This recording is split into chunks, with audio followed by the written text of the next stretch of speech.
Good morning, Halo fans. Welcome to HCS Major in Charlotte, hosted by FaZe Clan. Dan Gaskin alongside Richard Sheridan, aka Shirley1, and we are underway here. It's Envy versus Unreal Nightmare to kick us off. Of course, we are amidst pool play. Jersey, Envy versus Unreal Nightmare. Any preferences here? Any expectations? I think the expectations are going to be that Envy will come out victorious. There's high hopes. This team will break into that top four eventually. They've been knocking the door for quite some time. None of these predictions are putting them there or thereabouts. For Unreal Nightmare, it's about trying to cause an upset because this team have gotten into pool play time and time again, but yet to really leave their mark. Well, I would say it's a good series layout for Unreal Nightmare.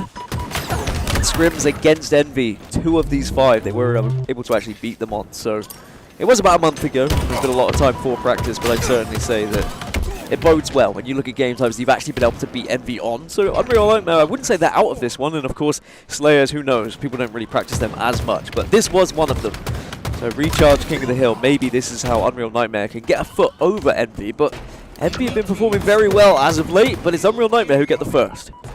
Opening point to Unreal Nightmare then, and Envy on the back foot almost from the get-go. Great start from the lower seeded team. Again, expectations are going to be that Envy are going to have a very decent showing in this tournament. Of course, lots up for grab in this tournament. Then, world qualification also on the line for any team that can perform well. So, that is the target for a lot of these teams. Can you make it to Seattle? It's where everyone wants to go, it's where everyone wants to be. Me too. Still my target. You never know. You never know what could happen. Anyway, Unreal Nightmare with a 1-0 lead here. Now, just have to make sure they don't find themselves letting this one slip through their fingers a little bit. There's always possibility for a slow start in these tournaments. I mean, we've seen it happen time and time again. So Envy shouldn't be too worried about going 1-0 down. But Unreal Nightmare pushing well together at the moment, I will say. They're not allowing anyone to escape as a solo. And Envor is one of those players that if you're going up against him and he's starting to win some gunfights, he's going to get loud. Very impressed right now by the team cohesion and the chemistry with Unreal Nightmare. Working very well together. And we're starting to see some points on the board because of that. All 4 dead now, though. As I say, that almost jinxed them. And camouflage for Descendants. So now an opportunity for Envy to start to grow into this game. Maybe put some dominance on the board themselves. Maybe get themselves right back into this one. Nice shots as well from Descendant, but again, just not allowed to escape is the single one. And both teams really struggling to get control of this hill at the moment. We know how difficult it can be, but again, good shots from Jackson. 3 dead for a moment for Unreal Nightmare. Precision. Moving over towards the plat now, towards long haul. Just clearing his angles.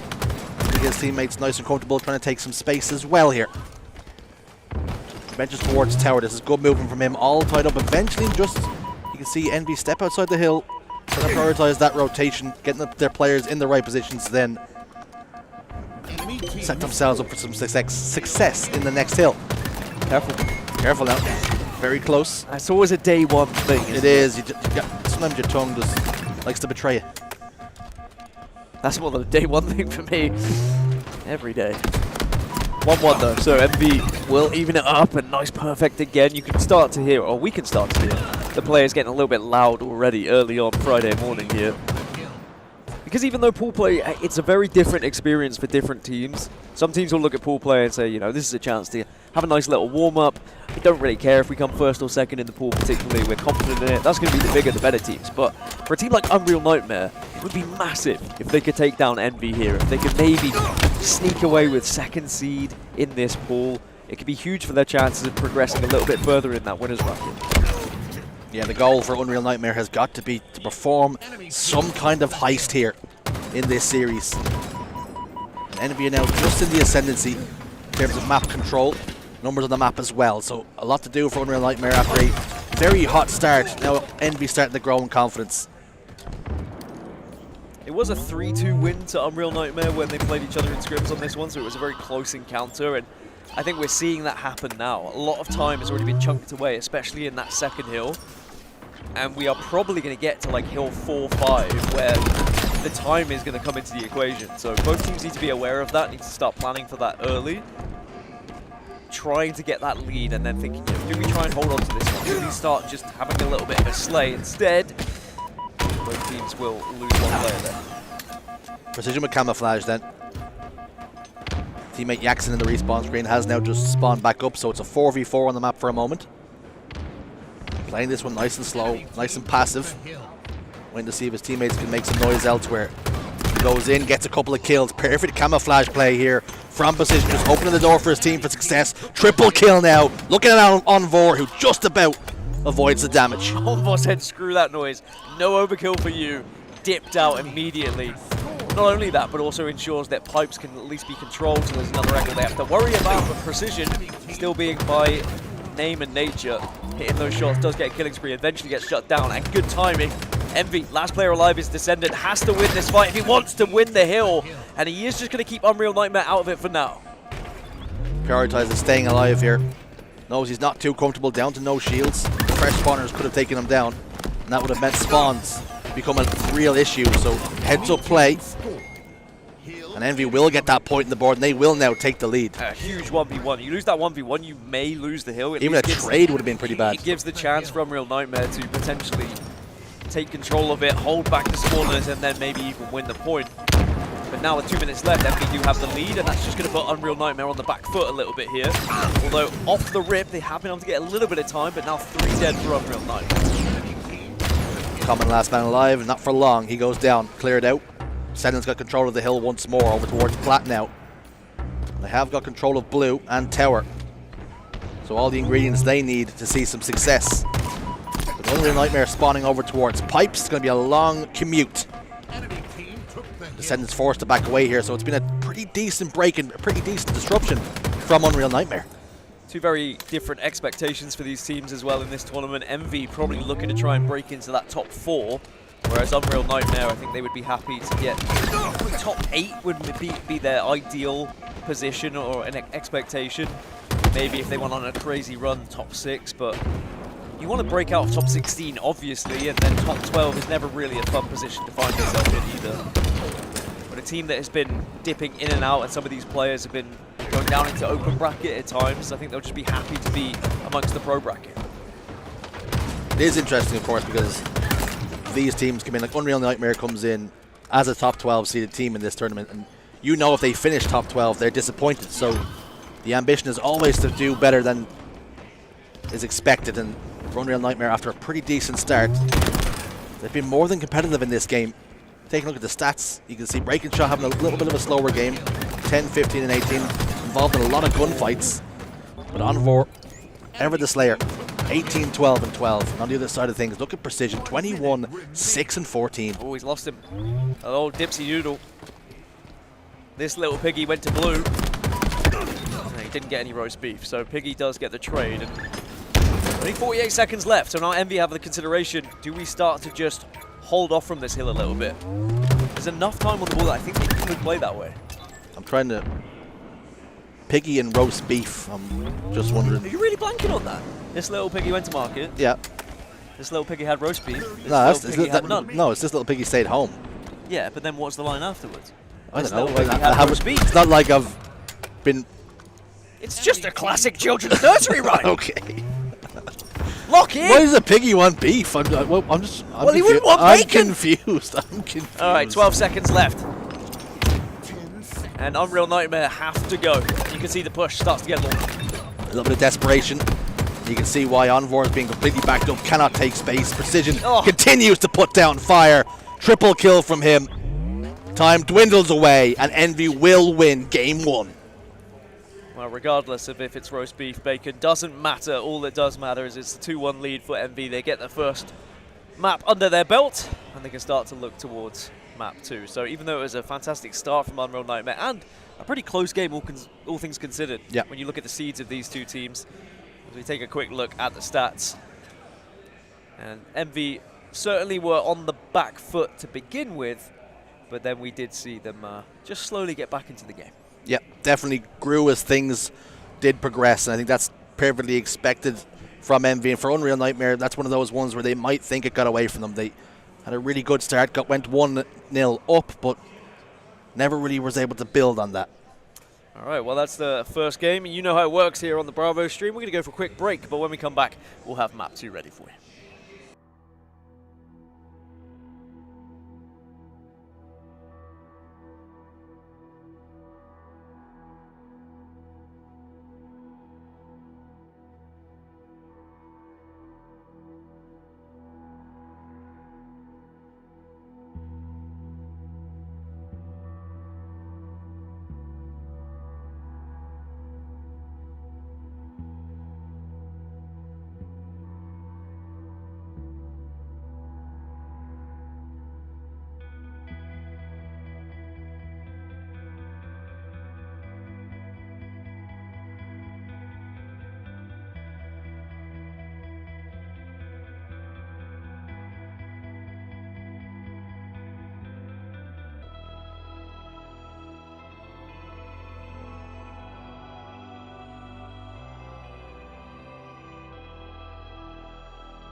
Hello everybody and welcome back to this second game, Envy versus Unreal Nightmare. If you're just joining us, very competitive but very effective Envy in game one. It was a Strongholds, or King of the Hill recharge, excuse me. Score was 2-1 and the game ended on time. So Unreal Nightmare did make Envy look a little bit uncomfortable at times, but again, Envy are just so effective, Dan. Yeah, if that first game is anything to go by, then perhaps it could be a close slayer as well, but from the start, I mean, Envy going right into things here. Really taking it to Unreal Nightmare. I think that's maybe something they learned from the last game as well, is, you know, let's not let Unreal Nightmare get a little bit of a lead here. Let's not start slow. And sometimes you do need just a little bit of aggression, and starting strategies are going to be everything as well, and a lot of these teams will have them well drilled. And also, these two teams have played each other in scrims, as I mentioned, so they will know somewhat of a starting strategy. So that's where you need to have some sort of backup strategy as well. And then do you try and bluff? Starting strats have always been a very strange thing, I think, in Halo, because it's one of the most practiced things you go through, and then after that you're like, oh crap, what do we do now? How do we set up? You run the opening drill, yep. And after that it's just everybody make it up as we go along. Especially with new teams, you'll notice new teams that have just been formed will have incredible starts, because that's the first thing they go over is the starting strat. But then into the mid game, they'll just start to form. Everyone after the opening strats, everyone looks at each other. But what now? Yeah. Though? As soon as you lose control of the map, yeah, you're like, well, how do we get it back? You all and that's start one of the running things around like headless chickens. It's hard to practice, yeah. Because if you've not been a team, you've not been put in that position for enough times, then you are just going to get run over by the more confident team. Now, often do we see in Slayers, particularly the lower seeded teams, starting off hot. A team like Envy giving themselves a little bit too much to do by going down by a sizable chunk early. But right now, after a pretty good start from Envy, it's Unreal Nightmare now, getting themselves right back into this game. Some of the work Syrian and Onvor have done, 5-4-4, 5-3-2. So Onvor continuing in the same vein he was in game 1, putting in a lot of slays, a lot of damage. And right now, it's Unreal Nightmare in the ascendancy. When you look at this Unreal Nightmare roster, though, you do just see Slayers being good for them. Some very impressive individually skilled, great gun skill as well. I mean, Envy have just gone 4 down, 21-13, just like that. You blink and you would have missed it. That 7 kills just went in favor of Unreal Nightmare.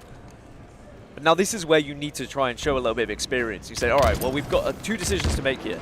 Do we actually try and continue this aggression, continue to pinch, and try and increase this lead to like 10 to 15 kills?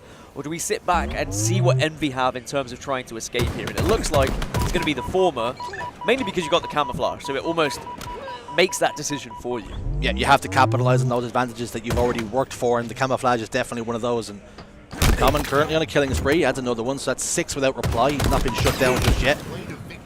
Envy send a couple of resources his way to take him finally out of the equation. So, score now 25-17. This is much better for Unreal Nightmare, as they're over towards the car side. Shots going down. You can see Syrian now with his teammate pushing towards the base. Envy are aware of it, and they're wise to it, putting down damage and a couple of kills. And the kill feed go in favor of Envy. So now all of a sudden it's a 6-kill difference. And Unreal Nightmare just started to slow things down. You don't want to start throwing away lives frivolously here.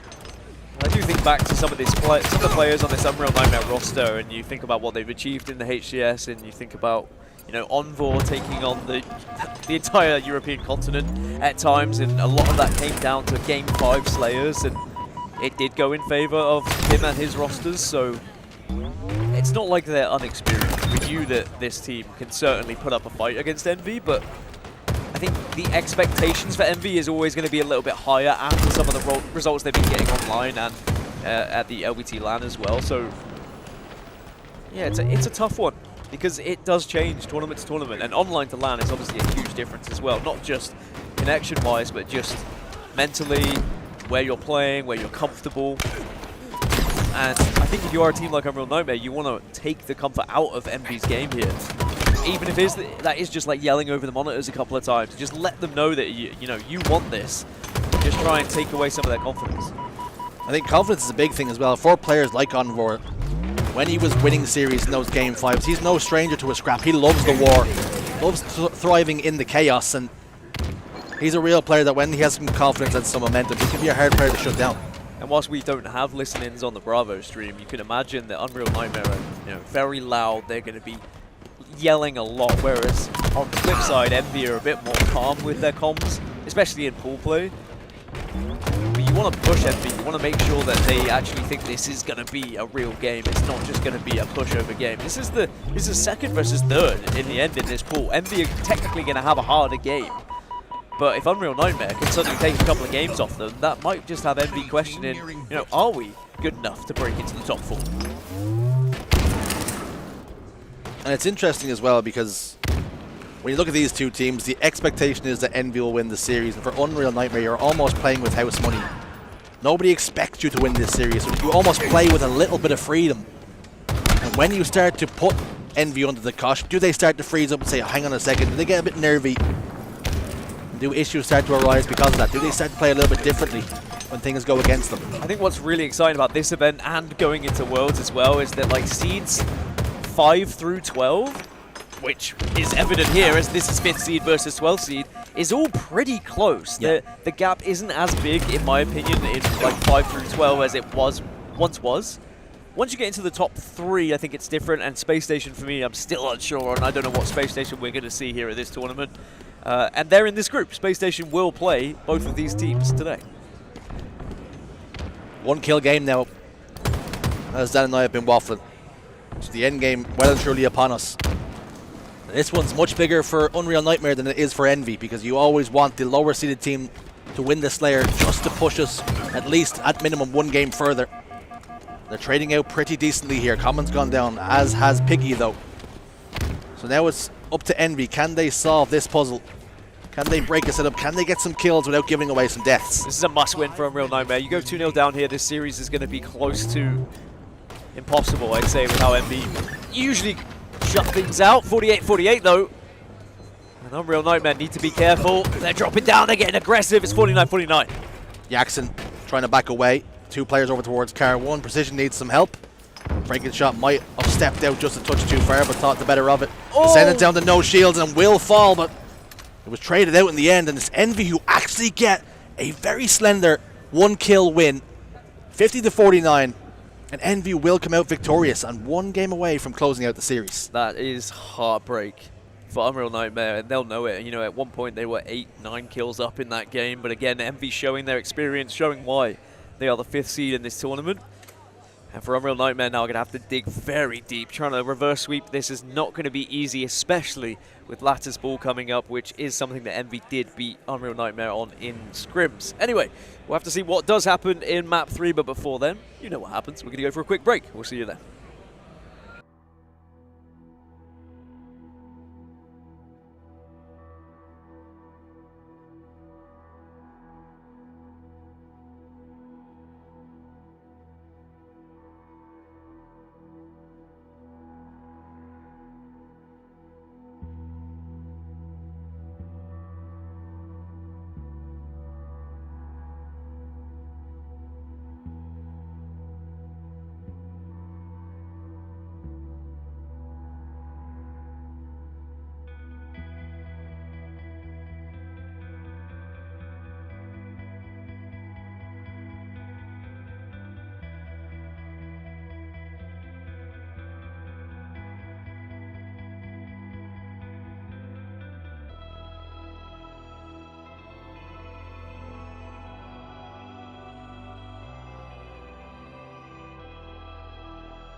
Hello everybody and welcome back to the Halo Championship Series hosted by FaZe. This LAN is in lovely Charlotte and Envy currently up 2-0 against Unreal Nightmare. It was a very competitive game 1 and 2, but unfortunately it was Envy who have iced up to this point.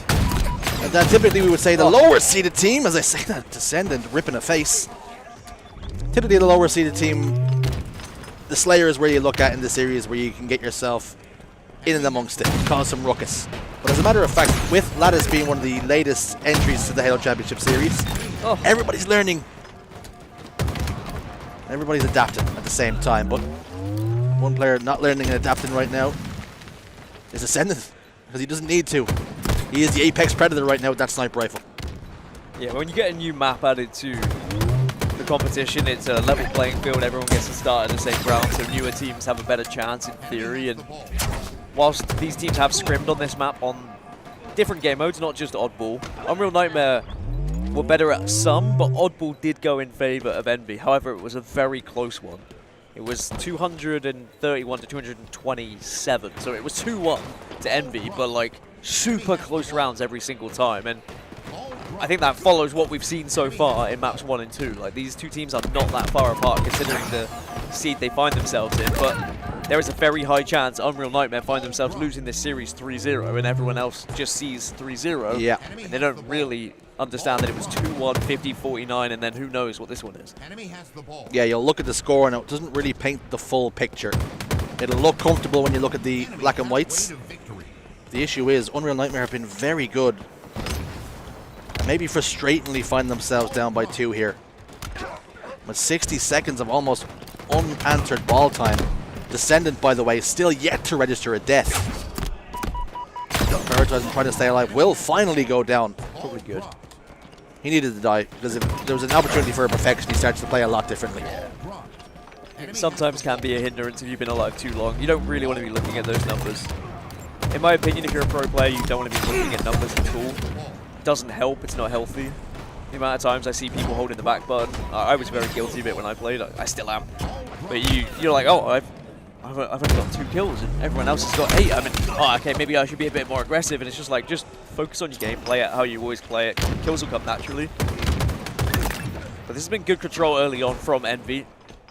You may not have played this map yet. You may not have been able to see this map as much yet, but it is the latest map added to the HCS, and it does play very nicely, particularly for Oddball, in my opinion. When it comes to where those spawns are and different angles you can take and where you can hold that ball as well, which creates quite a fun dynamic. But Unreal Nightmare, maybe not so fun for them at the moment. They're really struggling to get a hold of this ball. They have finally got their hands on the ball. And thankfully for them, they did put a little stoppage into the Envy dominance. But unfortunately for them, we're seeing Descendant with the sniper rifle again. Can he line up a couple more shots after that hot start? Currently sitting at 7-2-2 and Precision 12-1-7, so he's well and truly been amongst it. You look at the discrepancy in deaths, you can see Precision's trying to play this game pretty fast, and Descendant's sort of playing from the back line here with the sniper rifle, trying to catch some people on some rotations. Not connected with that shot, but he has connected with some more in the past, and breaking shot on the chase will get taken down on Vor. Could be about to join him. Syrian will fall down. And in the end, Descendant didn't even need to get the kill as his teammate was on hand. Power up about to spawn up as well, so you can see them starting to rotate and play for that. Ball will stay down. Nobody scoring at the moment. Very confident with the sniper is Descendant. As you can see yet again, ripping another shot. Not quite a face, just a body, but it's all it needed. Call them shins. Shins are good enough sometimes. Right in the bread basket. Pads, you might get punished, but if I'm Envy, I'm going to be shouting at Piggy saying get some more ball time. And that was when it was working. Pick up the ball, Pig. Now, play starts to dictate down towards ice then. Shots going down. Nobody picking up this quantum translocator, and because everyone's prioritizing just trying to get some semblance of control. And it's Unreal Nightmare now just starting to chip away at that lead, Dan. How hard do you really want to fight for a QT? That's what I want to know. Like, if that was an overshield, then suddenly it changes the whole dynamic of the map, but also if it wasn't overshield, it might make things a little bit too snowbally, so I understand why it is a auto translocator, but whilst it can help, it's more like a reward for your control of the map rather than something you need to be fighting for. Yeah, I think it's a nice to have, but not a necessity. Yeah. If the other team starts throwing bodies at a QT, you're laughing. Jackson quite comfortable back here, holding the ball. We'll drop it for a moment just to throw down a nade, trying to deny some space and do some damage on anybody starting to poke forward.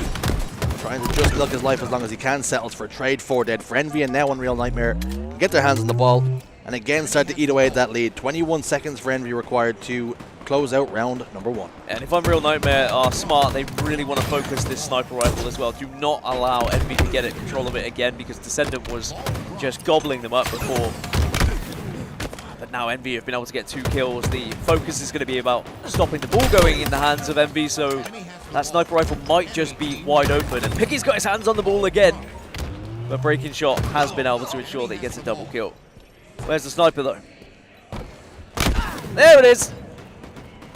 Comms from Breaking Shot will be, lads, I found the sniper rifle, don't worry about it. I found him. I think Descendant literally said, screw the ball, let me have the sniper yet again because it's winning us the game. And if not, it's just fun. It's fun to use, fun to watch. We thank him for it. 17, 4, and 6, having a heavy influence in this round 1. Find another body shot. Breaking Shot just doesn't clear his angles, doesn't clear his corners. And you know why, because he's desperately trying to get to that ball to get the stop, and all these kills just falling onto Descendant's lap. On roll, slide forward, body shot connects, and another kill for Descendant. And Envy will close out round 1. And just 1 round away from a clean sweep. And whilst everyone did play their part, that was the Descendant show. Without a lot of those sniper rifle kills, there wouldn't have been that much ball time, wouldn't have been that much control, and that is the difference maker, and especially on this map. If you can get control of that sniper, and again, that's why I think I needed to see Unreal Nightmare focus the snipe, but because they were already behind by like 30, 40, and Envy were teetering towards that 100 mark, they were reluctant to leave the ball, and I can understand it. It's a very difficult thing to try and build around. But it is a better start here in round 2. Unreal Nightmare will be the ones who get the lead, but that sniper rifle's still up. And I'm sure Descendant is going to be sniffing it out when he comes off spawn.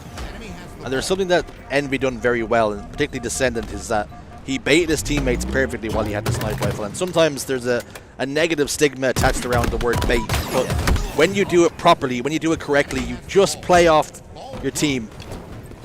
You use the ball as bait and your teammates, and you let the kills just walk past you. You start hitting those faces, and you immediately cut down the numbers of Unreal Nightmare. And so that was heads-up play from Descendant, because it's one thing to give yourself the opportunity, give yourself the angles, but to actually hit the shots is another thing entirely. Well, that's what's more impressive about that round, though, from Descendant, is that it wasn't just him hitting sniper rifle shots of people not looking at him. He was also hitting the no-scopes. He was also confident in taking those fights. And sure, there's an element of luck to it when you're just firing 3 no-scopes off, but you've also got to be confident enough to be taking the fight in that way. There would have been a lot of people who would take that first shot, whip out their secondary and say, alright, I'm just going to take the fight here because I'm more confident I'm going to get the kill. But he knows he can hit those shots. And if Unreal Nightmare don't know he can hit those shots by now, well then they'll never be learned, let me tell you. All 4 dead once again. And it's Envy in firm control of this round 2. Yeah, so this one is a lot more one-sided than it was when they did play each other in scrims. It seems like Envy have put in some real time. And again, that sniper rifle has just been a huge difference, especially in round 1. QT's going to be coming up shortly. And Breaking Shot has found Jackson. So it's not over yet for Unreal Nightmare, but the writing is certainly on the wall here. Writing, backs, both on the wall in equal measure. Oh! An overkill just off to the side from Breaking Shot. We haven't picked it up, but let me tell you, it did happen. We have confirmation in the feed that Breaking Shot has hit an overkill. And that's going to just put a little stop to the dominance that Envy were feeling. We've seen this in round 1, though. Unreal Nightmare in that mid-round started to put something together, started to piece it together. And very much the tale of the series so far, Dan, is they look good, they look competitive, they put themselves in good opportunities and good situations, but unable to capitalize on them and unable to put those advantages into points and maps on the board.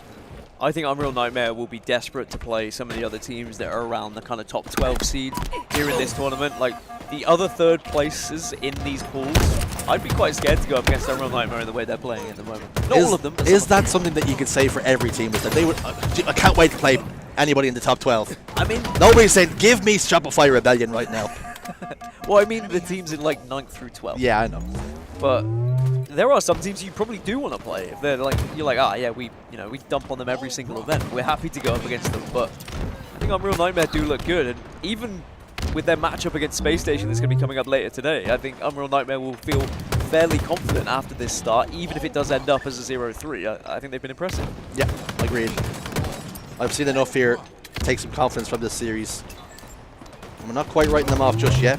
Only a 20-second lead for Envy, but they do have their hands on the ball and they do have control of the map right now. I'm starting to write them off. Dan is quite literally taking out a pen and doing some scribbling, so if he has any power over the outcome of this game, he has now written Unreal Nightmare completely off. Double kill then for Piggy. Kills elsewhere. Common gets one on the precision. The Wiggles and Piggy gets a killing spree. Shuts down Common. Maybe even you'd be forgiven for a little shake of the head after that as well. Tosses the ball forward. You can see Piggy wants to get his hands on the ball. Perhaps listening to you, Dan, but I say that and descended again with the sniper rifle. Can they shut this man down? Yes, thankfully. But is it too late? 15 seconds now required for MV to close out this game, close out this series 3-0, but Unreal Nightmare are having a late fight back here. They're doing well, Unreal Nightmare, to not be full sending it towards the ball, and they are just trying to find kills. They are trying to get a little bit of map control here. And they do have time. 3 minutes still left. There is no rush. As long as you don't allow Envy to be ticking away at seconds, you just need to be thinking about gaining control and winning these engagements. I've made an observation. Go on then. You called upon Piggy to pick up the ball after round 1 when they've seen such success. He had 60 seconds at the time. Do you think you get to a point where you're like, lads, I've held the ball for 60 seconds. I want to play the game now. I think so. I've done enough. It's someone else's time. But speaking of time, only 10 seconds now required here for Envy. Closing in on a 3-0 sweep. Unreal Nightmare just haven't had enough to really cause any kind of concern for Envy in the end. Competitive, they landed some blows, but never really put Envy on the mat. And because of that, as a result, the clean sweep is now locked in. And as we've alluded to, I don't think that the 3-0 scoreline will truly paint the picture of how close that series was at times. Sure, the last game, pretty one-sided, but maps 1 and 2 were extremely close. A 2-1 and a 50-49. Unreal Nightmare should walk away from this a little bit encouraged, but also, of course, disappointed with how close some of the games were. But maybe, just maybe, they can pull off something against Space Station Gaming. Well, MV, however, their match against Space Station will be a very interesting one indeed to see maybe if MV can try and take first seed from this pool. Remember, that will be 4th seed versus 5th seed. Anyway, that is this series done here on the Bravo stream. We are going to go for a break, but when we come back, we'll have a brand new series for you guys. We'll see you shortly.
Hello everybody, welcome back to the Bravo stream with Bravo. It always works really well. Yeah. Having you here. I'm here as well. You can either enjoy that or not. It's up to you. You're your own person. But we're into a very interesting series actually here on B Stream. Cloud9 versus Luminon Gaming. And historically, these two teams have loved the Game 5, Andy. They have indeed, and I think we're going to cut this lobby because I saw Glory standing still, and we'll be right back in just a moment.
Welcome back to Bravo Stream, everybody. Sorry for the little tease, or if you're into that kind of thing, you're welcome into game number 1 here of King of the Hill on Recharge between Luminon Gaming and Cloud9. We've got a little bit of NA versus EU action over here on the B Stream.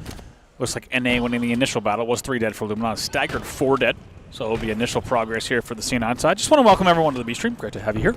Hope you're enjoying HCS Charlotte action so far. It's sure to be I mean, it's just a fantastic weekend of not only results and stories, but to have Worlds only in 2 weeks. It's going to be amazing matches all weekend long, and we're glad you're joining us on Bravo because we already know that you know there's going to be a lot of great matches on this stage as well.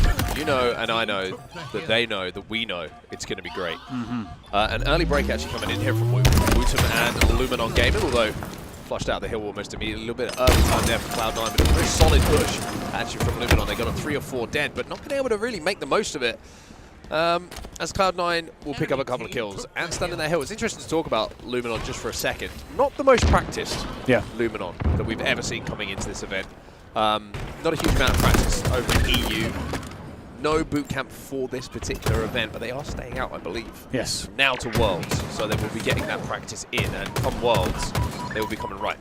Yeah, which is exciting. I think for a team like that, when you know it's tough if you're coming over and you haven't had the best online practice due to network latency, etc., and the best practice opportunities, they're used to being able to LAN as well. So I think it's an exciting time still because I think they can look at this event as the first hill, by the way. Oh my god. Booby Dooby just got, he just got shit on. I have no other way to put it. Like, Gloria actually just destroyed him, but Cloud9 get the first hill. I think, yeah, kind of just building upon that, it's the fact that they could just look at this event as what can we make happen here, and we know we have weeks of practice And within this very same month, we have the World Championship. So I think they can use it kind of as this momentum and building event instead of thinking, oh man, whatever happens here, we've got months before the next tournament. It's such a different scenario. They can really look to do as much damage as they can here, specifically take away learnings. What do you need to bring into those weeks of LAN practice and boot camping? And what can they bring into Worlds? C9 with that first hill comfortably. However, Luminon has answered back. A really good job. That's 4 dead for Cloud9 as well. So Luminon coming to life, managing to hold this bottom blue hill exclusively in their possession. Camo coming up as well, and to have Cloud9 on the respawn trapped to pipes and SLG with a grapple in his hands should guarantee this, and guarantee it does. So a very good response to that first hill not going their way. SLG now with the chance to impact this game with his camo. See what he could do here. Going to slow play this. Maybe going to try not to make too much noise with the grapple just yet. So instead going to slow play. Needs to make sure it doesn't get wrapped on gold stairs. Pre-nades are coming in, but not connecting just yet. This is a really good angle. It's good timing as well. 2 dead for Cloud9, and still the camo in the hands of SLG here. He's going to look for that shock rifle. Going to grab it. He's just kind of juggling toys at the moment. He's at grapple, camo, shock. Quite connect with the headshot now. Has to stay alive as Luminon will control this turbine hill. Yeah, narrowly stays alive. Didn't have another grapple to get out, but manages to just scurry around the corner. So will be continued time here for SLG, and right now just a comfortable hold, ticking away, just about 50% of the way done on your third hill. It's interesting, isn't it? Now, previously teams would be able to wait out the camo, kind of play slowly around it, but now you have to make a play because of the 45 seconds it's going to take for that camo to disappear. So if you don't find it early, you're kind of forced to still advance on the map. Otherwise, too much time is going to go, especially on an objective game type like this one. Wooten with a beautiful kill himself. I agree. I like the fact that the camo kind of has forced people to, okay, we probably can't run from this forever. We have to engage with it for sure. C9 kind of a little bit trapped on the respawn over here at Elevator. Oi. Sam's going to be flanking through, and he's going to find himself a shock rifle as well. So even though Luminon have controlled most of this hill, we've got it 2/3 of the way in their possession to go up 2-1. It's actually going to be Cloud9 who now have full control of the map and shock, with 3 shots left in it in the hands of Sab. Yeah, not over just yet. Worth noting here, Wooten already 11-8, Sab 12-4, the clear kill leaders for each of their respective teams so far, and Cloud9 looking to put a dagger in if they can close out this hill. SLG finally put some pressure on that hill player, but nobody really able to follow up with 2 players already dead for Luminon game. Sniper does make a desperate play, but Sab is going to just clip his wings on the last second here. That was 3 dead for Luminon. Last player alive is bottom middle. He'll be taken down, and this might be Cloud9 stealing this one away. Especially with the 2 dead. Wow, C9 come from behind on the third hill, and honestly, that's a little bit of a tricky one on the mentals that early in the game to have that lead up and thinking that you were poised to go up 2-1, instead now being down in the game that tends to often end on time. That's going to be difficult. Next camo's up. Yeah, one of those frustrating moments, especially when you add on the caveat, the fact they had camo and shock at the start of that hill as well. Not making the most of it. Cloud9 doing a fantastic job to break, but he'll start to flow the way of Luminon a little bit here, and Sam's actually going to get away without trading on Snipe Drone.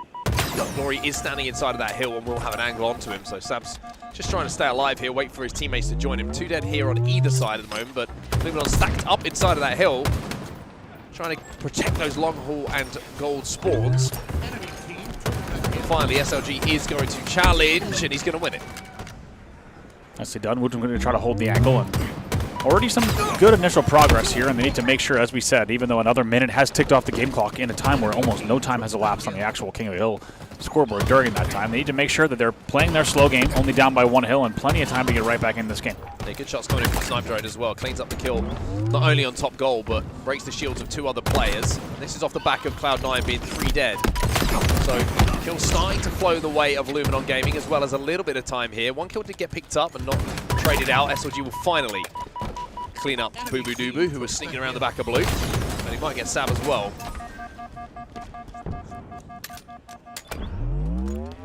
Taking his time here, still 2 dead for the side of Luminon, so they're going to try to make this push happen. 3-4 dead, just like that. I don't know what Sab just did. I don't know what his POV looked like, and I'm struggling to understand. I can tell you what it looked like from the point of view of SLG is that Magic? probably thought he should have been dead. Black, However, maybe dark magic. I think it's dark magic. Oh, I was worried about that. Yeah, had a feeling it was going to rear his head this event. HaloWC stood inside of this hill though. He was going to be able to essentially tie the time up between the two teams. And it could be another little bit of a heartbreaker here if Luminon aren't careful. Very similar pattern to what we saw on the Turbine Hill. I was going to say the same exact thing. Not only Dark Magic rearing its head, but Deja Vu rearing its head. A lot of foreign substances that I'm not really too familiar with kind of getting into the fray here. Just a few more ticks before they do it again on the fourth hill. Yeah, 2v2 though. HaloWC still alive here. Enemy team took the hill. But it's actually going to be Luminon who step inside of this hill, collect with the insta-spot. He's going to force Glory back, but has his shields broken, so can't challenge this. He's going to be challenged by Snipe Drone instead at the back of Blue, and Snipe Drone gets the kill onto Boo Boo. With 2 players now in tower, and Camo coming up. They have to force this Cloud9. They'll find 1, Collect will find 2, Sab finds a 3rd as well, and it's all up to SLG at the moment to try and save the day for Luminon. And I don't see him He's dead. anywhere. Yeah, that is it. And man, what looked like it was going to be a last-ditch effort is on for. Ooh, the wait and bait for the hill. I like this play. Sab says, actually, let's go ahead and get it. They now lead 3-1. That's the 2nd hill in a row. And I'm not going to lie, I don't, based off of not just the game clock, but off of the what you have to do for mental composure after losing 2 back-to-back hills you were leading on to get back in the game. I think this is a C9 game. 1:20 left on the game clock. Yeah, I have to agree with you. I think it's a little bit of a heartbreaker for Luminon. Just some very simple mistakes. It's felt like just a couple of players not getting cleaned up, a couple of players escaping, a few individuals not being won. And as Wootum loses yet another one of those individuals to Booby-Dooby, who has the camo, Cloud9 are just playing Slayer at this point.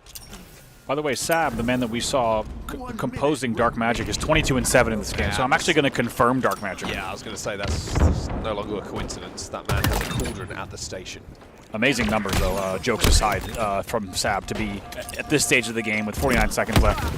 Feels like a victory lap status. To be 22-7, 23-7 now, as POV is flashed on our screen. Shout out to the observers. That's quite a stat line, and we're not even done with the first game yet. Yeah, this is just a case of Cloud9 seeing this game out and a few kills and keeping Luminon out of this hill. Although we have seen some crazy things, I think if you're trying to buy time, the bottom middle hill here on Recharge is certainly the one you want to do it on. As you're always forced as the team is trying to capture down to the low ground. A couple of kills do get picked up on the side of Luminon, but Collect's going to be there to just play bodyguard. He finds one, swings around to find Snipe Drone as well, but Snipe Drone kind of ruins the play, honestly.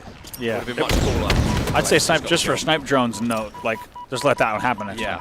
Because then it's just fun. Yeah. Luminon still trying to force this hill, but with 3 dead, that will be the game. Finally going to Cloud9. They close out game number 1 here on the B stream in our best of 5 in Pool C, 1-0. They'll be 1 up in the series.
Much like the Backstreet Boys aggressively and repeatedly claimed, we are back here on the B stream. Welcome, everybody. Luminon Gaming finding themselves 0-1 down against Cloud9 in this Pool C series after a bit of a bonking, to be honest with you, in that game number 1 that we saw on King of the Hill recharge. But now game number 2, Aquarius Slayer.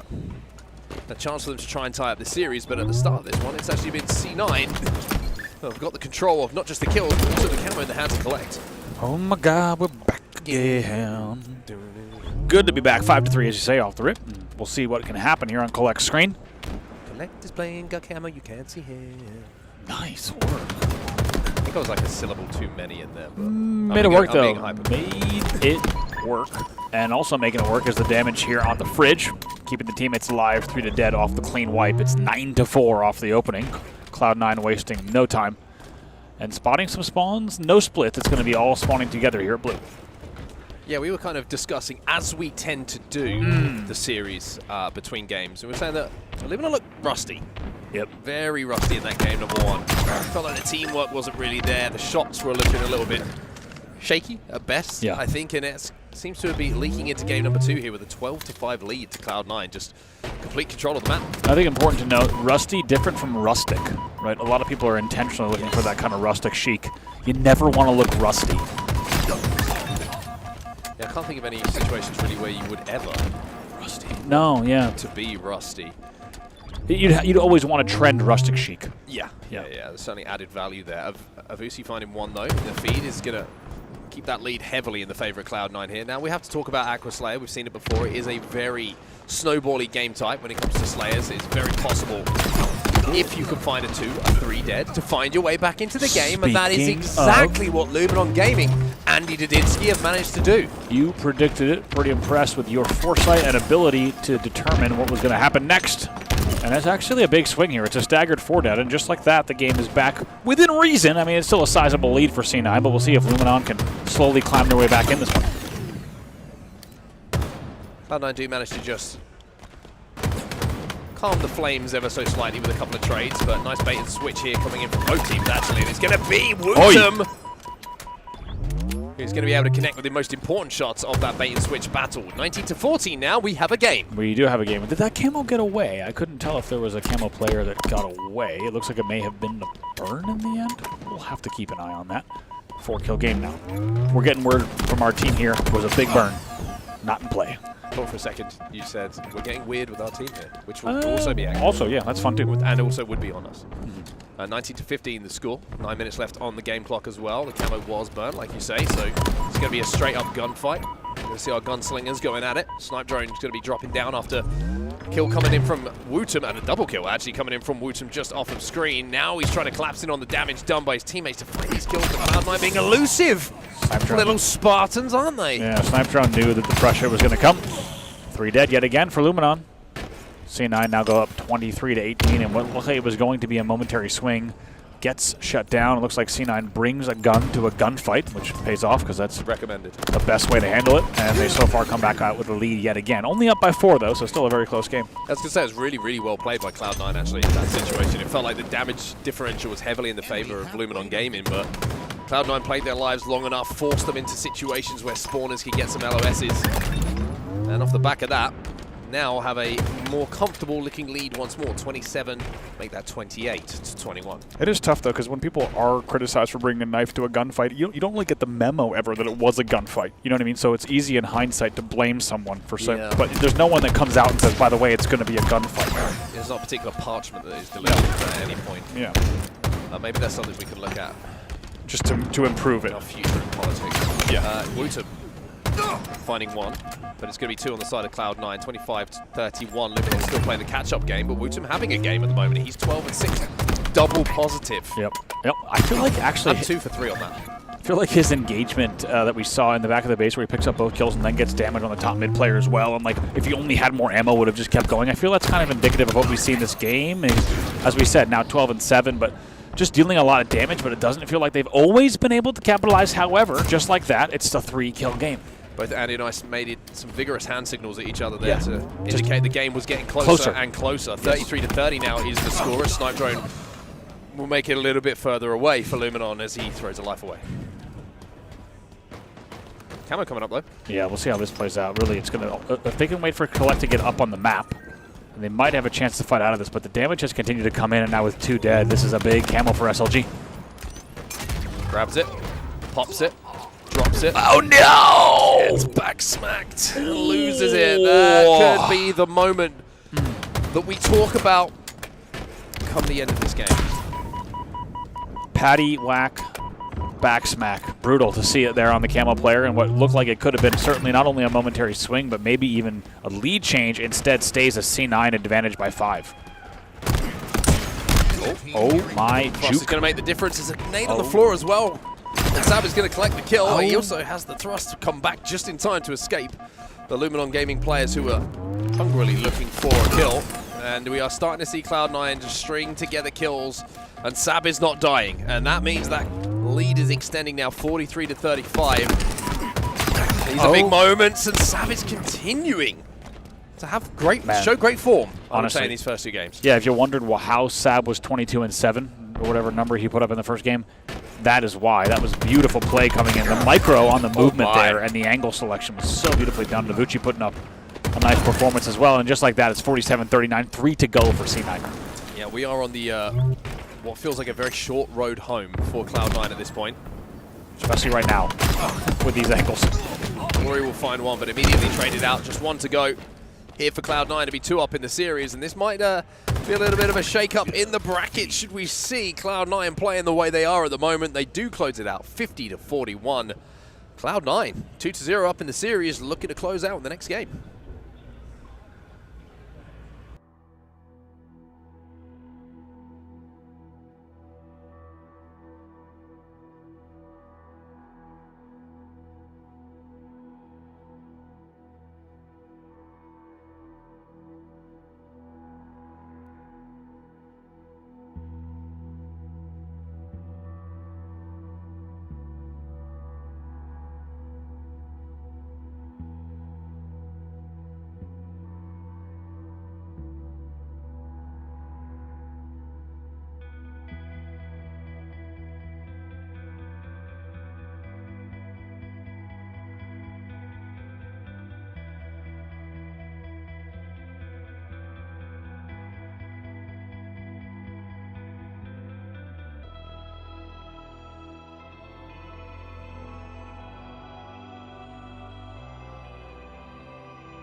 brothers are saying it, sisters are saying it.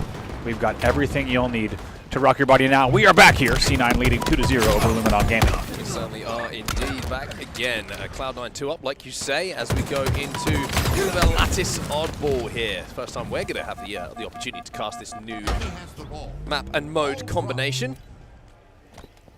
Speaking of combinations, I must say the roast beef sandwich was fantastic. Just before this series, if you're wondering why it's sounding so peppy. Yeah, shout out to whoever's making the sandwiches, because Slametown was actually complaining that there was too much sandwich. Like it was just too packed, which I don't think is a fair complaint. Overstuffed sandwich is always welcome. That's one of the worst things I've ever seen. Comes back to Halo, joins us here. I will say, still great to have him here, though. Yeah. I'm not that mad about it. No, it's great to have him. It's been a fantastic addition to the analyst desk. Oh, good that they're talking about Halo, not sandwiches, because True. it's never talked about Halo. Yeah, SMG gonna find the kill here. 20-8 at the start of this game, by the way. A little bit of an early lead for Luminon, which will just restore a little bit of confidence here. yeah, especially with the Luminon players, they would not be happy with how this series has gone so far, and maybe, as you say, just an opportunity to get their heads back into the series.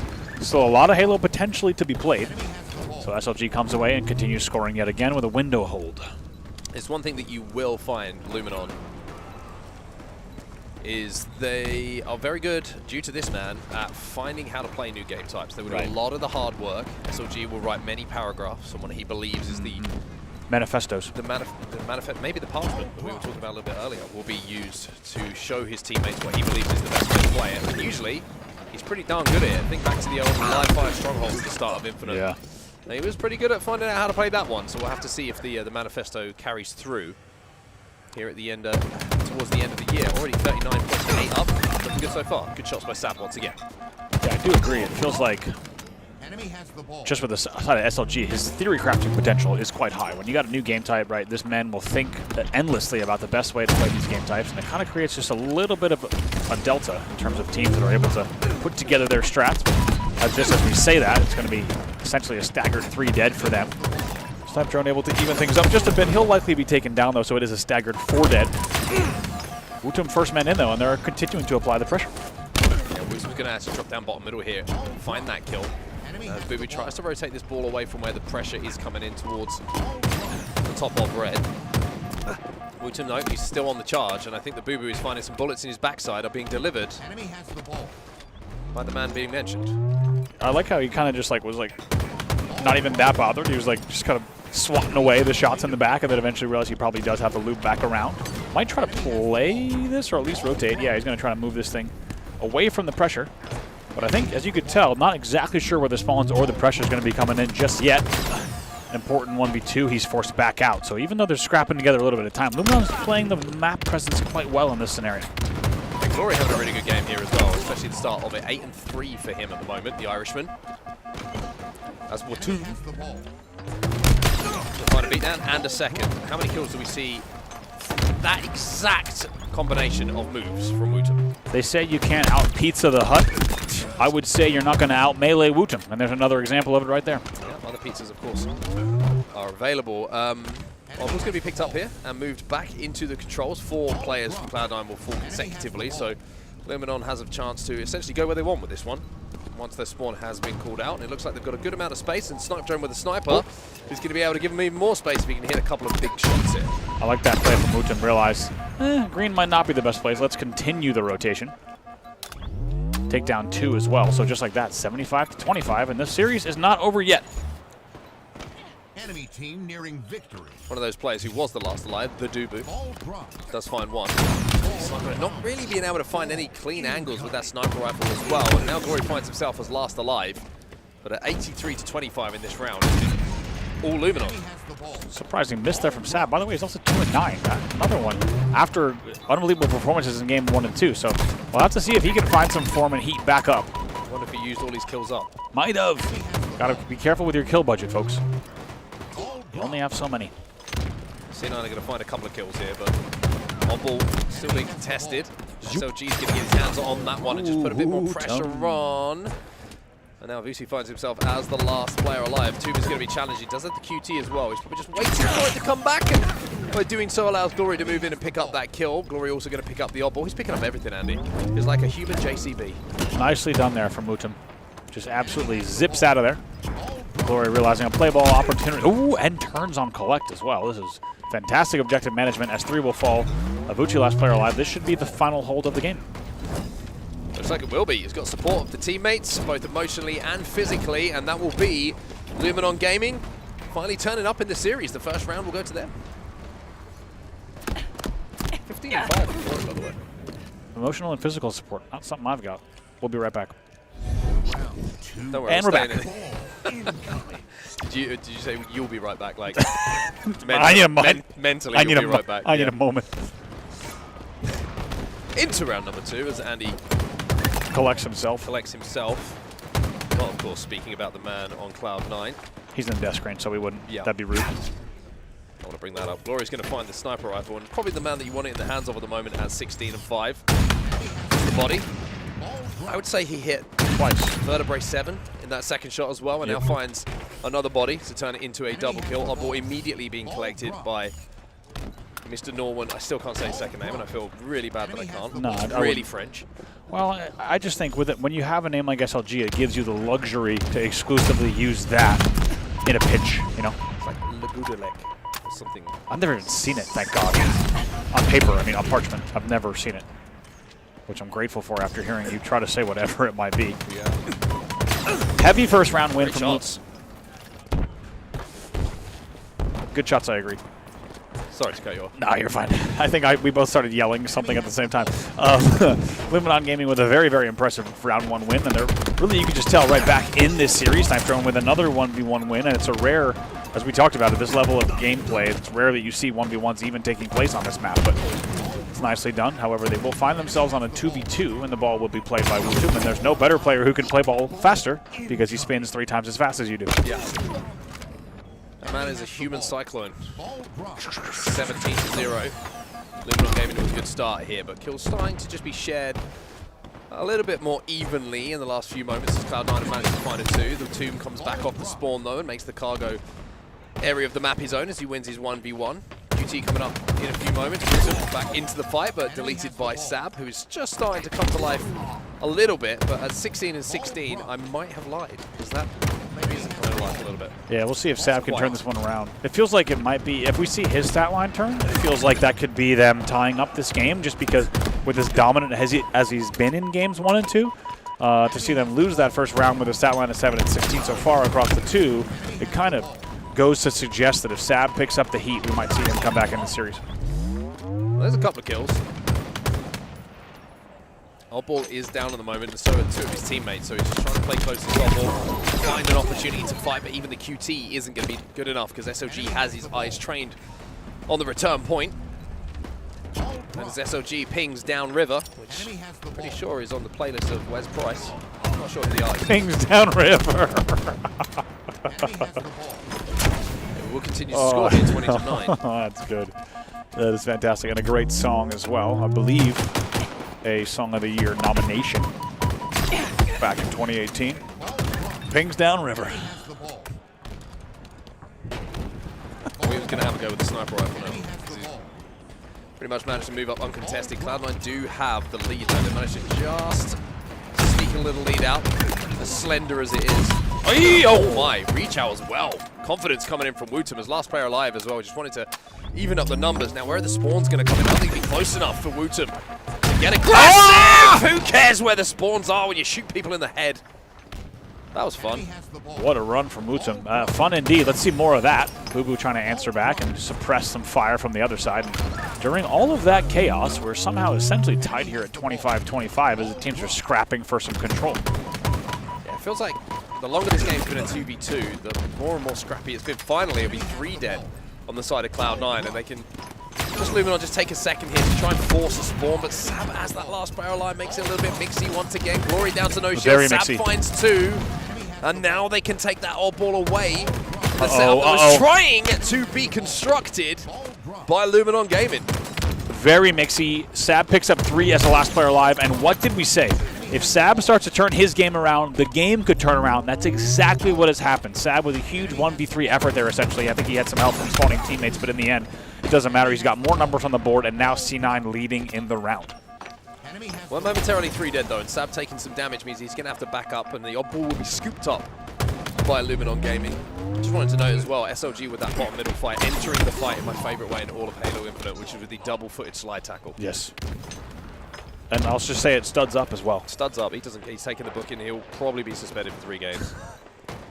Oh, and hated by so many of the opposing fan base. Plus probably some of your own as well. It's reckless. Let's be real. 4 dead here for Cloud9. All ball going to be picked up here by Snipe joining Luminon. And this is going to get their lead a little bit more comfortable. Also going to be a thruster down. You can see that's being pinged furiously by members of Luminon to make sure they have that in their control. Reminds me of the early 90s R&B hit, Thrust and Pings. One of my favorites. One of the craziest changes in genres from R&B to country, from the particular artist we're talking about. Yeah, but hey, some people can pull it off. Evolution. You know? It's true artists. But speaking of, Luminon Gaming, right back in control of this game off of a very, very convincing hold, and this has been quite a run from them, 81-35 now. And they want to close it out here. I mean, they want to try to send this series a little bit of a distance, and I think they don't want to go to a 3rd round. So with 129 left, still a little bit of control yet to be done. Snipe Drone starting to rotate, but going to look for damage instead. Really good this from Snipe Drone. Initially just kind of exposing himself enough with that odd ball in his hands that he can get information on 3 different players, and then being able to clean up 2 still while gathering objective time. Then doing the damage onto Sab as well. It's a really, really smart life from him. But like you say, it means we find ourselves where we are with an 83-42, almost double the score for the side of Luminon. And now it's just about closing out.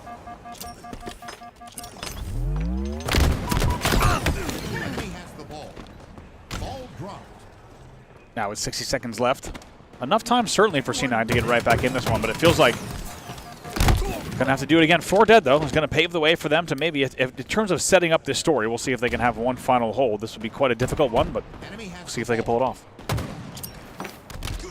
Or a GG. He wins 1, does enough damage for Wootum to move in as well. Now Collect's got some work to do. Has that sniper rifle.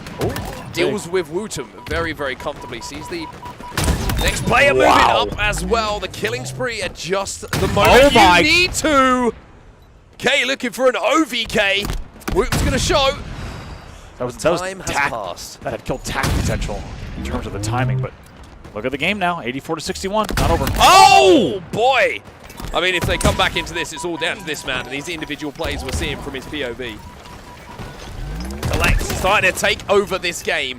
Cloud9 have that opal in their hands, and Collect finds another kill. What are we watching? He's got to be threatening a frenzy at this point. What are we even watching? SLG does not know he's there. Frenzy! Incredible! Oh! What is happening?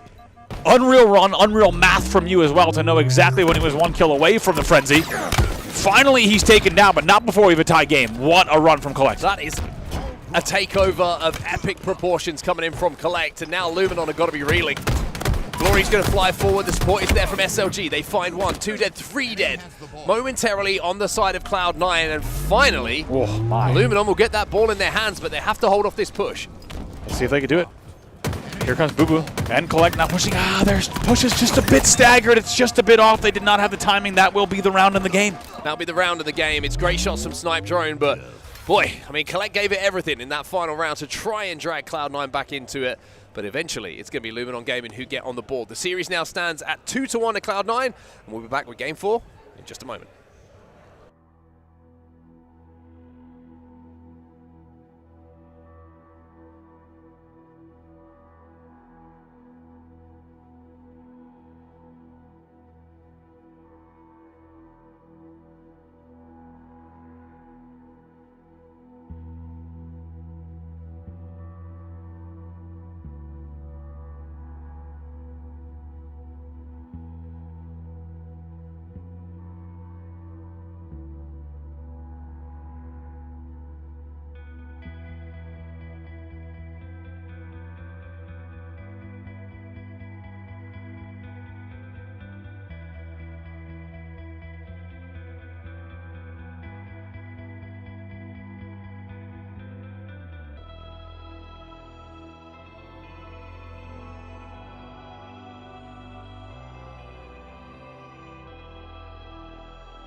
Game 4, baby. Welcome back. Head a live fire for some strongholds now, everybody. We hope you've been enjoying the series so far. And we also hope that you're just having a generally great day. I was going to say the same. 2-1, Cloud9 up after Luminon Gaming take Lattice Oddball. So give us a series. I was going to say the same thing. I hope everyone's just having a really great day. We're having a pretty great day. Everyone's just sat there this morning going, I'm having a great day. Yeah, we're having a pretty great day here. Beautiful day in Charlotte, North Carolina, and even more beautiful Halo going on inside the building as Boo Boo connects on a rare angle all the way back to the boxes next to window. That'll be the first pick. 2 dead still, and Camo still up. It's going to be 3 dead. Sniper on last player alive. Bottom mid! He gets a crispy shot to the shoulder and then the face. Yep. Using the dark side of the force, of course, at all times, Boo-Boo-Doo-Boo. Managing to find nice connection onto Snipe Drone after the initial pick that he got. That's a very simple shot for the man of such talents. And now bodies another. So all of Luminon at the moment just kind of trapped on the respawn. B and C is the hold. And with Tower and Snipe in the hands of Boo Boo and him not missing too many bullets, it can be difficult to break this one as he finds another shot. This time onto SMG. Really, really nicely done. It's everything. Yeah, just the damage is coming out of him is pretty wild. The whole team is firing on all cylinders, and they're just continuing to hold BC 4 dead. They have not pushed for A just yet. They're probably going to just challenge a bit, and I can't blame them. They're just very happy and comfortable with this exact hold, and just look at Boo just playing his angles. Body's glory as well. That's going to spell disaster. Collect thinks about going in, but even so, it's going to buy them even more time, a body shot like that. Yeah, you're completely right. Like, the time it takes for those shields to recharge, to get back, if it doesn't get traded, still enough time for the rest of Cloud9 to get up the map and protect those strongholds. Finally, a couple of kills starting to go the way of Luminon Gaming, as it'll be a 2v2, make it 3 dead now for Cloud9. Last alive is going to be Boo-Boo-Doo-Boo, but does well enough to potentially step into B here, or at least be a nuisance at the back of B. Glory's going to find the kill, though. There is another player trying to clean him up. Will do so. Like that play. Thought for a second he might try to just kind of play the QT, make sure it wasn't on the map, but instead he knew that the help was coming from Collect. So eventually Collect manages to get a very nice trade as well. Boo Boo, by the way, 6-1 to start the game. However, it's a trip cap for Luminon, and even though they might have taken a little while to heat up, they are doing just that. It's also 3 dead, and they will continue scoring. If they heat up anything like Wes did playing NBA Jam, then that was wild. They could be in problems. Let me tell you, that was a takeover. Never seen Scottie Pippen do so much damage. Jump so high. B and C still in the control. It looks like plays are being made by Cloud9 onto A, but Sab is last alive, and even though he gets the conversion, the spawns are going to be coming in here, and scoring will continue for Luminon Gaming. Good pressure coming in, and Glory's going to manage to get the camo as well, so continual pressure. As Glory will flush the last player out, and now they step into the stronghold. Wow! Somehow that pre-nade doesn't connect. They don't get collision through that. Glory able to stay alive and still be a factor, as that will be traded out. Nicely done. 3 dead for Luminon. I was going to say, some of the good that Cloud9 were doing at the start of the game, picking up multiple kills, keeping 3-4 dead, only ever managed to get the double cap, though. So the scoring never got out of hand, whereas the triple cap you've seen almost immediately, even though Cloud9 are back in control of the scoring with B and C, has given Luminon life in this game. Agree. What felt like a pretty short hold put 56 points on the board, so I agree. The trip cap can really be a difference maker, to say the very least. We'll see what Glory could do with Snipe as 4 have fallen. Got 5 bullets to play with here. Looking for information, does get the information. 2 players inside of A as well. It's going to be a flip of the ends of the map for the strongholds. Oh, wow. But it'll be Luminon who continue to score here. It looks like a little bit of an all-in play towards B.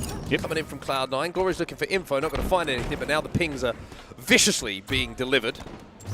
We should have an indication of where Cloud9 are trying to push. Still 1 player alive. It's going to be a Vucci and Boo Boo alive on concrete. So Wutum now going to pinch with Glory. Let's see if they can do it. Ooh, didn't manage to get in just in time, though, and the conversion will go through for Cloud9. They should be able my Glory to turn it back, but Glory, wow, punches a hole in the helmet. Could even have been a hairy helmet, I agree. My God, what a shot from him. Just lined it up perfectly. A lot of words had to be put in a very specific order. Helmet hair. For me to make it to World Championships. Actually, I saw it. No, to be fair, I Ubered with Glory from the airport. He did have helmet hair after the flight. So that's what you're talking about for sure. Glory's still on this little run at the moment. Finally gets taken down. He gets flushed out. A is the focus here for both teams. Looks like Luminon were trying to pressure A just to stop Cloud9 being able to easily convert while one of their players will comfortably convert in C. And now it's the battle for B. SLG is trying to take a little bit of space here on the cusp, but he's going to get taken down by Sab.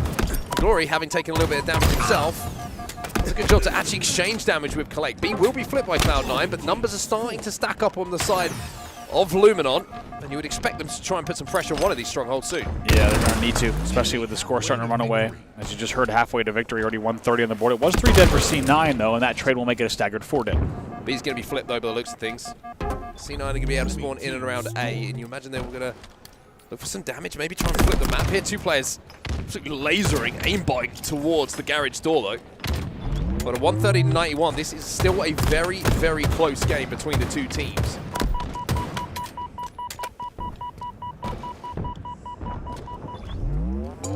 Seeing that scoring yet again now in the AC hold, and still, as you say, very much not only within reason, but even close in this game, depending on how these flips. And it looks like just traded back and forth, back and forth. B will finally flip. Oh, position for Collect, though. Oh, it's frustrating to watch if you're a Luminon fan, just not checking the corners, not checking some of the predictable spots you would expect a player to be in. And off the back of it, it's scoring now and kills, all going the way of Cloud9 thanks to this man once again. Even takes down Woodham before Woodham could kind of play that wall glitch, and really nicely done from Collect. I couldn't agree more. The way he also isolated both 1v1s on the pillars, that's got to be so annoying and frustrating, because that should have really been a 1v2 at one point, but he isolates those battles so nicely and gets a killing spree now. They're now past the 150 mark. Laurie manages to stay alive top middle at the moment, but now you can see the Cloud9 have managed to find himself a sniper rifle, so the problem's starting to escalate and start to stack up here for Luminon if they want to find their way back into this. No snipe, no scoring options for them at the moment, and only 2 players alive on the map. Really nicely done, the team shots there as well, to just make sure he's doing whatever he can to also just immediately focus Mud, continue to patrol around here, and they will just very comfortably once again continue scoring. No pressure on the trip cap just yet. Pretty content playing the 2. Yeah, quiet game from Wutum as well. Not been really able to talk too much about his POV throughout this game. 9-16 at the moment. Everyone else did a pretty good job on the side of Luminon, but we were just finding it a little bit difficult to get going, and Collect finding a sniper rifle that has some bullets in it is going to make it even more difficult. Yeah, a lot of ammo in this thing for a sniper that's on the ground. Going to be 2 shots left now. 201 to 99. Continued BC hold. Collect is not missing. Really impressive. He's 16-9 in this game. Essentially the opposite of Wutum's stat line. Got camo as well. Still a bullet to play with the sniper rifle as well, and you would expect with how he's shooting at the moment, this could be it. That he will find at least a body shot, and this, like you say, could well be the home stretch, not just for the game, but for the series here for Cloud9. Nice body shot, and they still don't know where he is. Snipe drone pre-nades, but it's not going to be enough, and now they're going to start to pinch. 3 dead yet again. Look at the patience from Collect. Just gave his team info. He's able to hit 1 player bags, but even more importantly, he's saying no one coming camo. 3 players going out big door. That leads to a 4 dead, and as I said, this really could be the end here. C will start to flip only off of the spawns now. 10 points to go. Yeah, if they don't get these kills here, Luminon Gaming, then this will be game, set, and series going to Cloud9, and with 2 already in the death screen. It's going to have to be desperation plays from the likes of Wutum. He's not going to get away with that. And Cloud9 will close out here in Pool C 3-1, and convincingly 3-1 as well.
Welcome back, Bravo Stream. It's Clutch here alongside Dave Walsh, the man, the myth, the legend.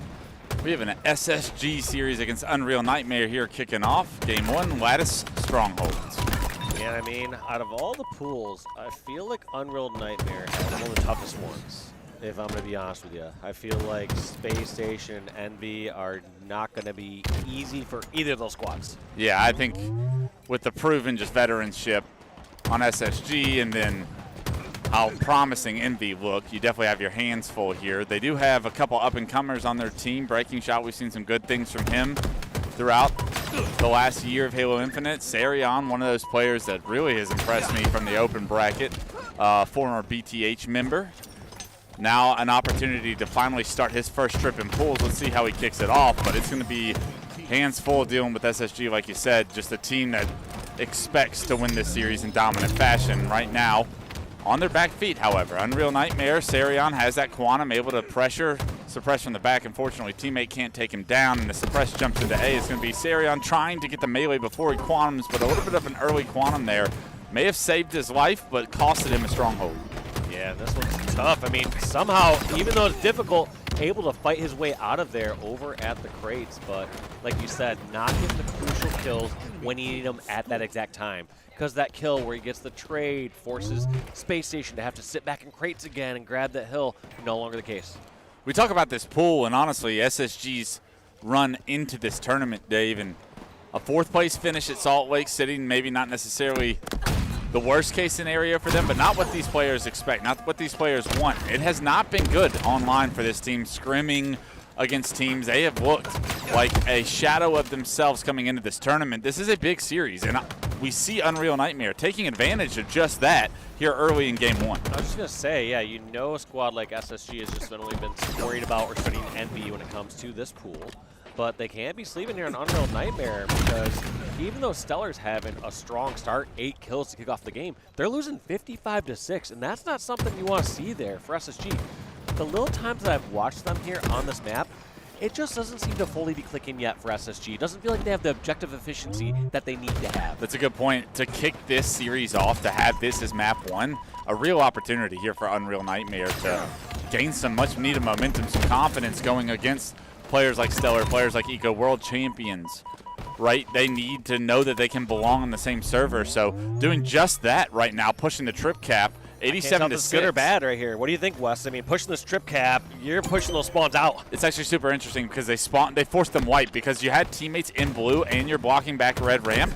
You spawn them in white, and that could be an awesome opportunity to spawn kill. They do get out of it as 3 members go down for Unreal Nightmare. So maybe not the execution, but that could have ended up in a very powerful position for Unreal Nightmare if they were able to get a couple more slays. However, they do lose C, so SSG opting to go back into red to get C. But now Unreal Nightmare still with an AB control. You do give Snipe over to the hands of Stellar, and this is where the game could get flipped on its head. Yeah, but they gave themselves quite a bit of buffer room there. Unreal Nightmare with a 125-point lead with that long double cap and temporary trip cap. Yeah, Stellar with Snipe going to opt to try and push through this river position right now as members of Unreal Nightmare were spawning into blue, and Stellar going to have to relocate. B gets transferred over. In the meantime, however, they take Stellar down. Although Stellar was able to hit a couple of shots, they do lose that B stronghold, and that is the most difficult stronghold to get. So we'll see how long SSG can kind of keep control now that they've had the AC hold. They're back to getting B with a couple of slays on Unreal Nightmare. And this is where we'll learn a lot about Unreal Nightmare, Dave. Can they stop the trip cap from SSG? And how long does it take them is the big question for their score right now. It looks very promising, but this game type can get ugly quick. Yeah, that's interesting. Every single time also, so yeah, one, we're going to see how they handle this trip cap. Looks like they finally break out of it and get A of all of them, which is great. But secondly, I was going to say with Stellar there and that QT, it seems like he consistently grabs it and brings it down in tunnel, which I feel like is quite a big misuse of it. Right, because when you quantum back at any point, you're kind of left in that one lane that you're stuck into. You don't have a ton of options to play off of. We've seen some strengths of the quantum by Cycle earlier today. He was always leaving that thing top middle. Yeah. And because of it, he gives himself options and routes when he quantums back. Maybe Stellar not as prominent with the quantum as a player like Cycle, and that could be what separates players here in year 4. Yeah, I mean, this one not a ton of time for these players to pick it up, learn, and perfect this. So it's going to show how quickly and rapidly somebody can learn here. You know, you have some of these maps here, people have been playing for 4 years. Some of these, people have been playing for 4 weeks. Yeah, and it will be these game types that maybe open bracket teams can have an advantage or sneak some kind of a strategy under a team like SSG's skin. So right now, Unreal Nightmare doing a phenomenal job kicking this series off the way they need to. It's going to be a trip cap as well for Unreal Nightmare. SSG, the blessing here is that you're spawning blue, but can you get out of it? Because here comes Common into the back of the base. Big fight for Falcated to win that one as 3 go down into Unreal Nightmare. You had him spawn trapped in that blue corridor, but individual pushes and gunfights lost on the side of Unreal Nightmare will cost them all 4 down, and SSG will be able to flip the map once again. You're down 130 points, but you finally have, for what feels like the first time, some legit control. Yeah, and I feel like I've seen Suppressed here nonstop over at Crave, or going here Crystal, but it's almost a bad sign because every single time he's over there, he's recapturing A, because that means Unreal Nightmares had that control all of their lives. Yeah, great job by Stellar to no-scope, body. Sarion right there, a nice finish, clean kill there to keep control of B, but however, you need strongholds in your favor if you want to extend this game. Unreal Nightmare now crossing the 200-point mark, somewhere I don't think either one of us thought we would be here at this point in the game, but Unreal Nightmare showing that they came to play, and at this pool, may be winnable on their behalf. 100%. If they're playing like this, I mean, there's nothing saying that Envy's going to win this pool or SSG's guaranteed to win this pool. But I definitely did not have Unreal Nightmare win this pool. Seeing this thus far, at least on map 1, I'm now starting to believe that's more less of a nightmare and more of a reality. Yeah, the best part, I guess, if you're talking pools and which one you'd rather be in, at least you avoid the Optic Gamings, the Shopify Rebellions in this pool. Your top ceiling doesn't have to be what it needs to be in order to beat those teams. SSG and NB have showed some inconsistencies throughout this year, so maybe there's an opportunity if you are playing well enough in order to create an upset of this magnitude. However, it is just game 1 and it's not even over yet. There's a 100-point lead for Unreal Nightmare, and they've had some promising control. You wonder how this is going to snowball into the next couple of games. Well, let's get step 1 done first and finish off the rest of this game. 47 points needed for Unreal Nightmare. Common finds a big kill. Sarion and Common both hop into B, and they will continue to approach that 2050 point. I really like that back and forth there by Common. Not just committing all the way into B immediately, and then also going back there once his teammate returned. Stellar, 29 and 14. Really the only promising stat line you see from SSG right now. Eco is going to be positive as well, but you need to find more slays because these slays are not transitioning into hill points or stronghold points very often. Right now, you got to get into something. They are in A, they are in C, they're opting for a trip cap, but this is a very dangerous situation because you're forcing them out of this red ramp spawn where you traditionally want Unreal Nightmare to be respawning. One's going to spawn white, the rest are in blue, and now the rest of your team is dealing with this sandwich. You're hoping, from Stellar's point of view, that his team picks up some kills. Common's going to opt back to push into red, and because of that, you think he gets a one-on-one with Stellar. That's got to go Stellar's way, but no, Common with the better shots will have a chance here to maybe reset the map. He does get taken down, however. 2 go down. The rest of SSG have found their way over here, and this trip cap for SSG starting to climb points. They're on to something now. Yeah, this is starting to look like a real chance again for SSG. I was starting to count them out. There's also just not a great note there for SSG up to that point. They were out. SSG is actually outslain, even though you saw generally just being Stellar outslain. Yeah. Overall, they're outslain, but they're losing by over 100 points up until the trip cap moment. Now all of a sudden, we got ourselves a game. In fact, SSG are running away with this game at the very end. This is going to be devastating if Unreal Nightmare cannot dig out of this. And look at Eco's kills, 23 now. That's a ton of consecutive kills for Eco right there. We jumped on board with him getting that double, but he surpassed Stellar, suppressed now in the 20-kill mark as well. The slays heavily in SSG's favor. Everyone on Unreal Nightmare coming off respawn as well. 249, 250, and just in the blink of an eye, you'd think Unreal Nightmare jump off to a hot start, get a big lead, they can punch their ticket. We're already talking about the rest of the series. SSG wake up, and they bring a Nightmare onto Unreal Nightmare as far as a choked away game in game 1. Exactly how you don't want the series to start once you build that early lead. It's a scary spot or scary part about SSG is you can have them against the ropes, but at any moment these sort of players can turn it around and bring it back. That's going to be it from me and Wes. We'll be back for game number 2.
Back on the B stream, back in action. Game 2 of our SSG Unreal Nightmare series. We saw Unreal get off to a extremely hot start at the last game, but SSG's trip cap made the difference and got them the win there at the end. SSG now with a 1-0 lead. The battle for camouflage is what's going to be talked about here, Dave. Sarion, the newcomer into pool play, his first time against a team like SSG, and that's not how you want to kick it off in a game 2. You no-scoped your teammate in the back of the head. You got to back trust in him. Camo's coming up, and you had to retaliate or back up, but a nice shot onto the first player. Unfortunately, the Camo player does get away. I've seen enough movies and TV shows. I know don't turn your back to the new guy. But yeah, Sarion, you can already see a lot of trust coming in here from this Unreal Nightmare squad. Like he's been delivering a lot of these fights. I see him getting tussles. I'm like, Stellar, if allocated, suppressed, and he's winning those fights and those engagements. He's got the individual skill for sure. Unfortunately, he only lands the body shot onto the Camo player, and he gets shot in the back there. Great job by SSG to neutralize that sniper, move it from the hands of Unreal Nightmare. It's an 8-5 lead, and this is where the lead could grow for Falcated and SSG, but a great job to back down Falcated. Not many players can do that. With that, they're going to release some of that pressure, keep this a manageable game. Right now, Eco with the snipe in hand. Yeah, Eco trying to hit a few shots with this one. Let's see how he repositions. He's going to try to use these last couple bullets just to get a little more map pressure or presence across. He's not really expecting to go on some massive run or string of these, but it's going to be, hey, do we use this to get control of tower or keep control of green? Instead, both bullets whiffed in the air, and that's going to be 2 kills in favor of Unreal Nightmare. Interesting decision by SSG there. They had those players stuck in house. They back up, and the rest of the team tries to overextend towards tower. Eco kind of stops in the middle of the route, and because of it, he gets isolated out there, and you're going to lose that snipe. No damage done with it from that point, and with it, I think Unreal Nightmare have gotten right back into this game with a 2-kill deficit. Let's see how they decide to bounce back on this one. Feeling like Unreal Nightmare happy just trade during this time. So you have a lot of these teams, especially some of the higher ranked teams, they're like, all right, we're going to slow this down. We're only going to fight next battles with purpose as it leads up to this camo. But sometimes as you get into some of the emerging ranks, a squad like Unreal Nightmare is saying, hey, we're ready to scrap anytime. Let's fight. We'll fight for the sake of fighting. Yeah, and we'll see if it pays off or not. Some of those fights you don't want, especially when Stellar's not missing. Stellar got a kill on that key door that made this camo fight an opportunity for SSG. But as I say that, a great job by Unreal Nightmare to send enough resources to take down Stellar this time around. They get the camo in Breaking Shot's hand. That camo gets removed. You thought that repulse was going to save him, maybe make it difficult for that SSG member to take him out, but a perfect shot there removes the camouflage from the equation, and that's something you really wanted to take advantage of.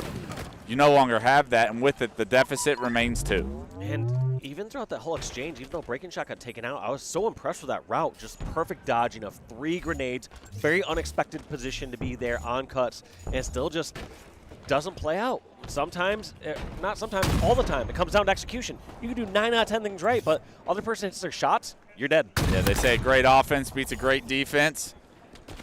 Well, great shots will always get you out of trouble. And SSG, they're known for their shots, their individual skill. That is why some of these players have risen to the top, have world championships under their belt. Some of the best shooters we have in the league right now, and Suppress showing you he's one of them as well. A nice body shot with the snipe. It gets cleaned up, out-falcated. That was so brilliant there, too, by Suppress and Falcate. One thing I was curious about was, why is Suppress not looking at the route towards Key Door? Why is he not cutting that off? But he knew his teammate, Falcate, there. He didn't even have to look to his left to say, is this covered?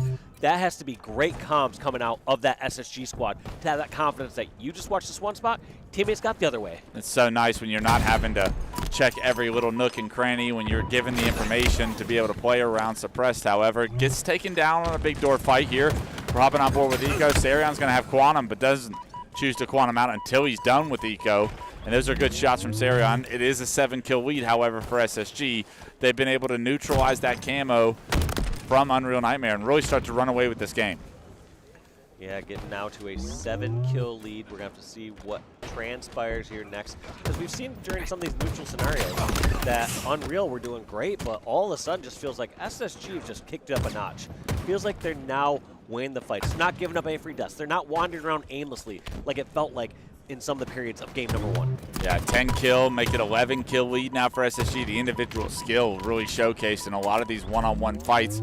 If you're Unreal Nightmare, you don't want to find yourself in these one-on-one fights, especially not with the members on SSG. And Stellar on a killing spree is never a good sign for Unreal Nightmare.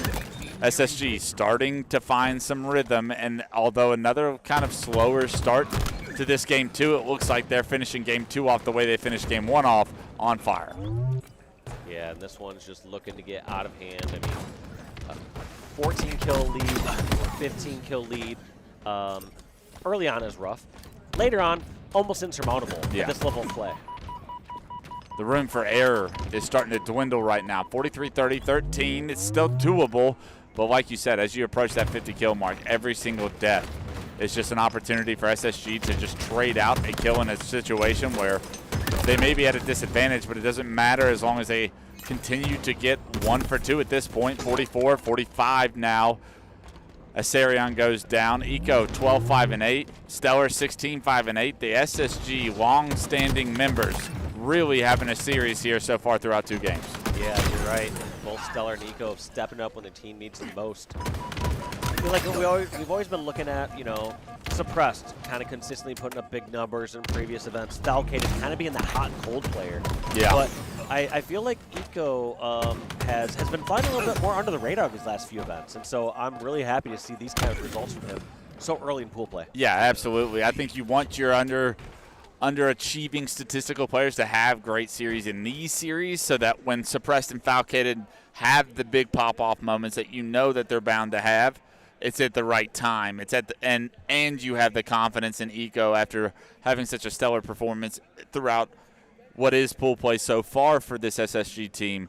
This bodes well for SSG fans and their opportunity as the series continue to get harder and harder throughout the tournament. Well, I've had a roller coaster of emotions about SSG so far throughout this series about how good or how bad they're going to do. But let's follow it up with game number 3. Wes and I will be back in just a short bit.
Back on Bravo, back into Game 3 of SSG versus Unreal Nightmare, and Game 2 started to not be close, and we've seen Space Station kind of gather the momentum throughout this series so far and start to find their form.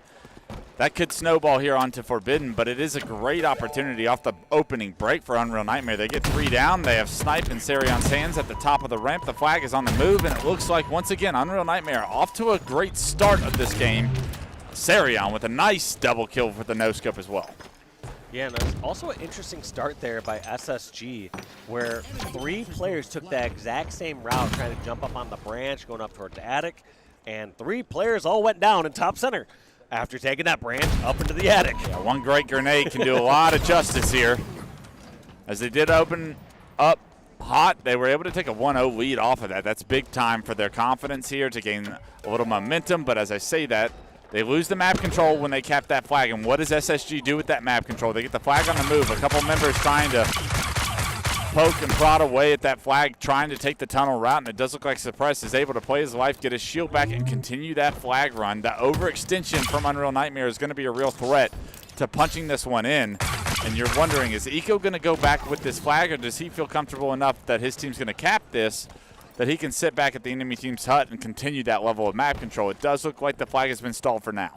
Yeah, I'm actually a little surprised Eco didn't push back a little bit earlier. I don't think he needs to be the one that caps the flag, but he definitely needs to be some sort of factor on top center or their attic. Yeah, he is eventually able to come back. They are able to tie this game up.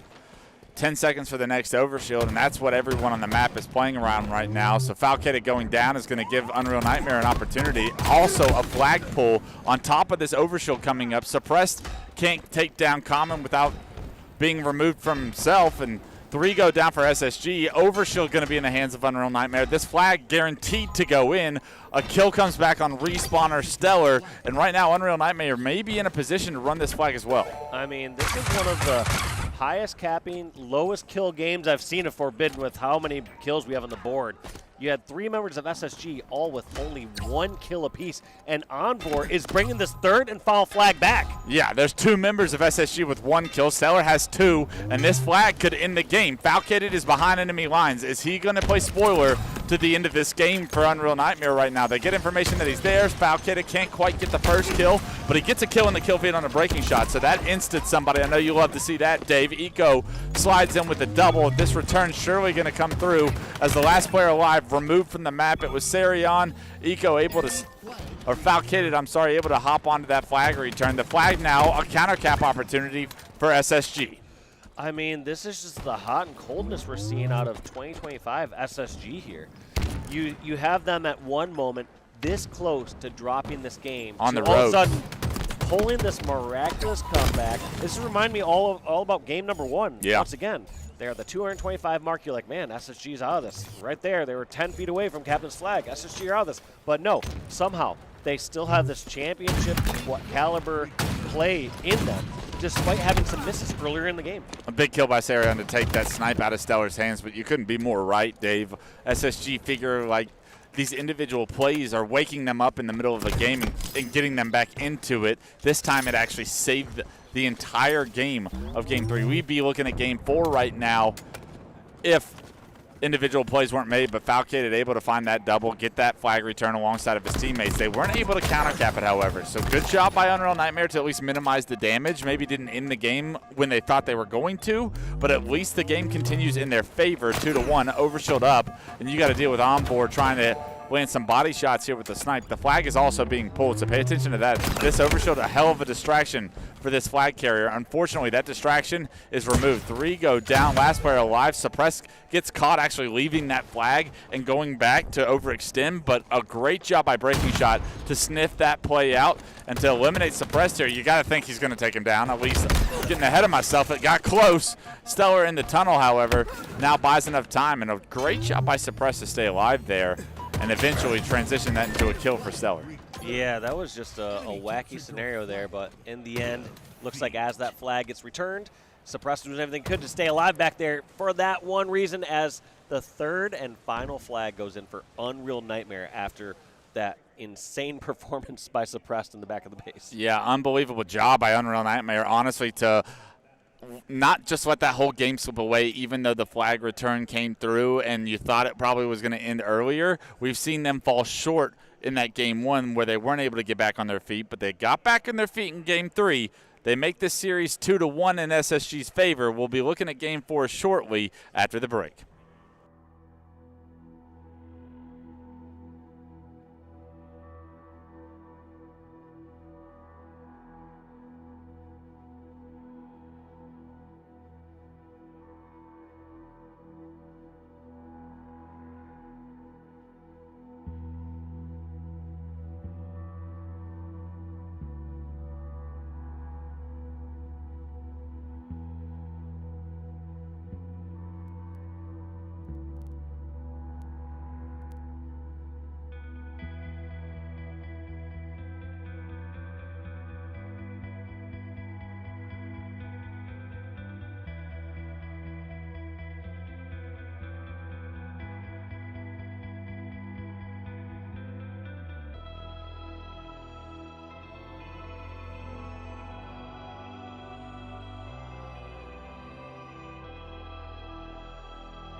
All right, back on Bravo. Game 4, SSG Unreal Nightmare creating the upset there in Game 3 to push this series to at least the 4th game. It's going to be Neutral Bomb Assault on Aquarius here. And Stellar off with the bomb and the camouflage right now. Does a good job to stay alive, get out of Common's reach. Can he stay alive once again? A nice double kill for Stellar, and he gets to stay alive and benefit from the camo. A big play to start off Game 4. Yeah, great plays by Stellar with that camo.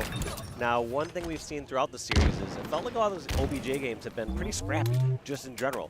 You're not going to be afforded that same luxury here on Aquarius Bomb.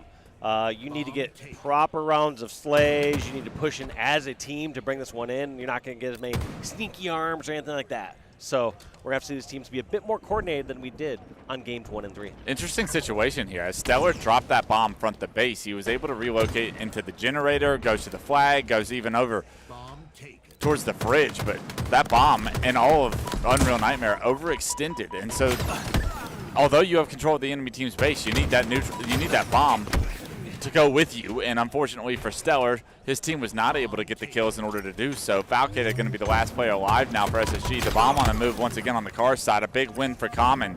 He's able to play his life. Great defensive stand so far for the first minute and a half, as it has been Unreal Nightmare on their back feet. Yeah, and in a case like that where you saw the camo in the hands of Space Station, I felt like they're able to make good use of it, but it did feel like you said only kind of Stellar really made it past that 50-yard line or all the way over towards the Unreal Nightmare base. Kind of felt like he was the only one behind enemy lines. And Unreal Nightmare, they're not hesitating. They're just going to push forward. If you are not in the fight and you're a flanker, you're doing it wrong here against the squad. Yeah, and if you're SSG, you probably haven't played against Unreal Nightmare a ton, so their play style may be giving them a little bit of a difficulty so far throughout these objective games. To your point, Dave, the Slayer looked like a guarantee in SSG's favor. But out of these objectives, it looks like SSG are getting caught off guard by some of the routes and some of the strategy that we see from Unreal Nightmare. We'll see if that continues. But so far, a 0-0 game right now as battle for map control ensues. And Unreal Nightmare did have a man advantage, but as two go down simultaneously, it is going to give SSG once again map control, and the bomb moving towards the gen right now. That's a promising start to what could be the first point for SSG. There we go, 2 kills on the board. Suppressed, wasting no time. This is actually a great position here for SSG. I like this. We've talked about how much Unreal Nightmare pushes across the map right away and overextends. However, I don't know if I fully agree with Suppress just kind of holding it there. I feel like at some point you commit and bring it in, or you drop and you do some damage. This isn't as much of a sneaky game. He almost felt the fact that Envor had no idea he was in his generator with that bomb. And because of it, he catches him off guard, and now the onslaught into the base. He's rewarded with a double kill. His teammate's going to arm it with camouflage. They're going to be able to get the first point and take down Breaking Shot, keep this camo player alive in eco right now, and SSG with a perfect find the first pick and then collapse into the base, find themselves up 1-0 pretty early on in this game 1. Yeah. Great plays there. They got the first couple kills. Suppressed, wasted no time bringing the bomb towards the util. And then as soon as they got those rest of those kills, brought the bomb in and got their first arm. So great job by SSG to be objectively efficient with those slays. We're not seeing a bunch of unnecessary slaying or somebody not bringing the bomb in.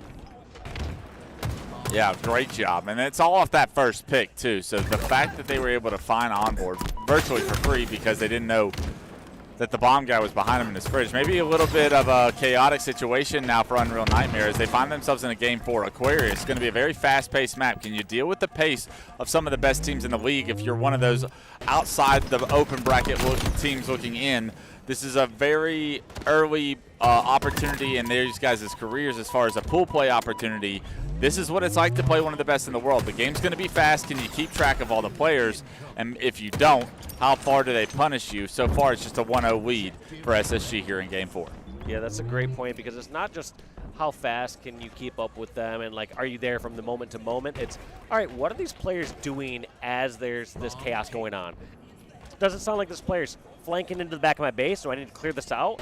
Or they push into my util, like the time we caught them off guard there, where you had Suppressed with a bomb all the way in the util, shooting Envor in the back.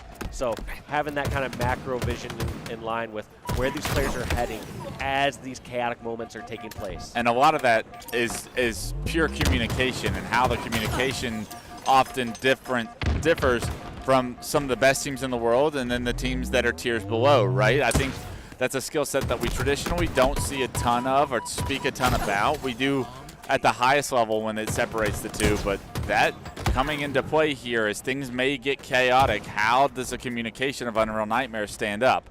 Right now, though, just a 1-0 lead, nothing that you can't come back from. They've proven to compete in the objectives so far throughout this series. They're going to need some map control in order to have some success here. Envor, with this camouflage, can provide that if he's able to get a couple of kills. It is going to be 2 going down for SSG. He's doing a great job playing his life, but you want to approach that bomb to this base as those kills are coming through, because you're going to have to get another round of slays here if you want an arm to happen. But Unreal Nightmare needs to, like you said, get those round slays and push in.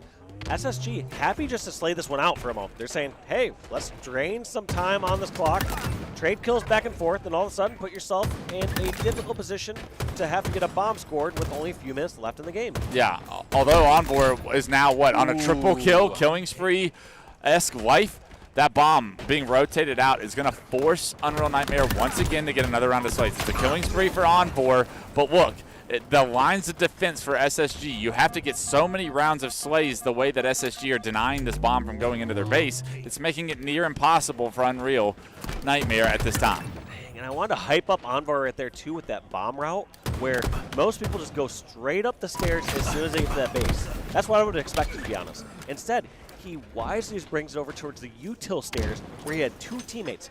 Yes, they didn't execute there or get the kills, but they had the numbers, they had the perfect position. It was the right decision. Right, you just can't ask yourself to outslay SSG 3 times in a row, and that's what it's going to take to get a bomb arm.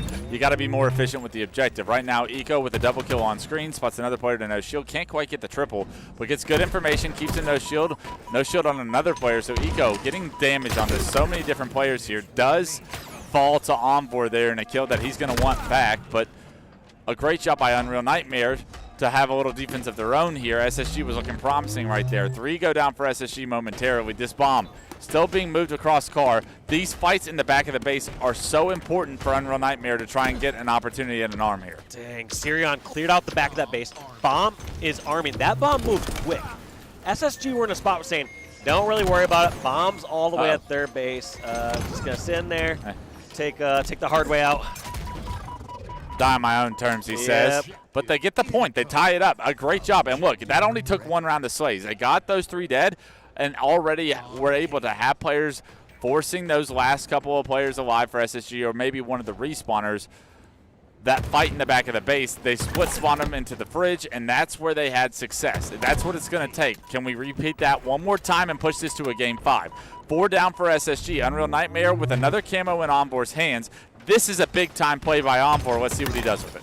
Yeah, they already have both stairs under control. Ooh. That's going to be suppressed trying to make it through. That's 3 down. Stellar, the only one alive. Wow. Not going to get stopped there. And that's 2 bomb arms there for Unreal Nightmare in the course of a minute and a half, 2 minutes basically. It was a 6-minute mark when I was talking about time dwindling down. Yeah, absolutely. Unbelievable job by them.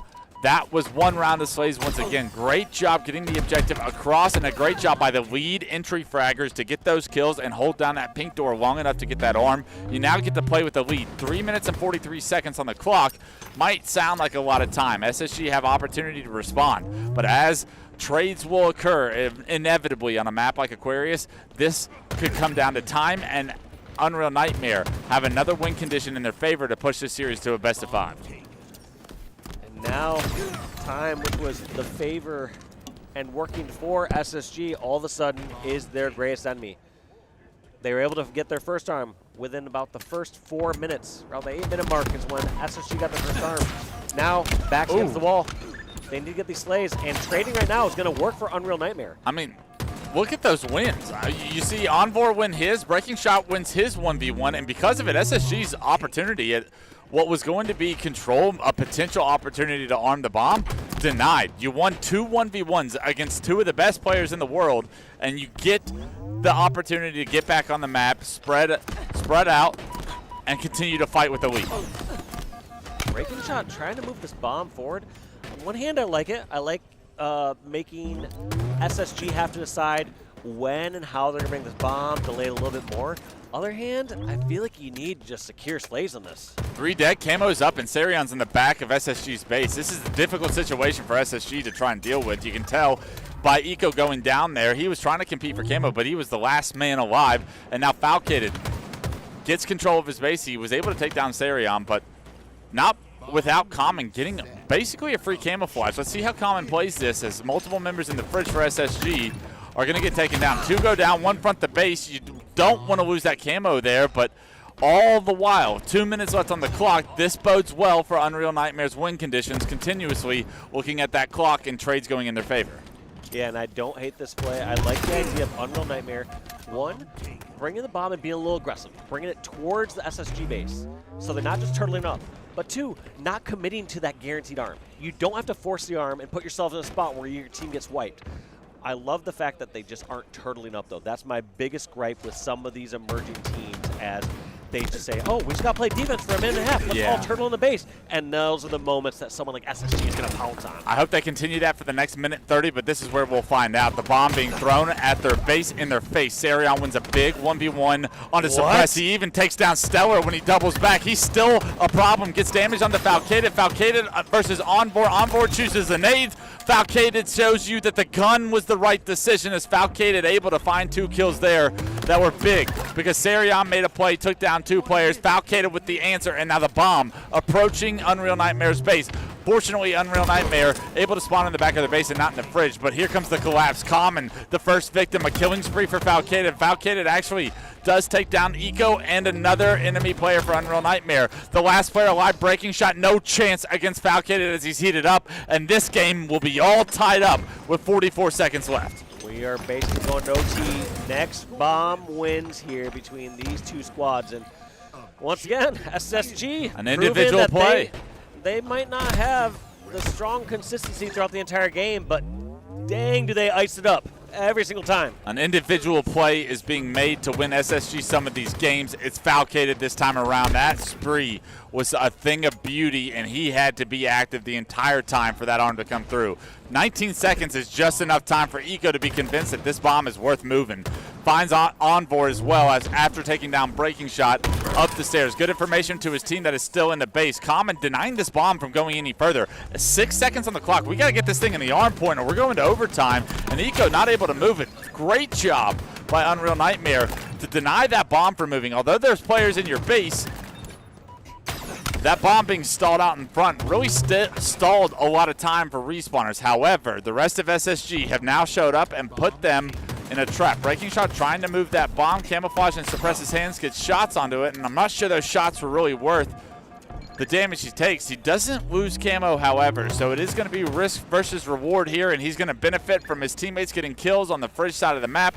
And look at this, Envor, last player alive, spotted, knocked down to no shield. These bank nades are a prayer from God, and Unreal Nightmare, no one's answering your prayers today. It is going to be SSG arming the bomb in a 3-2 fashion. They will take this series 3-1 here, but not without Unreal Nightmare giving him a swing and a couple of punches along the way. Yeah, no kidding. This was not a clean series from SSG. No. When we're looking at how these top squads are playing today, SSG, off Series 1, looking shaky. I mean, if we're seeing the same SSG go against Envy later today, I think that's going to be Envy all day long. You got to think about the mentality of SSG coming into the series. Maybe they didn't think Unreal Nightmare was going to put up the fight that they did, but Unreal Nightmare can walk away with their heads held high. This was a highly contested series. If we see this matchup again, they may be able to create an upset if SSG is playing at the level that they just were. SSG, like you said, going to be wanting a higher ceiling here moving forward, especially knowing Envy's right around the corner. Yeah, no, fair points there. I mean, maybe it's more testament to Unreal Nightmare and seeing how they're going to play against Envy, because, my God, did they play well here throughout this. But we're in a treat for some good pool play today. I'm loving it. We're not just seeing too many 3-0 just dominating sweeps. We're seeing some closer games, some closer series, some upsets right away. I'm loving it. Yeah, absolutely. Close, but close doesn't cut it here. You got to figure out ways to win. Unreal Nightmare We will see if you can replicate that and maybe create some upsets along the way. SSG, we expect you to step up here this afternoon against MV. But from the Bravo stream, it's going to be Dave and I signing out. We'll see y'all on the main stage here shortly.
Hello everybody and welcome back to the HCS Major here in Charlotte, sponsored, hosted, all that good stuff by FaZe Clan. And on our screens we have Optic Gaming up against Imagine Club, and I would love to say, Dan, that this is two heavyweights, and this is the second seeded North American team and the second seeded European team, and that's a story of some sorts. But unfortunately the issue is that they are both in different weight classes, and you are raising your finger, and I know why. Oh, Please tell the people. technicality! Tell people. Imagine Club is the #1 European seed coming into this tournament, and that's why they find themselves in this group, Jersey one. Now, why would that be? Well, that's because Luminon decided they didn't want to play in the qualifier, and they didn't want to be in this group because they didn't want to play against Optic Gaming. Alas, now Imagine found themselves right here, right now, and it is going to be a difficult game. It's going to be a tough series. And depending on what kind of Optic Gaming we get, perhaps this is one that Imagine Club can be an irritation. Legend, though, playing against teammates and former teammates, actually. And the likes of Chick, who, of course, they've seen great success, and we will always harp on that, the history-making Quadrant team a couple of years ago. But things at the moment. Not looking too good if you're a Imagine Club player with all 4 people. Sorry, in the respawn I was screen. just laughing. I just thought it was funny that he just like absolutely full sent it to try and get the melee. Made complete sense, the right play, but it just looked funny on his screen because Legend had just left him there and was almost expecting it, as it is going to be 1-0 to Optic Gaming. And the French player on the other side now will be running the flag. Now, the expectation will be Optic Gaming to dominate this series.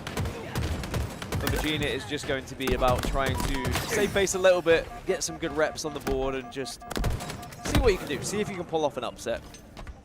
I am always trying to be positive for any team, but especially the European teams. But you also have to recognize when you're going up against one of the greatest teams in the world. Yeah, it's almost not even a slight on them, more just the fact that Optic Gaming are that good. One of the superpowers in North America and indeed the world. So a lot to do. It's a real David versus Goliath story.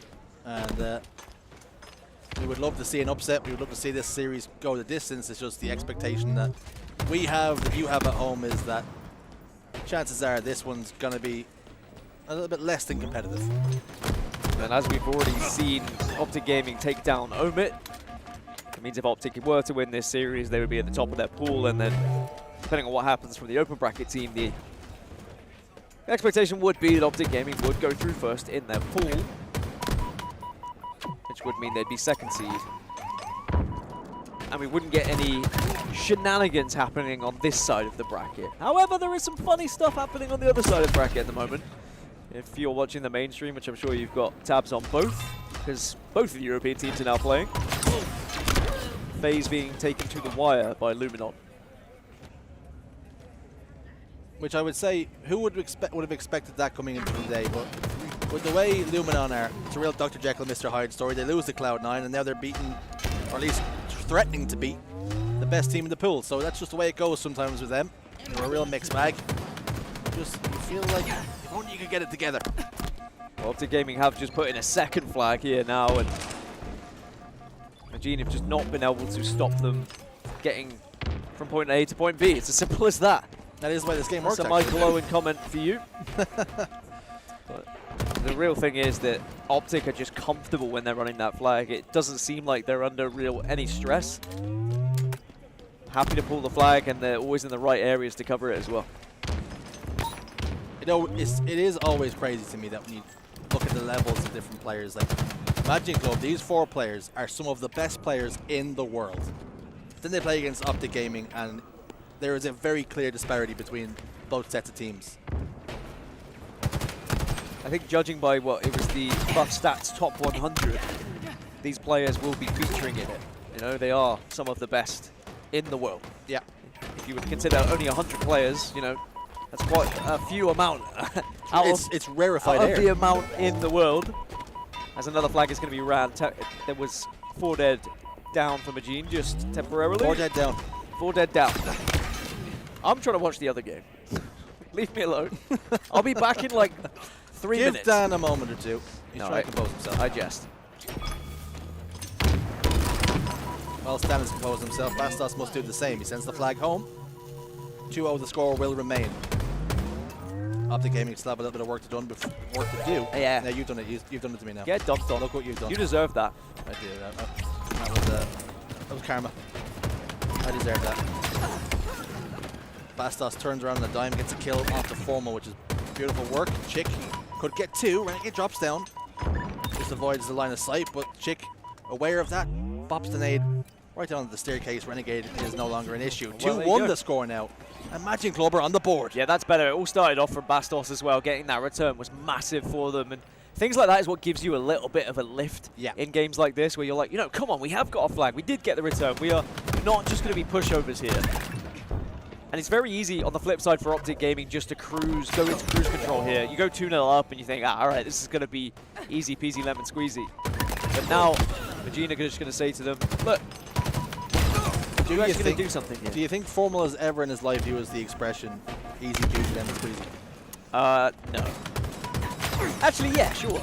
Surely. You think so? I think he has to, right? It's just an expression that everyone said at least once. We'll have to get Blaze on it to really ask the really hard-hitting journalism. If we can get Blaze the questions to say easy peasy lemon squeezy on the main stage, I'll be happy regardless. Well, things that are not looking too easy peasy right now is Magic Club's aspirations in this game, as Renegade burns 2 and keeps it moving. Bastos then, last man alive. The Demon, he's pushing this flag forward. Chick will just delay for a moment, and sometimes that's all you can do, and sometimes that's all you need to do. Renegade is really just gone from strength to strength throughout Halo Infinite. Such a fantastic player, often considered the MVP. At the moment, can he do enough to try and stop this flag? Him and Formal still alive. Formal does go down though. And the G Club are actually making a game of this, and it is impressive. Not playing this one too passively at the minute. That's exactly what you need if you're Magic Club. Play aggressive, play with confidence. If you shoot them more than they shoot you, you will kill them. Another Michaelonism. Well, confirmation what's just happened on the main stage. FaZe Clan have just taken down the other European roster, Luminon, 3-2, winning 50-49 in Game 5. And I will say, I do think Luminon will look back at that one. They were up in most of the games. And it's one that slipped through their fingers, and now they're going to be fighting for 3rd seed in that pool. Anyway, Bound running this flag. Looking to try and just get Optic a little bit out of touching distance here, because it's a little bit too close for comfort. Bound makes the clamber. Teammate there in support. 3-1 now the score. So that good work that Magic Club are putting in. Still find themselves down by 2. And it's always difficult, right? If you imagine you want to take confidence in some of the performances you're putting in. Although the results don't go your way. And it is a results-driven game. Results-driven business. But sometimes you're like, we've actually given a good account of ourselves so far, and they absolutely have. Which only bodes well for them, not just in this series, but for the tournament and the games that will be coming up for them as well. Because not only is Omit in their group, but they'll also be very much having their sights set on the open bracket team that arrives. And it's a full tournament. I think we sold out of passes at this tournament, and actually more were put on sale. So there's going to be a lot of teams in that open bracket trying to clamber their way up the ranks and find themselves in the pro bracket into pool play. So 3 minutes left for Majin to try and get back into it, but you'd imagine with a 2-cap lead now, Optic Gaming, and they have been outslaying them, they should just be able to cruise their way into a victory here. It is nice to see that the appetite for Halo is as hungry as it's ever been from our competitors. Like Dan mentions, the selling out of the team passes is wonderful news. The more people we have enjoying Halo, the better.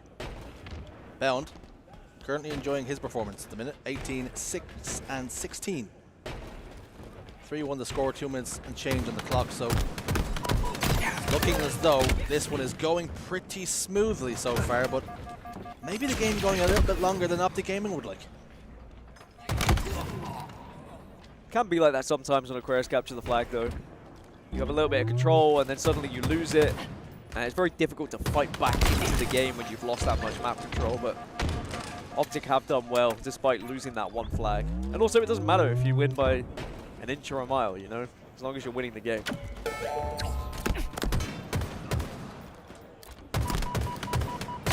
Septic loses his shields, but fights Formal down to no shields as well, so good damage exchanged across the map.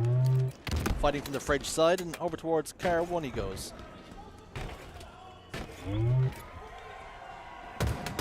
Bastos receiving damage off the spawn. Legend's gotten a couple of kills elsewhere, and was Bastos last man alive for the moment. Chick fighting down the shroom stairs, he gets taken care of, and it looks as though this one is going to go. It looks as though 4-1 will be the score, and it is. Formal just couldn't quite get shields back there, and Gene will eventually punish him, but I think the damage has already been done here. Question is, can Optic Gaming get 5?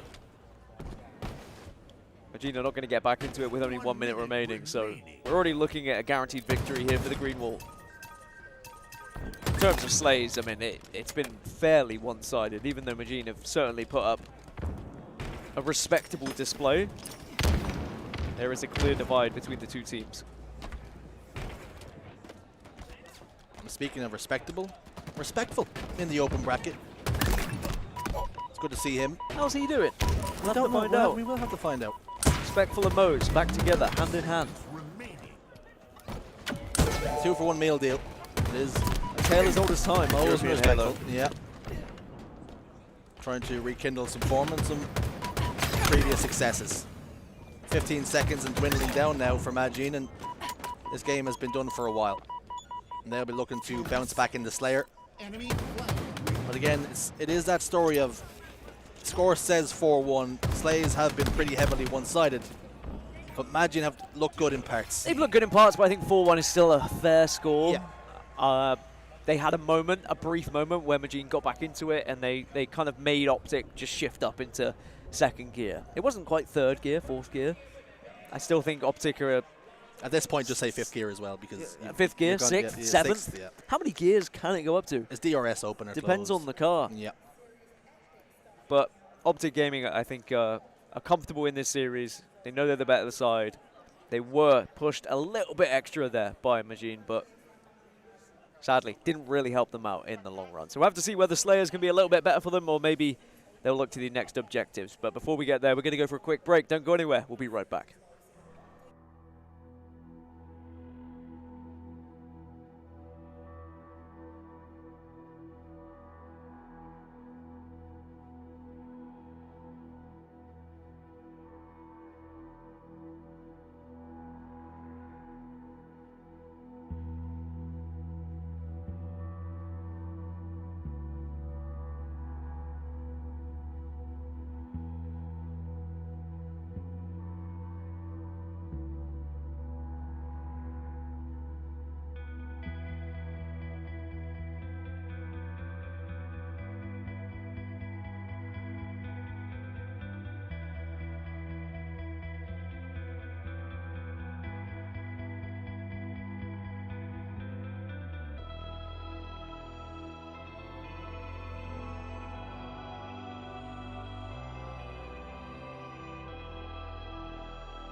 Welcome back, folks.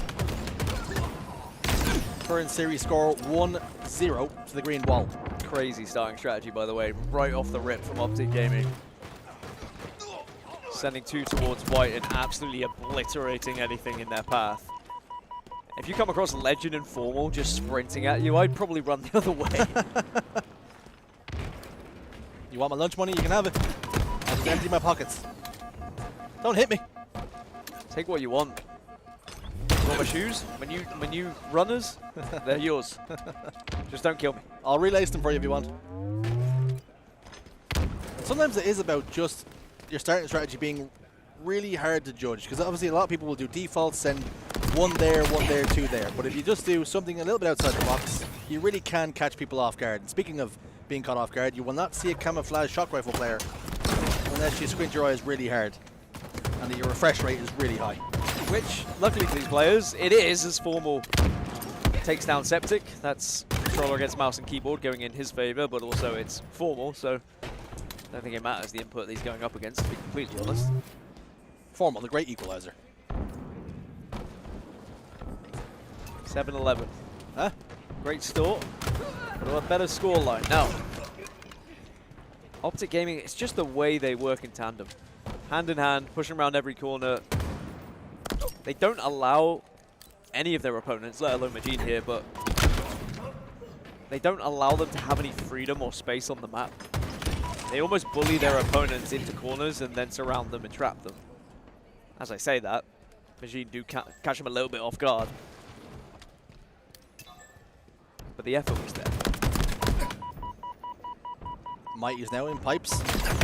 2 members of Optic Gaming fly towards him, and even still, you see Renegade challenging that no shields. He could have very easily backed away, but knowing his teammate was there to support, he was happy to take that fight. And it's plays like that, sometimes they can go well for you. And luckily they did there. But you give Mighties the opportunity to trade, and perhaps you don't need to. But again, that is the risk that Renegade likes to play with, and when it works, it looks beautiful.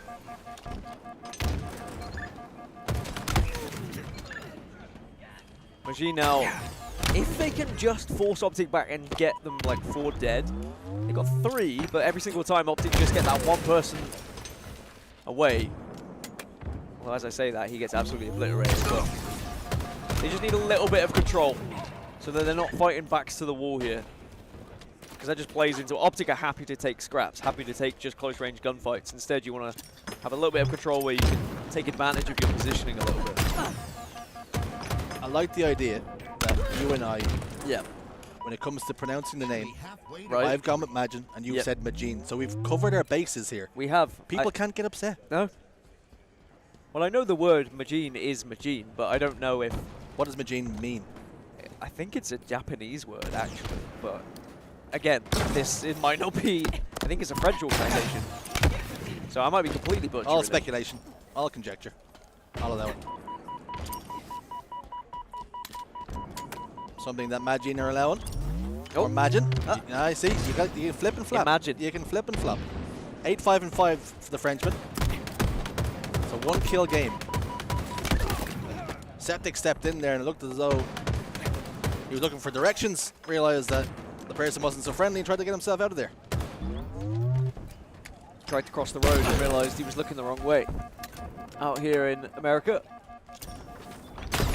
Drive on the wrong side of the road. So you look right and then left here. It feels strange. I'm still not used to it. They always say look left and right. Isn't there like a little rhyme? Yeah, I think it's left and right. Who knows? How does left and right rhyme? How do you make that work? I'm not a poet. Just when you think, imagine a back into it, They're still in it. but like Kills. every time they get within 1 or they tie, Optic then just suddenly find 3 Yeah. and just create that gap every time. Like imagine a constantly behind. You're always playing that chasing We've not game. seen them ahead really, and as I said, that's what if they're going to win this game, they have to find the lead, and then they need to start pushing Optic back rather than Optic always being the aggressors at the moment. Imagine very much playing reactive Halo here, backed up in the corners, down to no shields. Unbelievable. Damage being done, no trades either. Renegade's just taking down 1-shots, but he's just listening to pullouts and then knows where every player is coming from, because again, there's just so much coverage on the map for Optic Gaming, and they've got tabs on everything right now. Lots of tabs open. I'll leave it there. Camouflage for Legend. Never mind.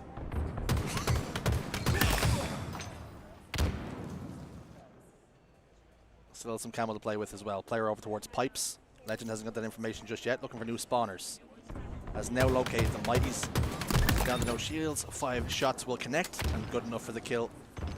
As it typically is if you find that final headshot. Chick will take some damage. This is good play from Legend as well. Just changes trajectory, changes angles, keeps himself out of lines of sight. Just being tricksy, being mixy. Nice nade from Renegade. Did it connect? The answer's no. Imagine still in it, but slowly is slipping away from them. That's a big one though. Septic has to stay alive. Trying to get scouted out by grenades at the moment. No damage comes through from it, but Septic is kind of isolated. Waiting for teammates to arrive at elevator with him, and I think that finally has happened. And Optic are kind of forced and pinned back into pipes. This isn't a guarantee for Optic. 45 now for Imagine. You can see Septic backing it up. Aggression coming from Legend. It's going to be a trade. Optic need 2. Imagine need 3. This is such a huge moment for Imagine as well. A chance to get one off of Optic. This is going to be their best chance, if ever. The confidence they can gain from it as well. Trades again. 1 kill game now. At the moment, the game in the hands for Bastos. Shock rifle then. What can he do with it? Can he locate the face of a player? Or will the kill come elsewhere? All 4 members of Optic over towards pipes. And Bastos finds the face of his compatriot in Legend. The series is all tied up. What a win for the Europeans. Big shot from Bastos as well. The newest player on this roster, the newest European really on the main stage when it comes to Halo Infinite, and you know, might have had a difficult tournament last time we saw him out, but we've seen this historically throughout European players. They first get onto the main stage, maybe a little bit nervy, but as they get used to things, as they get comfortable, they start to shine a little bit more, and Bastos starting to prove why he was added to this team as they tie it up 1-1 against Optic Gaming, 50-49. We're going to go for a quick break, but when we come back, we'll have map 3 for you guys. Don't go anywhere.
Welcome back, friends, to Game 3.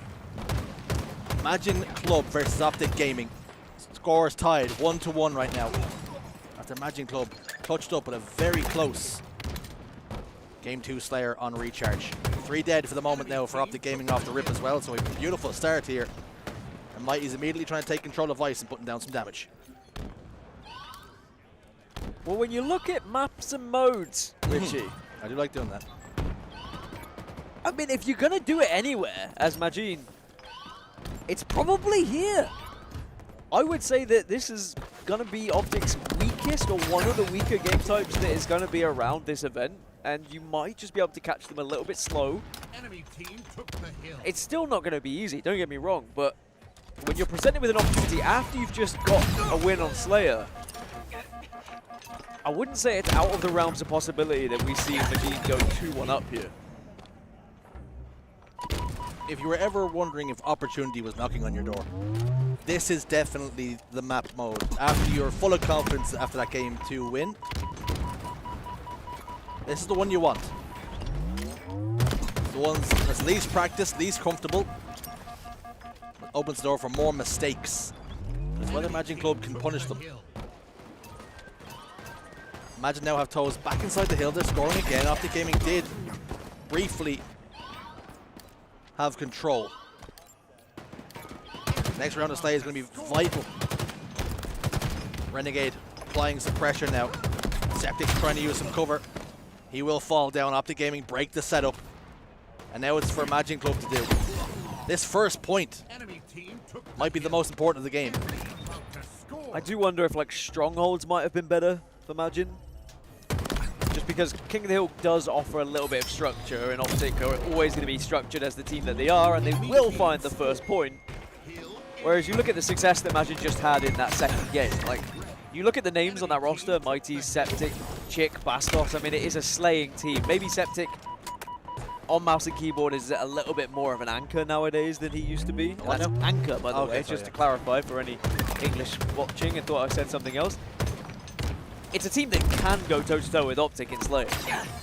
And if it was a stronghold, you can kind of slay your way through the game, but King of the Hill, there does have to be a bit of structure about it. So it does have me a little bit concerned, but again, still not impossible here, and probably a better map than any. Slay is pretty even between the two teams after the initial break.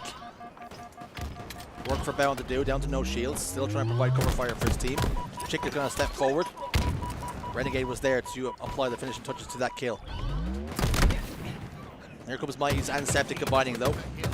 Mighty's just about rounds the corner, evades the final shot from Formal's DMR or Bandit, depending on what you prefer. Sniper rifle in play now. It's in the hands of Chick, and boy oh boy have we seen him hit a clip in the past. Go on, give it to us. You just, every time I see a sniper in his hands, I just want him to relive his former glory, you know? The dopamine he felt is the same dopamine I felt. I want to feel that again. Make me feel something again, Chick. Opting to take this angle over towards Ice. Legend slides forward, coming to swing, and shots him missing, but third time was the charm. Takes down his former teammate. And again, Imagine Club will put a lot of points together here, a lot of score, but a lot of progress on this second hill.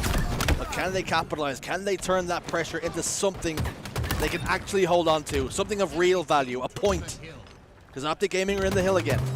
Optic are starting to get a little bit more aggressive towards this hill because they've seen how much time is being totaled up here by Imagine. But even if you are aggressive, if Imagine have found spots to hold and hold angles away from the hill, then suddenly it can shut you down when you least expect it. It looks like Imagine are going to tie us up 1-1 here, unless... No, there we go. Imagine looking for a bit of magic. And it's Chick now we're on board with.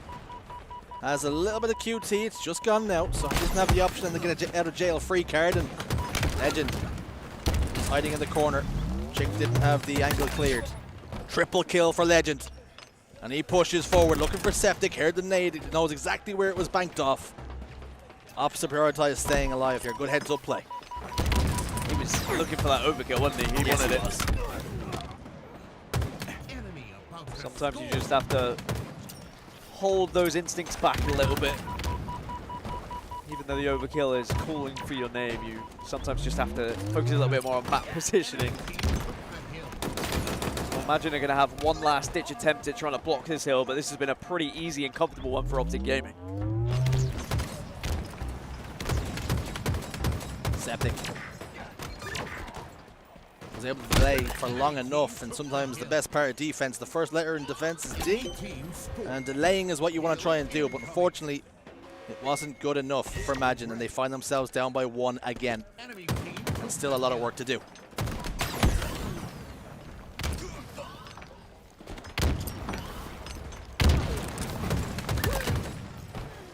Legend looks so good. I still think he should have won like Controller Player of the Year last year for his rookie season in America. Yeah. I mean, you're not... Oh! Just when we're saying how good you look, you show us exactly what we're talking about. See, as soon as we stop saying how good he looks, he starts missing. He needs the compliments. He feeds off of the positive energy. That's what fuels him. And for Septic, what fuels him? Energy drinks. Do they? Sniper rifle? I don't even know if Septic He drinks probably energy doesn't, drinks. actually. He's the kind of guy that I think would have Likes natural... to eat clean, probably, what's it called, kombucha? I can see him being a kombucha enjoyer. alcohol. Is that how you pronounce it? No. I think so. I'm Irish, I don't know much about alcohol. If it's not Guinness, he doesn't care. Other brands are available. 2 minutes left, and this one's taking a little bit longer, which does cause for a little bit of concern if Imagine don't get it, because if Optic go 3-1 up with this little time left on the clock, chances of Imagine getting back into it suddenly start to dissipate. Renegade gets his shields back. Heads towards Bound, realizes he's in a bit of distress. Keep jumping. Both players will soar out towards Bastos, and looked as though Bastos might have been able to get the trade there. Chick rounds the corner. Well, he almost rounded the corner, but killing spree locked in for Renegade now. 5 shots. Good enough once more. Mighty's is in trouble now. He drops down to his demise. And Optic Gaming about to put yet another point on the board. 2 on the respawn screen for Magic Club, so this one is going to slip straight through their fingers. And now, just 1 hill away from taking the lead in the series once again. Yeah, it might just be 1 hill too far now for Imagine. 1 minute 40, it's not impossible, but not really been able to dominate these hills so far to have a real quick one. This one has to be so fast. Renegade is going to have the QT here, and he positions it perfectly where he can go away from the hill, he can shoot from afar, and he can get a good idea of that player being weak, and then he can rejoin the fight at the hill if he would like.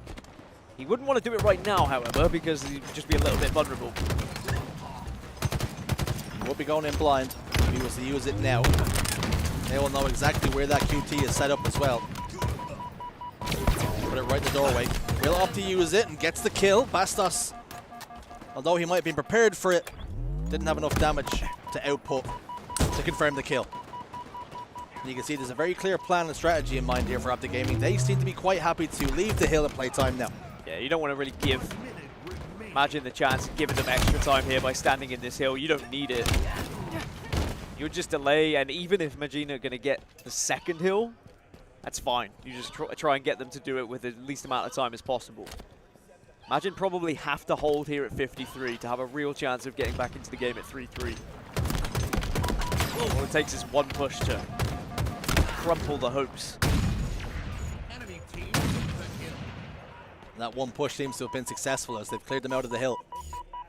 Chick is going to try and step in again and just delay, take the 1v1 with Bound, but Legend is there as well to combine. Septic hits the body. Keeps his teammate alive here. Great work from Chick and Septic, who were against the odds, against the numbers. 3 dead for Optic Gaming, and they will score. 3-2 now the score, 44 seconds. This one's not just done yet. Need a plan of action here, do you imagine? I tell you what's going to help with Septic having the sniper rifle on MK, but it does get shut down and traded out. He is ticking towards them. And Optic Gaming may be beginning to sweat a little bit.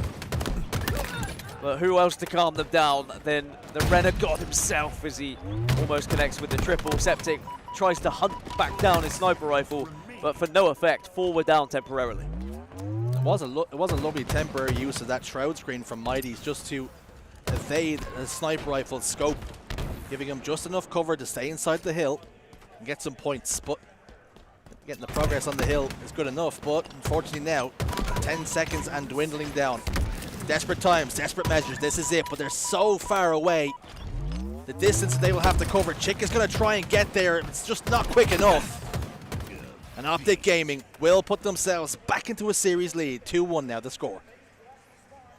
It was still quite a close one. I think Majin will be pretty happy with their performance, but you know, it was a map that I think Optic are probably going to be slightly underprepared for comparatively to the rest of their map pool, of course, just from the history that they have on it. Sadly, we weren't able to see the Europeans convert it, and they will find themselves now down 2-1 in the series, with Optic Gaming trying to close this one out in map number 4.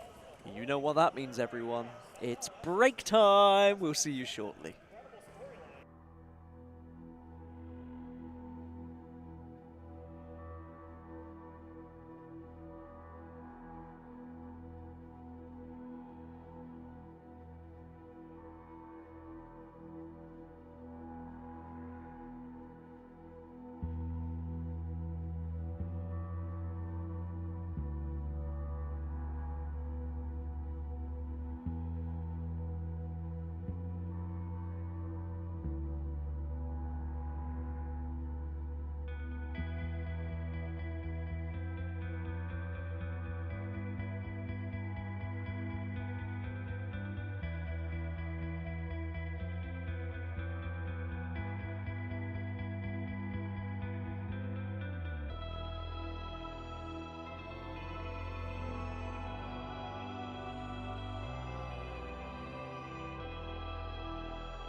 Welcome back, friends. Is this to be the conclusion to this series? Optic Gaming 2-1 up now against Majin Club.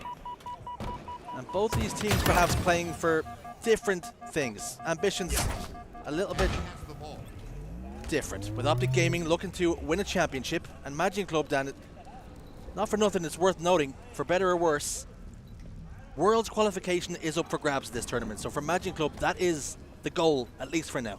Yeah, that's the main goal for them, really. Make sure they get to the biggest and best Halo event they possibly can. And also, maybe try and get top 12 at least. We've seen a few top 16 finishes, which are never really particularly fun. Breaking into the top 8 would be the dream, I'd say. It's not like that it's impossible, especially with some of the games we've seen so far from them against Optic. Quickly! Tell you what. From the Frenchman, popping off. 2 for 1. That's the meal deal you're talking about. Majin, who have put up a good fight here against Optic Gaming at times. You'd imagine that when they come up against some of the top 12 teams, top 8 teams, they will certainly be able to put on a show for us. So what do we think for this game calling them Machin? Machin? probably not right, is it? No. Enemy has the ball. Someone let us know. We'll just keep making it up until we're told otherwise. That's probably the best thing to do. Well, I don't see know the any issue with word. that. I just... Oh, look at you. I know words. Oh, you're cool. I am, you know. Alright, Optic have got firm hands on this one as they do the sniper rifle. Legend gripping onto it for dear life. Ball out of bounds. Ready to take faces or just take body shots. Enemy has the ball. Ball drop. Sniper rifle out of ammunition now. Legend had a lot of work to do, and unfortunately, he just didn't have the tools required to get the job done. Chick now, still alive. And I remember Enemy has the ball. there was a short clip put out by HCS, and they were asking players, what's the map mode combination you would want to play if it was to win a massive tournament? And for many players, including Legend, who was actually this very one here, oddball on live fire. Enemy has the ball. Very comfortable on it. 19-second lead, but Mighty's now eating away at that. Contemplating a rotation over towards green, but information being passed along from his team. The play ball is the best option here, and he decides that's the one he's going to take. I think he was the last alive when he initially picked up that ball, so it had to be an attempt to play, but then when he saw the spawner over towards green, he considered maybe they could hold on to it. Alas, Bound has now got the ball over towards tower, and Optic can set up alongside the camo, and Legend's going to use that camo to get a sniper rifle. Things have gone from bad to worse. Some pings being passed along. Bastos loses his shields, gets them ripped from him. And the bandit comes out to finish the job. And Legend is really getting comfortable here. Right at home against the Europeans. He dominated over there for long enough. And he's not done just yet. Bastos gets dispatched. When Legend's playing like this, you know Optic Gaming are going to be looking in fine form. It's the reason why he was added to this team. It was the dream team that was built right from the get-go from Formal. And that first round is going to go in favor of Optic Gaming. Now they find themselves only one round away from winning this whole thing. Legend, of course, a history maker. Not just for European Halo in terms of his placements, but the fact that he then came over to North America and has won championships. Not just one, multiple championships. As well as winning MVP for the season as well. Not to mention one of them being a world championship. Currently sitting at 14-4-1.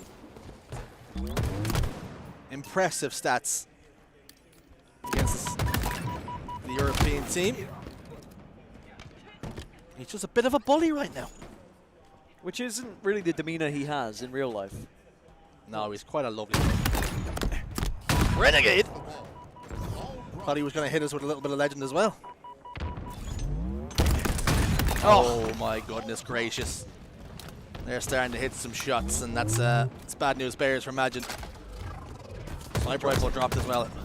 Very professional decision made by Renegade there. Winning in the round. You have an opportunity to maybe pad the stats just a touch, hit some shots, build some confidence, but you still have the wherewithal to pass the sniper rifle back over to Legend, and you can see why. The shots he's been hitting. Plus he has camo. He has all the tools he could want. Does give away his position here though. He doesn't care that he's happy to give away his position. He's still going to push. Ooh, doesn't connect with the second, but the cleanup crew is there from Renegade. Optic have slowly warmed into this series. And I think that's what's key for them here is just making sure they're playing at a good level, not expending too much energy into it, but also showing that they're not going to be pushed over by any team. Enemy has the ball. Ball rotation for Renegade over towards green. Quantum translocator will pop up just as he gets there, perfectly timed. Mighties and Bastos have taken care of two of his teammates then, so the play ball is going to be the option here. Just keeps himself on the map. Beautiful movement, tiptoeing his way. Mighties though, as pretty as it looked from Renegade, those toes kept himself in bounds, in play. The bandit of Mighties will take care of business. Speaking of business, 34 points to 5 now. And Optic Gaming seem to be in cruise control. I will say overall I am impressed with Magic. Yes. And whilst I set my expectations, I think quite rightly so, that this was going to be most likely an Optic Gaming victory, imagine taking a map and also making Optic have to sweat a little bit. I think they've done themselves proud so far. And again, it's not over yet. Even though we're heading that way, there is still time, but honestly, with how Legend's been playing, I'm not sure he would let a comeback happen. Well, there is that cliche, isn't it? They use in sport quite often. It's you can lose, but sometimes it's how you lose. And the complexion around getting dominated 3-0 and not really ever having a chance or an opportunity to play your game. That has not been what we've seen on our screens in this series. Imagine looked very good in the Slayer and even in the King of the Hill. But you spoke about it, Optic Gaming, when there's some pressure applied, they do have the opportunity and they do change gear whenever they want. And Legend has been just on fire. The shots he's hit apply so much pressure, allow you to take so much space. Another body shot, another body shot. And I feel like DJ Khaled saying another one, another one. Just game-changing shots, aren't they? That push looks completely different if he doesn't connect with them. And while Imagine do get the ball, they're getting it whilst they're weak. They're getting it while they have members down. And it just means that there's no ball time accumulated here. Instead, they have to try and fight their way out and see if they can maybe sneak away with the ball. But Formal didn't allow that to happen. Spawners over towards green. Now they're going to have their backs to the wall. They might get pinched as well. And it all really comes off the back of just a couple of sniper shots, as now Formal can make sure that ball is out of enemy territory. Still making good Halo plays is Formal despite the score and despite the discrepancy between the two teams at the moment. Bastos desperately trying to get away, taking so much damage. Legend will step in from the big door, but help is on hand in the form and the shape of Chick. So now Magic can get some points on the board. Try and close that gap. Camouflage is about to pop up, and that's probably a welcome distraction for Imagine, just to mean that they can score some more points. They can rotate the ball over towards the window. The player has the option to drop the ball and help secure that camouflage, which they now have. Imagine now just starting to piece together a little bit of a round now.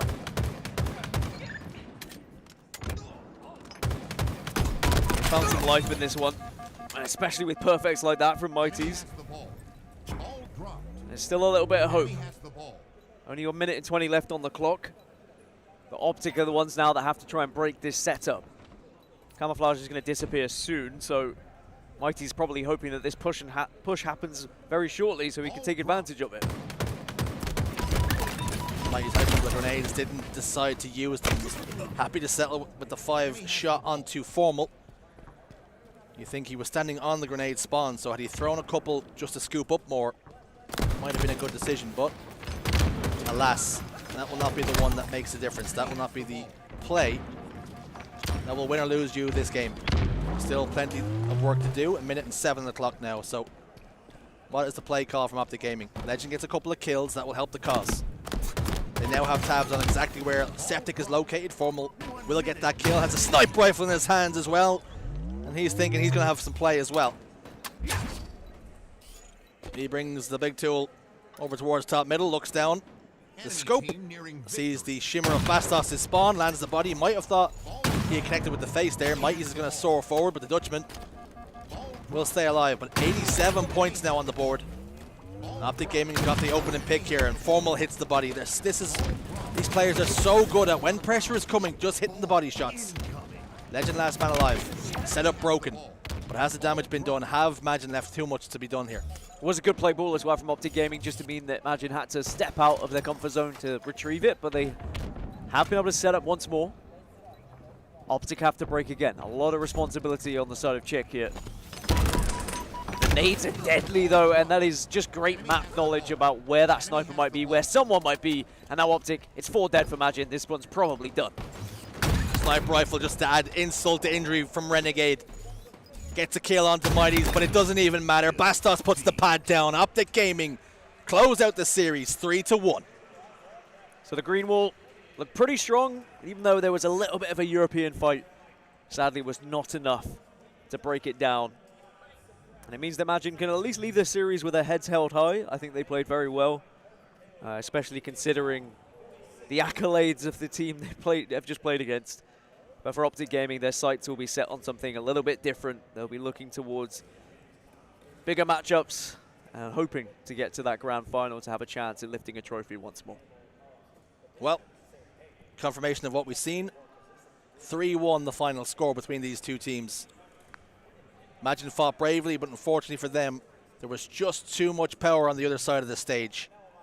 But that's all from us for now. We'll be right back with the next series. Don't go anywhere, folks.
Hello, is it B you're looking for? If so, you're on the right stream, everyone. Welcome to the B stream. It's Onset and Bravo.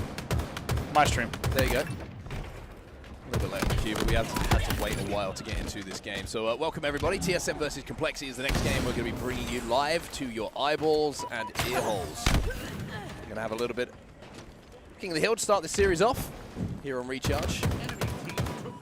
As we take a quick look at Pool A. Also, make no mistake, this is a pretty juicy series, right? If you talk about TSM has looked really good. Of course, we just saw the Shopify series earlier. We've seen an additional series beyond that as well. And you have to think about this team has to put together their end-of-year run. I feel like online, already taking down Optic, already taking down FaZe in big events, leaving a little bit to be desired in SLC. It kind of tees up the perfect story for this team in terms of maybe riding the ship to be on championship form in a few weeks. Yeah, it's interesting to look at the Complexity side as well. Some of these players, I would say, hugely improved in recent events as well. And the one I'm looking at in particular is King Nick. I think King Nick's really started to finally find a little bit of the form we were expecting maybe at the start of this game. From his gameplay and some of the statistics he's been putting up, both online and offline. And I'm excited to see if this Complexity roster can keep kind of enabling him to do what he's been doing recently and continues to find some success, because it's a really tight series, I feel, between these two teams when you're looking at it on paper. I agree. I think these are just like workhorse, gruely grinder teams, right? All 8 players in this lobby have just put so much hours into professional Halo, and it just showed, I think, great teamwork on both sides of the stage as well. And early on, it's TSM with the initial lead in your bottom row. Carbine in the hands of Druck. A little bit of damage going to be peppering across map, but already you can see Complexity have broken through pipes. I managed to find a couple of kills. They sort of step inside of the hill, but Torlik's trying to collapse on it as the last player alive here for TSM. Surviving long enough here at pipes for the teammates to spawn over at gold, so they're going to have pretty good access to this hill. But Complexity are just eating up quite a bit of time here, even though they get that first kill. It's still a 3v3 here, and you can see they're a little bit worried about stepping into that hill. It's going to be interesting, Mark, to see what Tolik does. By the way, he's already 8-3. What he's able to do in this series, because if anyone caught the Shopify series, we didn't really see Tolik going full Tolik mode in that series. He was shut down a bit, if you ask me. And he's already 8-4 here in this one. I'm curious if we might, just because Complexity with the seed that they have and with the tier that they are compared to Shopify, if we're going to see Tolik maybe go full beast mode here. Well, we're going to see them go down 1-0 at the moment, because that's going to be Complexity getting the first hill in their name. As we now move our attention over to blue in the tunnel. Camo's going to be down bottom mid. Soul Snipe's going to grab that one and scoop it up and pop it. 3 out of 4 players negative on Complexity, and they get the first hill. Definitely a sign of concern for the side of TSM. Let's see if Soul Snipe can turn that around. Soul Snipe will be able to pick up a second kill here. We'll be able to move towards that shock rifle, which just came up. Mental, though, is going to spot him out, and King Nick is going to listen to the communication from his teammate to finish off that kill. So Camo, pretty much, not really too much of an effect on this cycle of kills, as TSM have managed to just get about half of this hill already capped. Man, he does as much as he can, but he gets absolutely clobbered in the end. 2 dead for TSM, and we'll see if Complexity can turn this one around as well. Let's not forget, they were trailing by a pretty similar deficit. Maybe a little bit less of a deficit, but on the first hill, and they turned it around. And now here comes the progress, and here comes the push. Just want to commend you on the use of clobbering. Thank you. Actually, I felt good about it. It's clobbering time. It's kind of a very specific move, you know, the clobber. Yeah. 2 dead on the side of Complexity. He made that 3 dead. Last alive. He's going to be taken down as well. That is a clean sweep of kills. Oh my, Mental. But Mental's still alive. Mental causing some problems. Finally, TSM will manage to flush him out of the back of blue. Swarm's going to be across the map here for Complexity. A long way for them to go. This could be a couple of kills going the way of TSM and maybe the hill as well. Ryan Noob. Neither player could really find each other, but King Nick stuck around there, right? Yeah, it really did. Once again, tied up essentially on this second hill. And this is going to be a big hill in the game. Could even decide really where this one goes, 2-0 or 1-1. 10-7 Torlik, if we're on Torlik 1, which we still are. On the other side of things, Skippy Cherish, the only player who is positive at the moment. Druck being a nuisance. And found himself a pogo stick or space hopper, another option. I think pogo stick. Yeah, I think space hopper doesn't get that much air. Yeah. Man, remember pogo sticks? They're kind of dangerous, man. I feel like maybe they're like one of those things that can come back. Yeah, like invest heavily in pogo sticks after this. It's going to be 1-1 to TSM as they do manage to close out that second hill. It does feel like there's a better version of the pogo stick, like without a doubt, right? Because if you just hit that thing on the wrong angle, like heaven forbid you hit kind of an uneven part of pavement, you were going like to the right pretty far. and then into the ground. Maybe if we combine modern advances in AI I think and quantum computing. Pogo Stick is definitely ripe for AI innovation. Yeah. 2 minutes 45 left on the game clock as the game is still tied up. Next camo is going to go over to Torlik at the moment. He's 13-7, having a good impact on this game. Nick is trying to sneak him out at the moment, or should I say scope him out. Sneak him out doesn't really make sense. No, it doesn't. Killing spree for Torlik, though, is going to continue his ascent towards double positivity right now. Good math from you. Just made one mistake. I'm blaming it on a lack of coffee in the morning. True, you were slightly undercaffeinated. That is true. I'm going to have to take that into account when I think of everything. Torlik just trying to find the kills at the moment to flush out Complexity from this spawn at the elevator. By doing so, he's going to allow the rest of TSM to be able to progress across the map. But there's a flank coming in here from Mental. He manages to find one. You can see nobody really wanting to step in that hill as yet. It's all about controlling these spawns before you make the play on that hill. Man, he's going to have more targets, though, coming in. Right now, pretty good damage. We'll see if the team can come out. He might be able to isolate the first 1v1. And the second. Oh my word. I think he had help from a friendly plasma there as well, but what a play to stay alive in the back of the base, and just a patience for Manny to isolate the first 1v1, and that's all you could do. You take one battle at a time, and you never know what's going to happen with the second battle, and that was beautifully done. You know what they say about Manny? The fans like to cheer. He's the Manny. And that was a great example of it, I think. I don't even know what to say. Score. Enemy team took the hill. Sometimes it's best to say nothing at all. 1 minute 52 left on the game clock. We're getting to a point now with the TSM side really struggling to get back inside of this hill, and Complexity taking some of those advantageous spawns. The TSM have got to win this next fight to convert this hill. However, the Mysticky I'll tell you what, that's one way to do it. is going to be backed up by another one off the wall. The explosive damage will finally take him down. Torlik now at 18-9 at the top of elevator, and Druck inside of this hill. TSM are going to be able to capture this. No one from Complexity is close enough. TSM will manage to go up 2-1. Yeah, really nicely done. Ryan Nuba gets caught. King Nick also gets caught. This could be big time off of immediately 2 dead as well, and there's only 2 players alive on Sneaky. Numbers, good shots from Torlik as he's 20-9 now. Numbers alone should dictate that there's some progress here. Yeah, that was 4 dead. Ryan was just come off the spawn, so TSM are going to be able to soak up a good amount of hill time here. Hill soakers. Kind of like the super soakers. Remember Super Soakers? Dude, That's like one of those things, by the way. You know, it was the one present you didn't get as a kid. Yeah, deep nostalgia for the CPS 9000. Never got one of them. XP 95. Shout out SuperSoakerArmory.com, legendary website. It's like still. I remember you showing it to me. It's like 1992 still. Yeah, my parents didn't have enough. Didn't allow you to they go on didn't the have internet. enough disposable income to pay for one. Well, they were expensive. Yeah. Also, remember the backpack ones? Yep.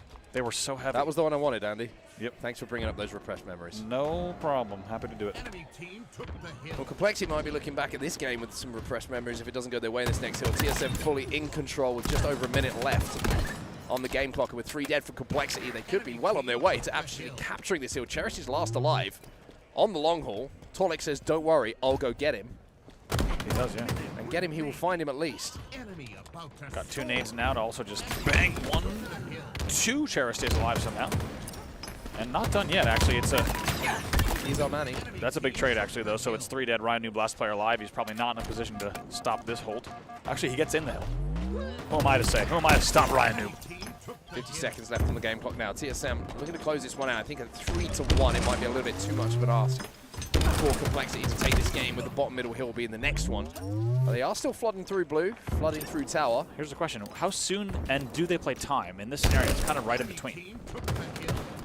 Complexity going to be able to push through here and do a good amount of damage and pick up a couple of kills. So Complexity have managed to flush TSM out. This is a big On moment. the back of blue. Big moment here.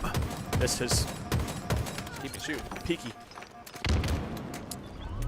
Haven't seen anything that peaky since the blinders. 35 seconds left on the game clock, but Complexity have got control of the hill. Now TSM are going to have to break, and in these situations, you always start to get a little bit nervy, especially when Cherish is starting to find a couple of kills that maybe he didn't have the right to get. Complexity a few moments away now, and TSM too far away. To convert this hill, man. it is 2-2. Repressed memories, reveal yourself. My goodness. And by the way, somehow, having to push through tower, they get it done. And it felt like TSM certainly had the opportunity to hold off that push. They're unable to do so, and now it's going to be Cherish with it. Ammo as well. It's a good forced burn. I always find it takes so much out of you when you try and play a little bit of clock, try and play a little bit of time, and then it gets stolen away.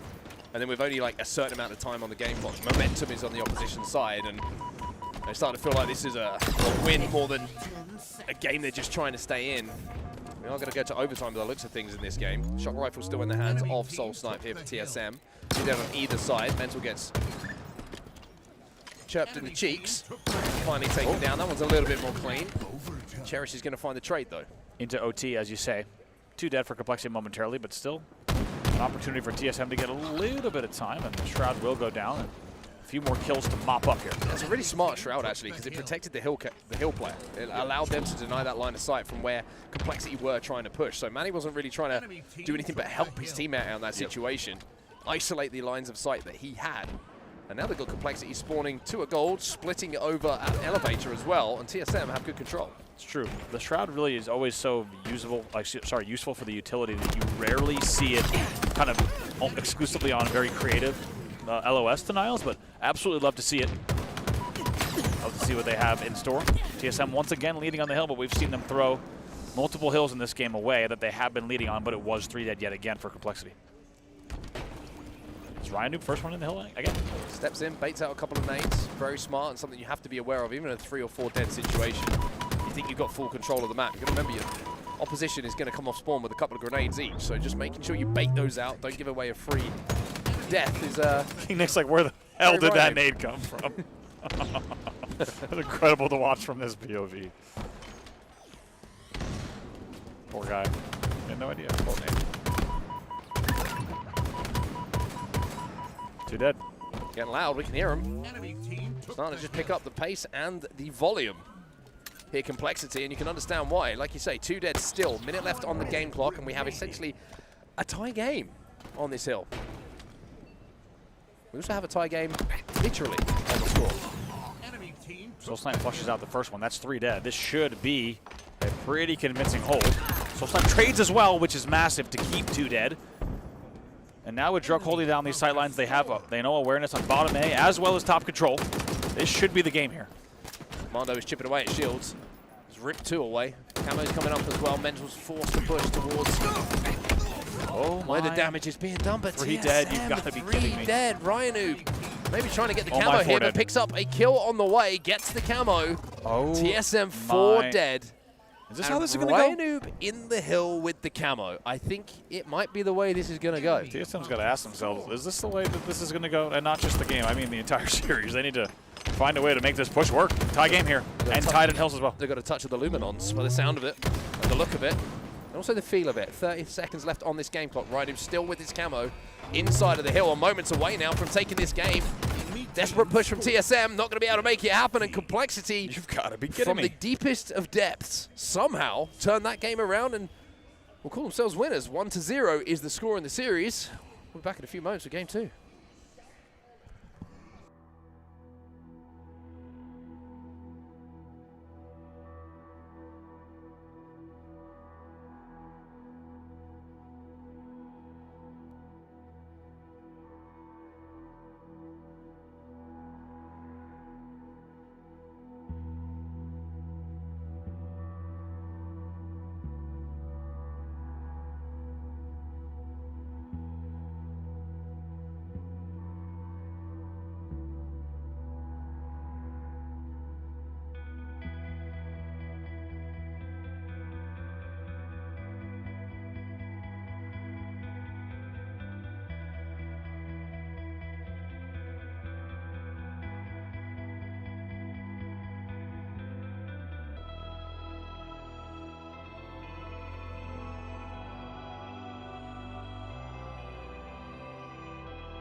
Welcome back, everybody, wherever you may be watching, to the miracle of modern technology by electricity, dark magic, and good magic.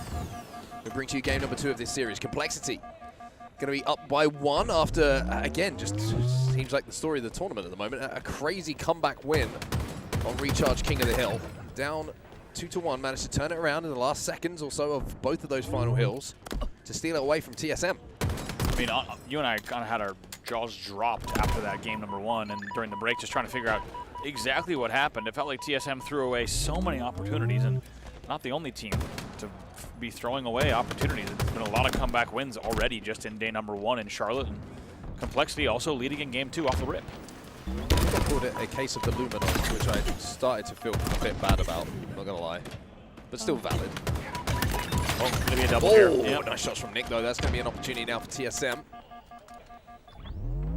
So let's just take a second to get 4 back on the map. It's a good start here from Complexity, up by 2 at this point. Camo hasn't really been a factor. I think it was pretty sure it was burnt off of the rip. Good bait and switch. Oh, good bait and switch, but honestly, King Nick's just still trading the 1v2. Pretty impressive as well. 3 dead for TSM. Yeah. TSM got to be worried here. I would agree, because they're getting killed and staggered a little bit at the moment. Druck was just taken down. 3 players from TSM up. Luckily, Druck did somehow manage to get a trade in this situation. Wow, look at the green gun avoid. I think he jumped over it like Super Mario style. Yeah. See a lot of splashes from the energy bolt this event. People will just see it coming and seem to be able to avoid it. Yep. They want no part of it. Can't blame them. Understandably so. Can you imagine actually getting plastic pistol? Dear God. Yes. It's got the force, you know, think about it. It takes... I don't think it's the force. I think it's the slow burn? Burn. Yeah. 2-kill game here, 16-14. TSM keeping this one close, but Complexity still managing a lead, but Manny's tickling your toes, and that's never going to be comfortable.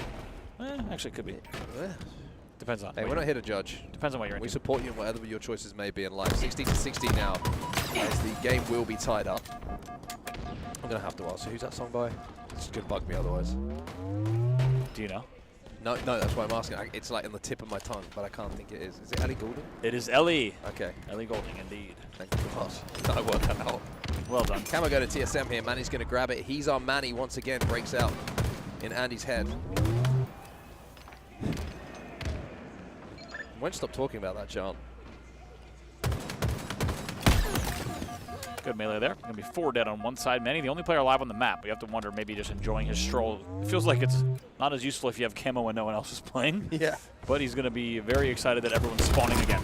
He's going to have to be careful here if he wants to get the most out of this camo. Still has someone to work with. Good damage initially. That's going to be Torlik, who's going to hit a perfect one to Cherished. Swing and a miss.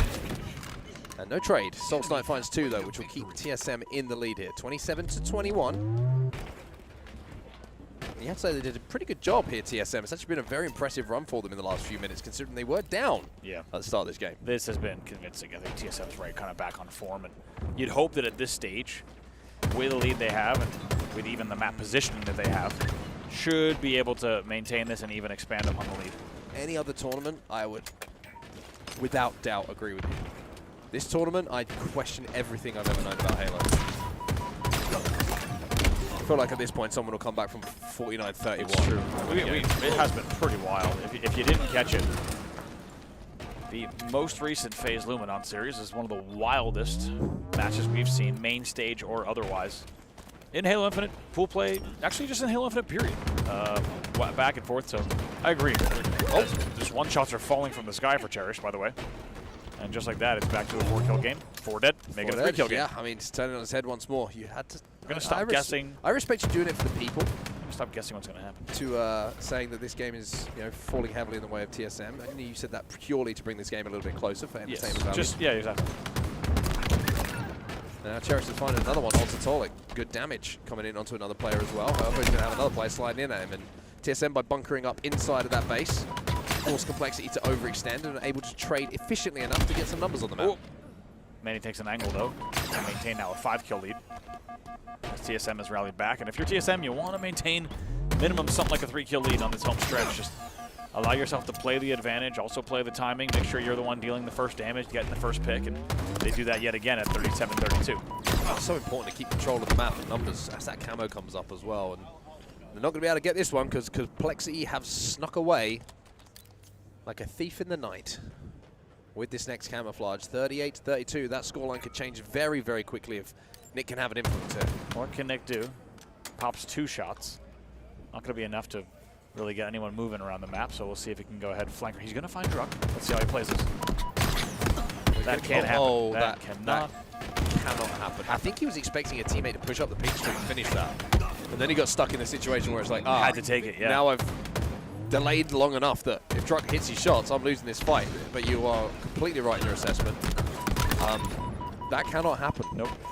Yeah, if you're the camo player dealing in that, especially in that scenario, and you're down by the margin that they are, you need to make sure you're not only converting but also not trading.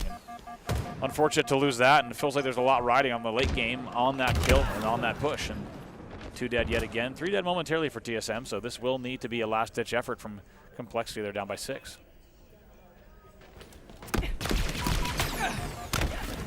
Plasma pistol not going to be good enough. Complexity find the first kill, and it is a 5-kill game.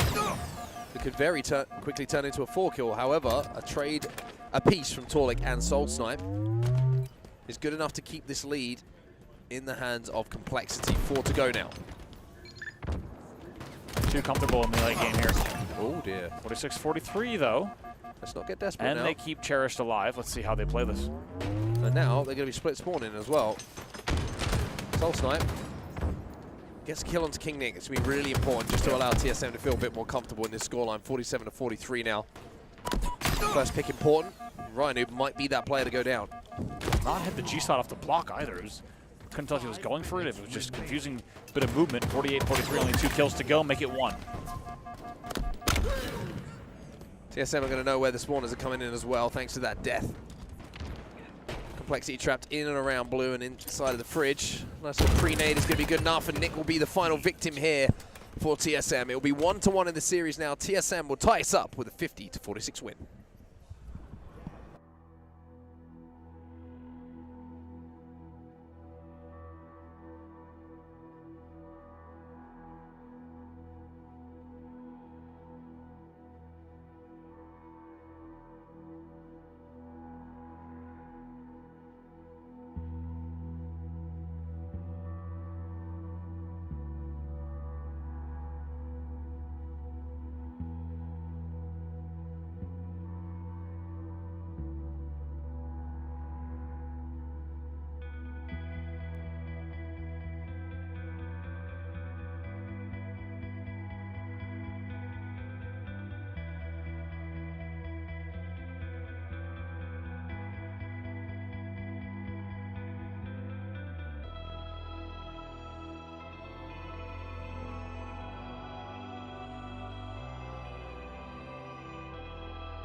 We're back with game number 3, everybody.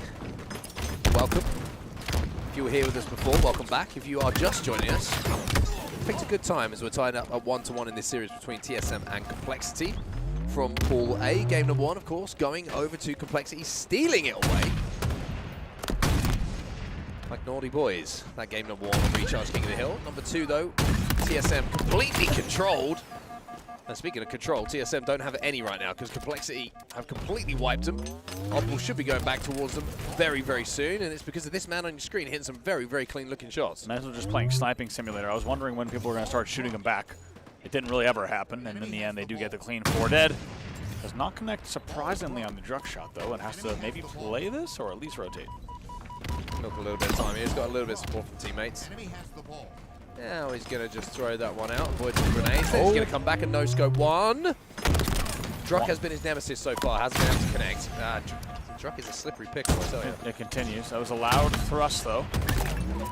In the end, finally will be taken down. It's 2 dead for TSM. 3 dead.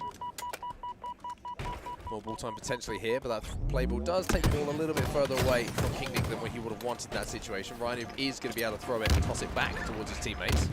First pick essentially shared between the two teams. Trade across the board leaves us 3v3. But Complexity is still with the high ground and the positional advantage here.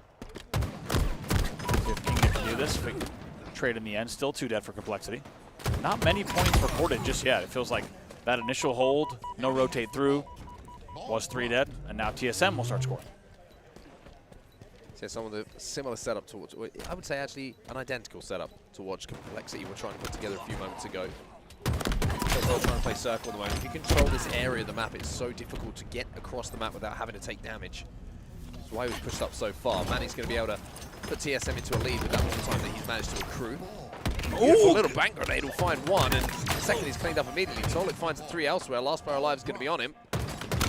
And he trades that as well. So 4 dead for Complexity. That's back-to-back 4 deads. Wow. And Druk has the odd ball in his hands, and now they've rotated it all the way through to blue. Yeah, to really red, good. excuse me. Also, look at Manny's positioning as well. He's going to be able to anchor for them pretty well, and just with an outside hold, 3v3 on the map.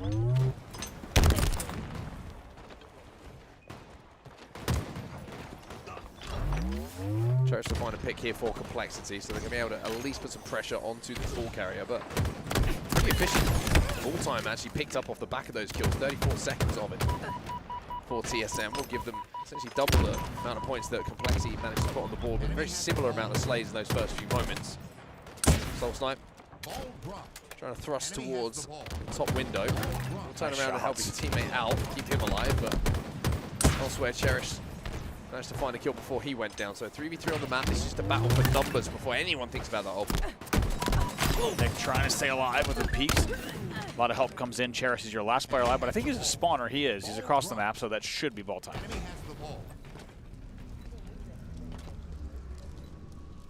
TSM going to tick up towards the 40-point mark. Soul Snipe gets the first pick, and now I think Manny might turn his attention back to a little bit of odd-ball time because of that. A little bit of a rotate coming out towards Ice here, maybe thinking about more of a playable situation as he jumps onto the pipe, switches to the stick, instead he thrusts back, and Ryan with some really clean shots himself there, because that's one of those situations where it can get a little bit scary if you're on the receiving end. By the way, Ryan Noob and Nick rocking the not only United emblems, but also armors in the game you might have caught. Little throwback. Second place in the first ever HCS Major. Never forget. Also pretty good looking armor indeed. See what he's able to do here. Should be able to clean up Druk. That's 2v2 on the map. QT's out of there, Ryan Noob. After doing some good damage, but he gets pancaked into the wall and then followed up by a bandit shot to be taken down. 45 to 46 now after a little bit of a hold for Complexity. This game is extremely close. Yeah, back and forth between the two. And we knew the series would be close, and it has so far delivered if you're just joining us. Game number 1 and narrowly stolen out from Complexity. King of the Hill recharge. TSM looking very good in game number 2, however, has tied us up at 1-1. And feels like there's a lot riding on the series. I think we knew it would be a good one, but I think it's even closer than a lot of people might have expected. Yeah, I agree with you. I think this is two teams which feel like they're on somewhat of an even level when it comes to results, but a little bit of a different trajectory when it comes to what you may be expecting at this event and the World Championships. Complexity on the up and up. TSM just seem to be a little bit stagnant where they've been in recent times. With the ball in his hands now, Torlik is going to be the player to try and drag TSM into a round victory here. 66 points on the board for them. They've managed to just a little bit of a cushion.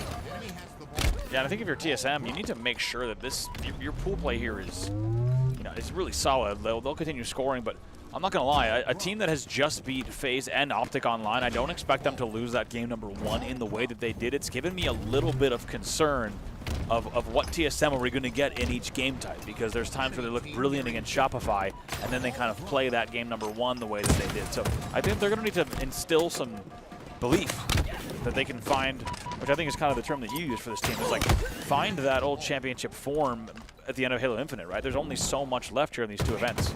They now lead, though, 81-51 in the round number 1. Great shots, peak shots coming in from Cherish, and Ryan will follow that kill up with another. More complexity, but Manny with the double from just that single frag grenade that was lovingly rolled down bottom middle.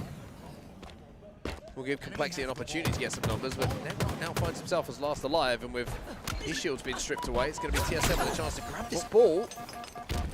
I think Soul Snipe was looking to maybe repulse that ball a little bit closer to a teammate. Eventually a teammate will pick it up, and TSM move closer and closer to closing out this round. Nice job by Soul Snipe to stay alive. That was not easy in the tunnel. Ends up with a nice 1v1 win as well. Soul Snipe, the last player alive, though, so it will be 4 dead. Druck's your first spawner, but this will be time. Druck, look at it, wasting no time. Brilliant damage. And even though he doesn't get the kill, it's enough to buy the team a lot of space on the map. To get the oddball out of the hands of Complexity, they had to go guns up instead of oddball in hand. If you're in the lead, that is a perfect play from Druck, and it's something that he's historically been very good at, putting that pressure on. Yeah, really nicely done. Nick, though, wins key battle. That's 4 dead. So just when we thought that TSM might be able to grab off of the aggression, maybe one final hold, instead the game is now within 20. 36 seconds, left in this round. Clock will be stopped as Complexity will continue to hold this oddball in their possession. And oh no, TSM, not again, is what you're thinking, but Torlik finds a sniper rifle and he finds a double kill as well. That's 4 dead for Complexity. We mentioned how this event has felt like one of resilience so far on day 1. Maybe TSM are finding a little bit of that themselves now.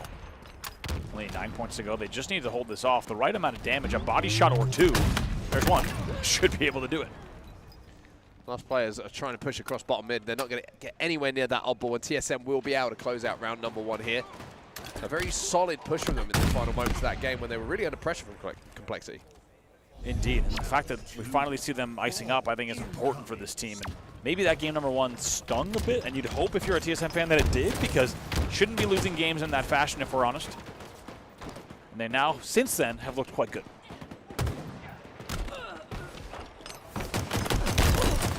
2 dead for TSM. And that 4 dead for TSM. Last player alive. Last players alive are going to be Cherished and Rhino. Rhino immediately gets that oddball in their possession. Early scoring for Complexity, much like in round number 1. Cherish taking an aggressive position top middle here. We'll be able to find out a lot of information on spawns.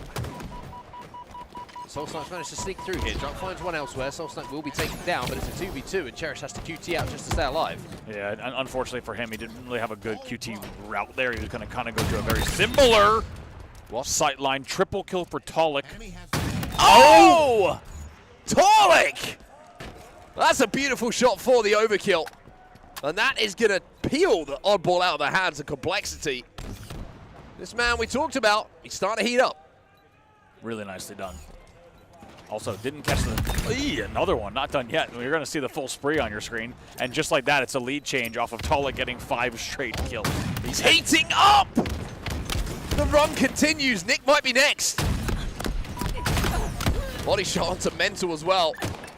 And that has allowed TSM to take the lead now in this round, 23-21. Man. Soul Snipe getting in on the action now. By the way, that was 21-7 when that run began, so just paves the way for his team. But King Nick wants to also put on a show. He will be out of snipe ammo, but does enough to get his team once again back in the lead. It will be a lead change yet again. And a lot had to be done for TSM to get back into this round. An overkill from Torlik, follow-up kills as well. Complexity have steadied the ship a little bit here, 35-23. They're continuing to score with that oddball. Good damage coming in from Nick, but the kills are going the way of TSM again. Mental will at least make the numbers a little bit more even. As Cherish comes off the spawn and wins his fight on Circle against Struck. Landing on the cargo though, he's going to win his, and this is just, again, it's just a scrap to see who can get the most players on the map before even thinking about that old ball. Yeah, it really is. Interestingly, in this game, sometimes you see a little bit more rotation kind of simultaneous with the slaying. You're right, this has really been more of a prerequisite. We must slay, only then can we think about the ball. I think both teams could probably be a little bit more efficient than they're being, but right now Complexity is still leading in the second round.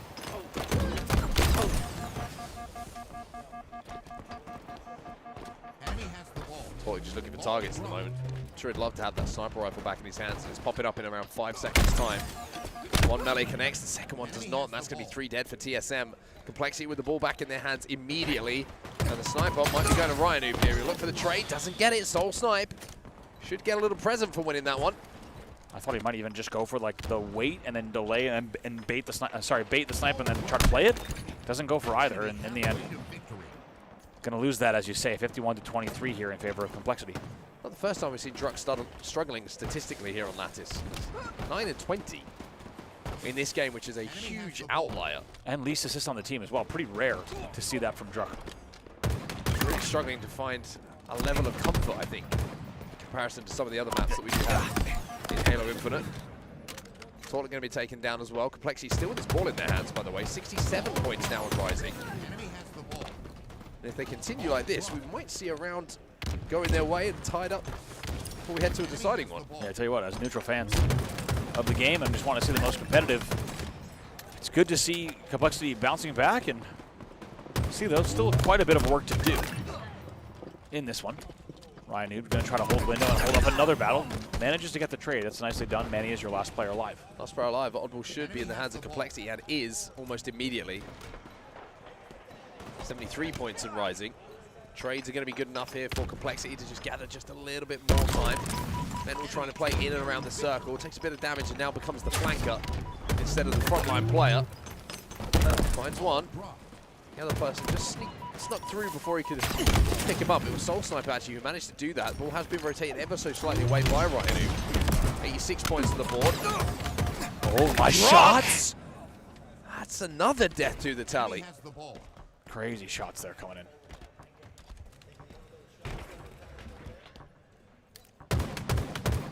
TSM trying to mount a comeback though and slowly putting points on the board. Keep an eye on the kill feed. This will probably determine the direction this goes. TSM gets the first pick. TSM only got 1 or 2 more mistakes in them before this is a Complexity round, but like you say, they're starting to just find their feet. This is a big 1v1. Soul Snipe's going to lose this one. Has no idea what Raidu's position. And Torlik has to hit some really good shots to just back him up. Raidu's shooting really well in this game. Currently sat at 25 and 21, positive 4, good assists and good ball time for him as well. Only moments away here, 97 on the board. Final ticks for Complexity. This is going to be Complexity sending us to a deciding round number 3. They do manage to take round 2. Well, that felt like a Complexity round. A lot of time that TSM spent in the death screen, not just 1 or 2 dead, it felt like a 3 and a 4 was happening far too often for their liking. Yeah, I tell you what, it feels like just as soon as we started to talk about how TSM was maybe finding form and composure and what they needed, instead, Complexity proved that they've, in many ways, oh my goodness, what a strange battle. Not sure where to begin with that one. We don't know where to begin, but we know where it ended. We do. As TSM will be the first team to get their hands on the oddball this time around. Soul Snipe with the QT as well, so he's going to be able to just extend out a little bit more aggressively than other players on the map. Damage onto 2 players, but no kill going to be picked up. Torlik has the sniper rifle and he's going to have some responsibility here. Wow. He takes the responsibility on his shoulders, finds one there onto Cherished. Nice job, good routes. Oh, speaking of routes, completely catches King Nick off guard. That's going to be 3 dead, and it's the initial 16 points on the board. Oh my. This is what you can do with this weapon on this map. Oh, Torlik is having a little run again.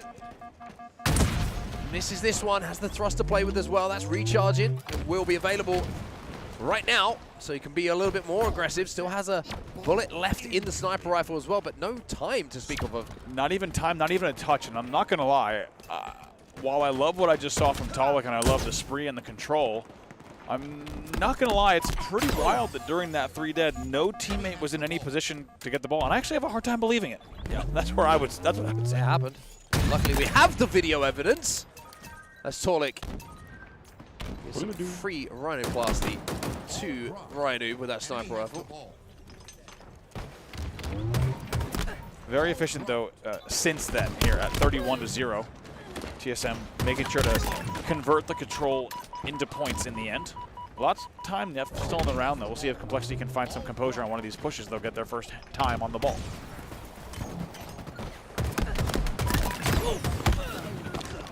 One thing I think that separated the two teams, just notable kind of strategy from what we've seen in the first couple of rounds, is when Complexity get a 2 or 3 dead, they're immediately on top of that ult. Very, very efficient. They scrap it into 5-10 seconds, which really does add up in a game time which is so fast-paced as this. TSM looking for something a little bit more perfect. And this round, it looks like it's starting to work for them. 44 points and rising now. The QT back in from Ryan. If he wants a second kill here, he QT's back out and manages to get the second kill as well. It's brilliance from Ryan. Even gets the crafty Hail Mary off the QT. Big fan of the move. It's a whiff on the first one, though, and that will finally cost him. He will eventually be taken down. He's positive by just 1 in this game so far. Druck still dealing damage from the back, and they still lead 48-1 now. 50 points already on the board here for TSM.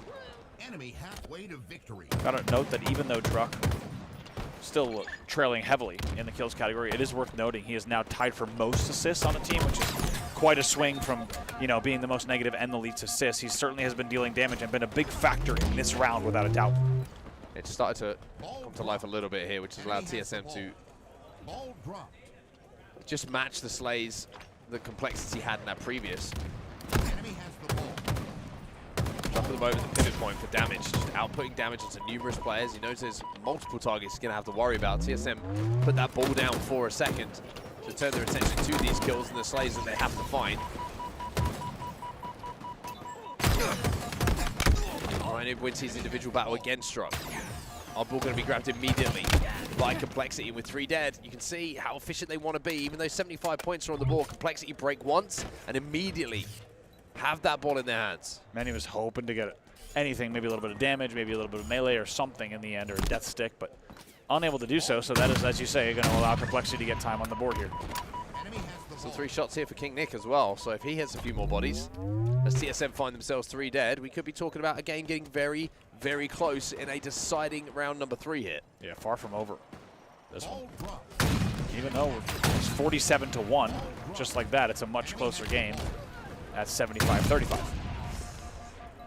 Nick misses the shots, but Rhinoob and Mental are winning their individual fights. That's another one being won by Mental. 3 dead for TSM, and look at that score. It is starting to get scary for TSM fans. We've been here before in game number 1, and we cherish finding the first pick again. We might be going here again in game 3. Yeah, what does TSM do here? They're in a 3v4. They have to go for a hero play, and it looks like going to try to force it on Cargo. Might even make for an easy rotate of the ball. Cherish working together. Mental picks up 2, by the way. Yeah, Mental's going off. Nick outputting damage everywhere he looks as well. Are you kidding me? Onto the thrusting player. That is a dialed-in acceleration setting. That is unbelievable. I mean, to match a thrust that way on a controller is pretty remarkable. Complexity about to go into a lead here. They were down by around 60 points. Yes. And they have overturned the score that TSM put on the board. Still they hold the ball. Still TSM can't get it out of their hands. Finally, Complexity have to put the ball down. And Manny and Druck combine for a kill down on bottom middle. Rhino does clean up 1. That's a killing spree for him. A double kill inside of the base. He's looking for more as well. Wants to protect that odd ball, knowing that if they win these fights, then they might win this round. But TSM do have an element of control and have the odd ball back. Cherish wants to play off the damage if he can. They're not there fast enough. They fly in, but they get in trouble. This could be bad for Complexity. Manny grabs the odd ball again. It's a 3v3, but the Complexity members are a long way away from where this odd ball is being held. Got to get the lead. Got to get the lead at least here. You're running the ball, but you've got to get that extra second or 2 and then make Complexity overextend. Torlik gets 1 kill here for TSM. 82 to 81, a single point between the two teams in a deciding round 3. 2 dead here. Ryan Noob comes around the corner. A lot of presence here. King Nick probably gets the trade. He does. 2 dead still for TSM. Oddball is on the complexity side of the map. Ryan Noob almost turns 1 into 2 very, very quickly with some astute listening across the map to the callouts coming from the teammate. Druck takes some damage. Ryan Noob now starting to get a little bit aggressive, not allowing TSM to get comfortable and put the numbers on the map for a 4-man push hit. Man, this is getting nervy. You kind of feel like both teams know that this series could just hinge on this game type. 82 to 81 still. Oddball's reset top middle as well. 3 dead for TSM. Complexity, you've got to get the ball though. Uh-oh. Manny They need this point. Manny got heavy pressure. That nade probably doesn't hit. Ball doesn't even need to be tossed. It's a lead change now. Complexity back in the lead. Less than a minute left on the game clock as well. TSM have to make a push, have to get this ball out of the hands of the man on your screen. Manny will find one. And now Ryan Noob has to turn his attention to staying alive. It's 3 dead for Complexity, and TSM have broken. He waits so long. There was no even play ball attempt, no even drop and shoot attempt. It must have been a lack of communication, lack of awareness about map positioning, because this could be it. So it finds the kill onto Mental. That's going to be 3 players now for Complexity to try and desperately get across the map. It doesn't look like they're going to be close enough. Wow. And TSM will pull out the win here in a round 3 of Oddball on Lattice. That's a crazy one to watch back. And I'm not going to lie, I can't help but say the Complexity threw it away. I don't understand the timing. There was no drop and shoot. It felt like they got caught off guard. It's a great final push from TSM. We'll be right back with game number 4.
Rumors flying around the venue that nothing will beat a Jet 2 holiday. Well, how about a Game 4 between Complexity and TSM to try and take that title away? It is 2-1 to TSM at the moment after a comeback win, you have to say. Once again, a little bit of a sloppy end to the game from Complexity in the Lattice oddball, which allowed TSM to steal it away.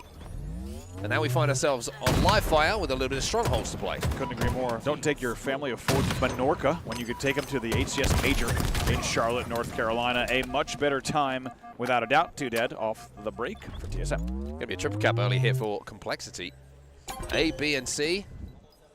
Much better in my alphabet than I am my numbers. All in control of Complexity is RyanNoob Nerds, as he does best by flying in to the bottom tower and hit a little no-scope beat-down combo. And now he spots out the camo, but doesn't get the trade. And let me tell you, ladies and gentlemen, if that was me, I would be nothing short of miffed. You'd also be screaming. Yeah, that's true. And blaming anything BT but myself. Internet? Yeah, is that your internet? Yeah, British Telecom does supply me with my connection to the world. If you got that big tower, you'd think it would be good for something. It's been turned into a hotel. Yeah, because it doesn't work. Yeah. But, like, it didn't work anyway. So you thought I was lying? Now you know why. I'm connecting to a hotel. To get your internet. Gosh. Certainly some holes in the infrastructure. TSM, though, managing to turn a triple cap that they were fighting against into a triple cap of their own now. A beatdown coming in from Soul Snipe is going to put Complexity 3 dead, and the scores are going to be very even very quickly. It's triple cap followed by triple cap between the two teams. King Nick trying to push up dummies, likely took a fair bit of damage from that. Soul Snipe is curious about it. You could tell by the look on his face. We can't see his face, but you can imagine. We can see him from here. Yeah, you can. We can't see him from here. No, we can't see anything from here. We actually can't tell you about our location. But we're not in the BT tower. Thank God. Because it was too expensive a hotel. Yeah, we can't afford that hotel. Especially in that area of London. True. ANC still in the control of TSM. And scoring now continuing for them, and they have a 73 to 58 point lead. Looks like Complexity are making a move onto A as TSM will try and rotate towards B to turn that back in to their favor. RyanNoob has a little bit of a flank here at back green, but the conversion already happened and the trade will come in from Soul Snipe. Camo coming up as well. You can see the Complexity are flying 2 members of the squadron down towards it to secure it. With that trade, should be able to use it, but I'm pretty sure that Nick got taken down with that camo. Yeah, I think he did as well. It's going to be another trade across the map as well. It's a killjoy in the end to end that spree. RyanNoob temporarily, for just a second, was the only player alive on the squad and gets splash damage in the rat tunnel. Yeah, that man just got exploded. Exploded. Perfectly accurate term. Big 1v1 win by Cherished, and Complexity needed that because they've been under the cosh for the last few moments of this game. Now doubling the score of their opponents, TSM. It's going to be another beatdown that follows to look to put Complexity more into the death screen. Cherished almost ate a bullet to the teeth, but instead just dropped the shoulder at the right second to have that whiz past. But TSM just out-rotating at the moment, and it's just because of the constant numbers advantage they've had. Mental going to try to make something happen, and this is only 2-7 in this game. I feel like compared to the Mental we know, been a bit quiet in the series overall. And right now also find themselves trailing by nearly 100. Have to see the Billy Goat find something special.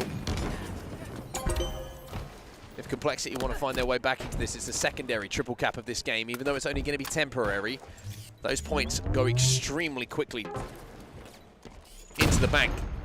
And at 155 and rising, TSM look like they're starting to find that teamwork, starting to find that cohesion, and with a sniper rifle in the hands of Soul Snipe, he might be able to defend B single-handedly here.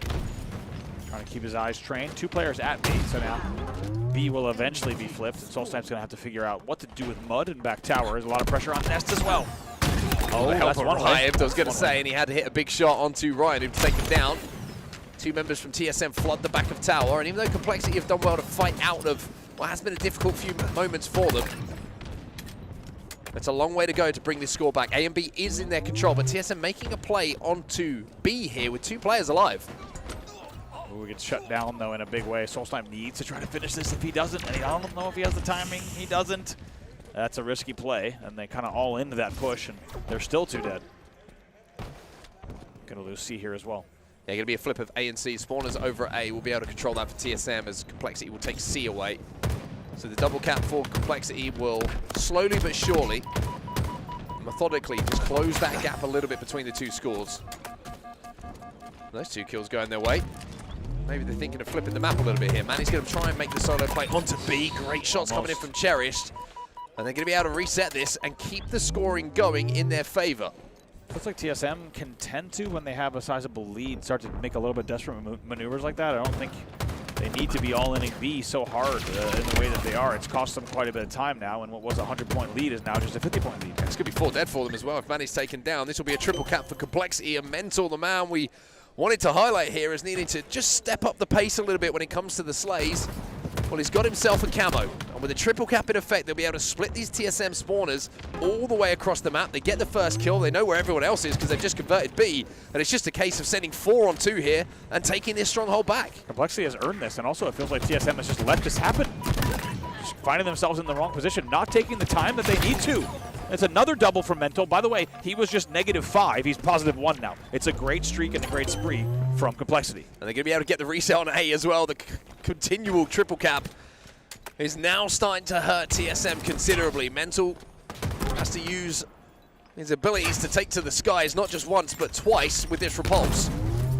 And he gets out of there. Avoids a couple of snipe shots as well. And Mental just playing his life perfectly here. AB still held by Complexity, and the scoring will still be in their favor. They go into the lead. That's Mental going, and sorry, I gotta go. And let's just said a huge lead change. By the way, they were down by 100, and TSM has been, oh, Manny though, with a wild mud angle.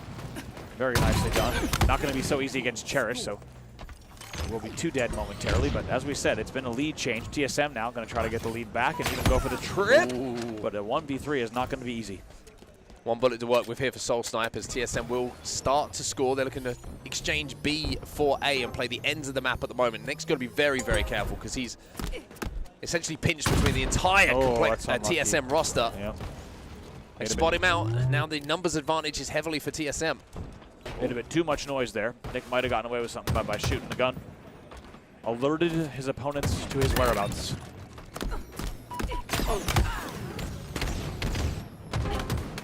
TSM are fighting back in this one though.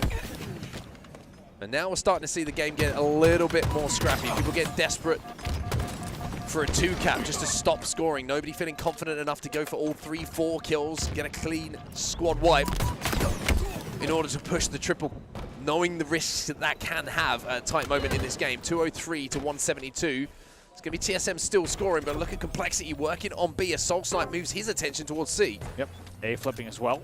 So A will flip, which means an A-B hold momentarily for Complexity. They will be scoring yet again. And they still have the man advantage for just a second. Some pre-nades on the mud jump. They're aware of Mental. Got the audio. Taking him down just yet. They will in the end take him down. Just got the audio on that nade connecting. And now TSM try and work their way up the map. They're trying to pinch onto these players at B here. Soul Snipe's got to play his life. Manny's going to be there alongside Torlik to get those kills. And you would imagine in a few moments, see B starting to convert. Reset onto C, and with 4 dead Complexity,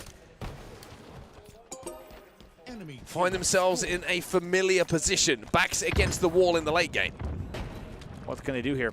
Only 40 points to go for TSM to close this one out. Needs to make sure they're not only getting the right damage, but also just getting across the map. First pick is a big deal, though. Soul Snipe's going to find one alongside his teammate Manny. 2 dead, 4 Complexity, no shields, top tower dealt with immediately. TSM starting to find the teamwork, starting to find the flow, and most importantly, keeping the points flowing. As they will cross 230 now to 196. One more team win in the fighting department, and TSM will close this series out. Man, despite the first pick there from Complexity, it just completely falls apart in the end, and as you say, working on B. Is Mental. They do get the kill on Manny, which is a big deal. Mental needs to stay alive and finish this. Hasn't done so yet, but will in the end. Not over, but needs to be perfect here from Complexity. 1v1, both players no shields. Torlik with no shields finds 2. It's 4 dead for TSM though. Do they go C here? Do they go? I think spawn is already up. Yep. They can't go to C yet. TSM already out of spawn, already pushing across towards A. As Mental has his reticle trained upon it, that snipe bridge. He knows the pressure didn't come, so now he's going to make the push, and they do get the first pick. They get the second pick as well. TSM. This is dangerous here, very dangerous territory. Flipping the ends of the map by the looks of things. Torlik is in B though, and Torlik is converting B. The race is on here for Mental to try and deny it. Doesn't get it. This 1v1 could be really important, but Riley elsewhere. He's found a double kill, but Manny puts Mental on his back. Shots are starting to get shaky here. TSM only need 5 points. Table flip. Keep an eye on C now. That's the big question. Where does C go? However, can Tolik interrupt this B hold with Manny? Those kills are going to be traded out. 1v1 against Cherish now. Just pop that nade and pop the shields. There's one. Oh, There's no. two. Brilliant from Torlik. When the pressure is on, he finds the kills he needs to. And even though Complexity were momentarily scoring, TSM now controls C, or will do in a few moments' time. Torlik needs to play his life at B perfectly and takes down Ryanu. That's exactly what he does. B not finished. Putting on a clinic here, and that's going to be it. Not necessarily the prettiest of victories to the game nor the series, but it's 250 to 239 is your final score, and TSM will take the series with a score of 3-1.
Welcome back to the Bravo stream. It's Clutch here alongside Dave Walsh, and we have Omit versus Majin Club to finish the night off.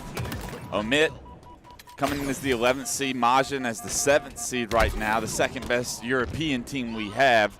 And to me, Dave, when you look at these two teams, this could be a banger of a series. This can be a very close series. I'm looking to see what Omit can bring from the previous series. We saw them earlier today. I know they got 3-0'd, but it was a close one. I felt like they left a little bit on the table with SSG, and now that they're playing Majin Club, a team much more in their skill caliber, I would say, they have an opportunity here still to make it into bracket play through the winner's bracket if they win this series, and of course the open series tomorrow.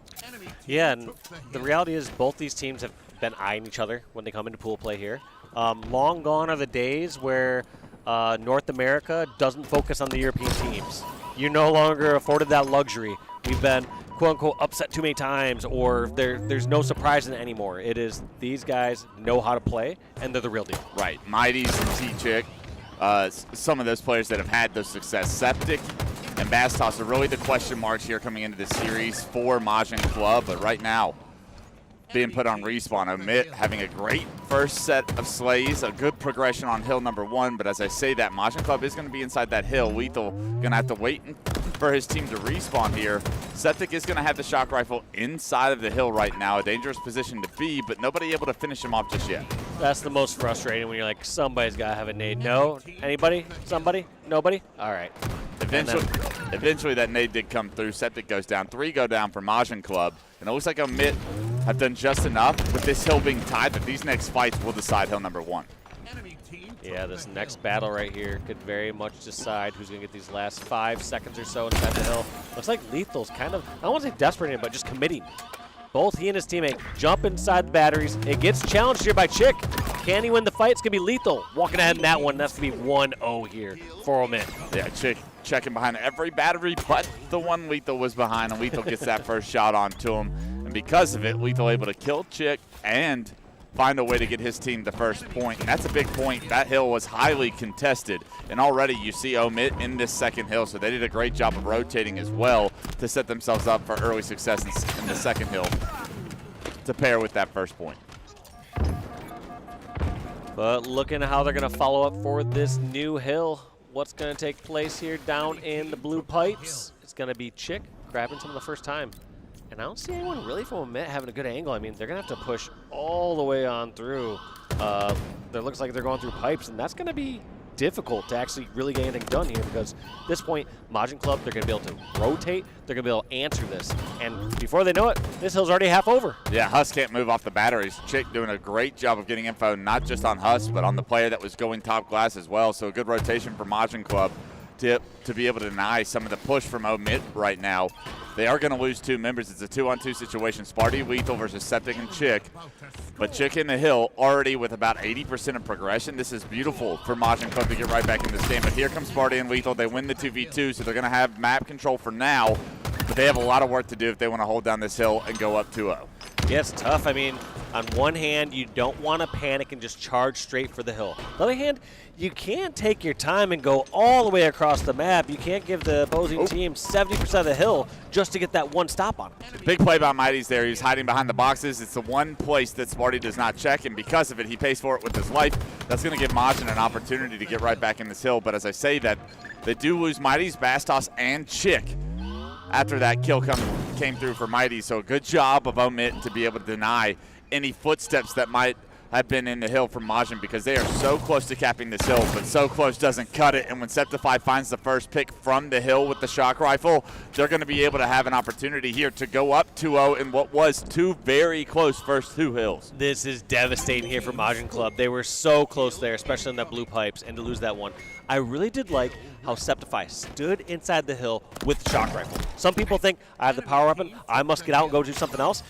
And that hill specifically, your fights are all going to be those long-range fights. At the closest, you'll have somebody maybe come over in pit near you. And even then, you're having a great shot to take someone's face off. And that first pick was everything for Omid to go up 2-0 here. Now the pressure onto the elevator players for Majin. It is a 3v2, and this information is known. Majin stuck bottom elevator, and here comes Septify. Septify finds both. The sandwich from Omit from the kneeler position comes through. Camo just came up, and that's Huss's cue to try and make it to bottom middle quickly before respawners from Majin can get there. He is going to get that camo, but he can't get away with it. The camo gets burned.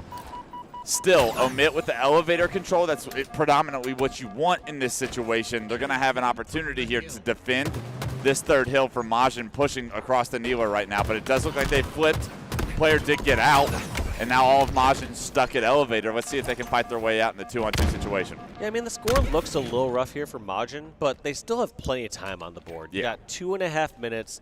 They have control of elevator, or at least they have a fighting chance at elevator, and they can easily get themselves back in this game. So I'm not too worried for Majin. It's not like it's over. It's not like you're in a bottom center hill and they're nowhere near it. They can bring this one back. Septic actually transitioning to mouse and keyboard throughout his career. Let's see if it pays off here. 6-3 and 10, not the start he wanted, but such close hills for the first and second one. He's going to be in charge of denying that time from dropping and progressing this hill in Majin's favor, trying to make it a one-cap game, but here come Omit. Lethal in your face. Can you take him down? Can't quite hit the headshot until now. It was an ugly fight, but he gets the job done. Stays alive at elevator, even gets his shield back. More members of Omit eating multiple grenades, and that's exactly what Majin Club needed to do in order to potentially cap this hill, making it a one-cap game. Yeah, they're giving themselves all the opportunities that they need to get themselves back inside this one, leaving plenty of time here for hill number 4, which is exactly what they're looking for. They don't want to put themselves in a do-or-die situation this early in the game. 2 minutes and 16 on the clock. The hill moves to blue plat right now, so we're going to see if Majin have the opportunity to rotate before Omit can get there. There is a player in pipes. Mighty's knows it, hits him with the combo, forces him out towards the grapple position. Mighty's going to push all the way across top gold into the glass area, and that kill does get cleaned up. So now, with numbers advantage, you have to think Omit may be where you want to be on this map, but not with the numbers in order to defend it. Sparty's able to get a kill, and actually a second kill from Septify denies the rest of Majin. The timing a little bit off with that push.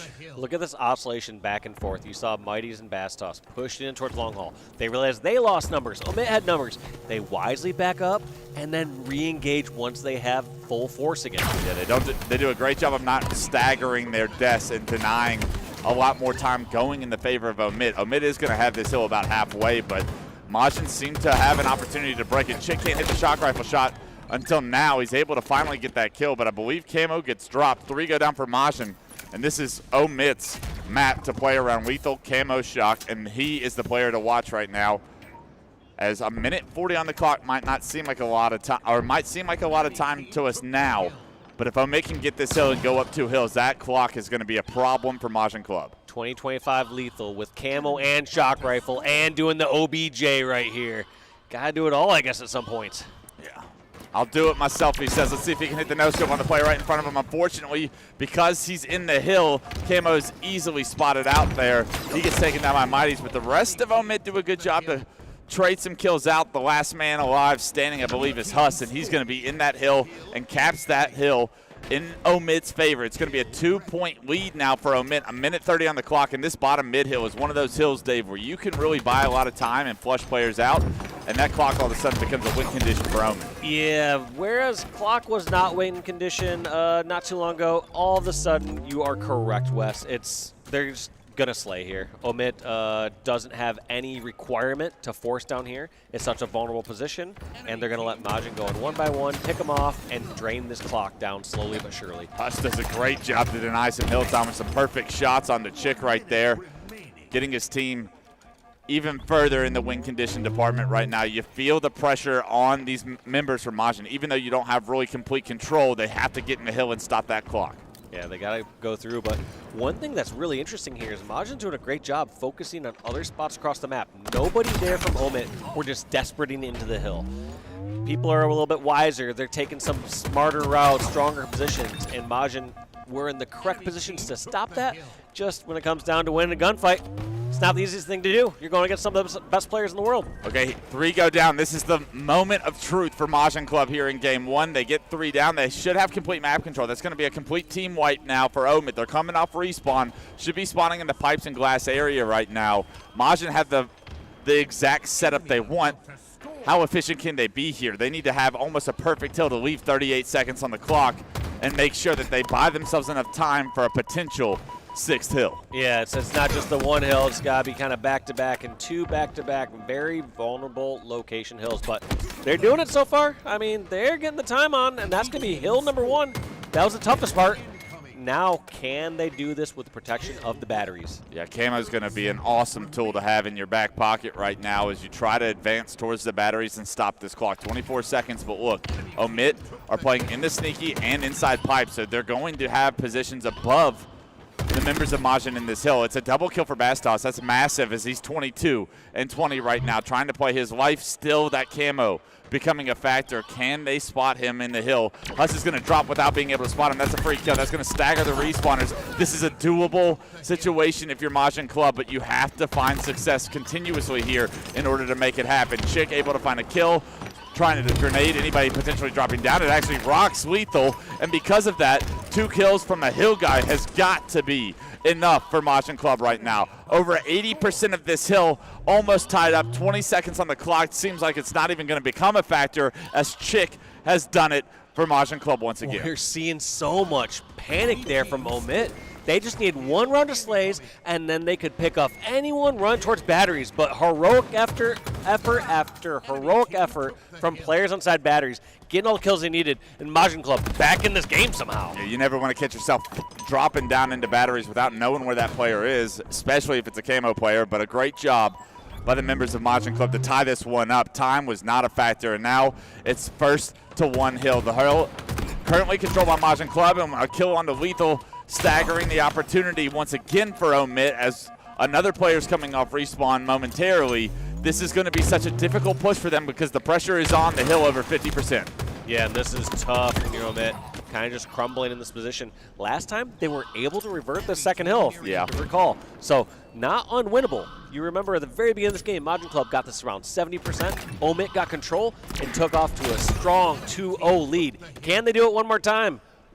Don't know. I mean, Majin Club just playing so strong. They're winning all their individual battles. It feels like Omit are panicking. You can see it in their decisions. You can see it in which way they're facing when they go into some battles. Lethal's got players in front and behind him, and they're fighting from the hill at this point. Last player alive is Septic. He's bottom white, taking shots. He's going to end up grenading himself, and because he can't create any space, he's actually a staggered respawner himself. Although Majin Club are moments away from stealing this game 1, there's still work to do. You have to break this setup. Septify not going to let them in white for free. He's going to find the first kill. He does take a stick. That's a big trade for Majin Club. The hill player is surrounded from bottom middle players right now, but 2 assists come through. Lethal picks up a massive double on not just 2 players, but a camo player gets taken down, and that's going to do it. Omit find a way to once again come back in that final hill, and they win game 1 outright. Omit finding a way to somehow make a 3-1 game, which seemed like it's pretty sealed up. They were in a great spot into a nail-biter going to the 7th and final hill. I told you this series could be close, and if game 1 is evidence for you, this series could go the distance with how close each one of those hills were, how close that game was.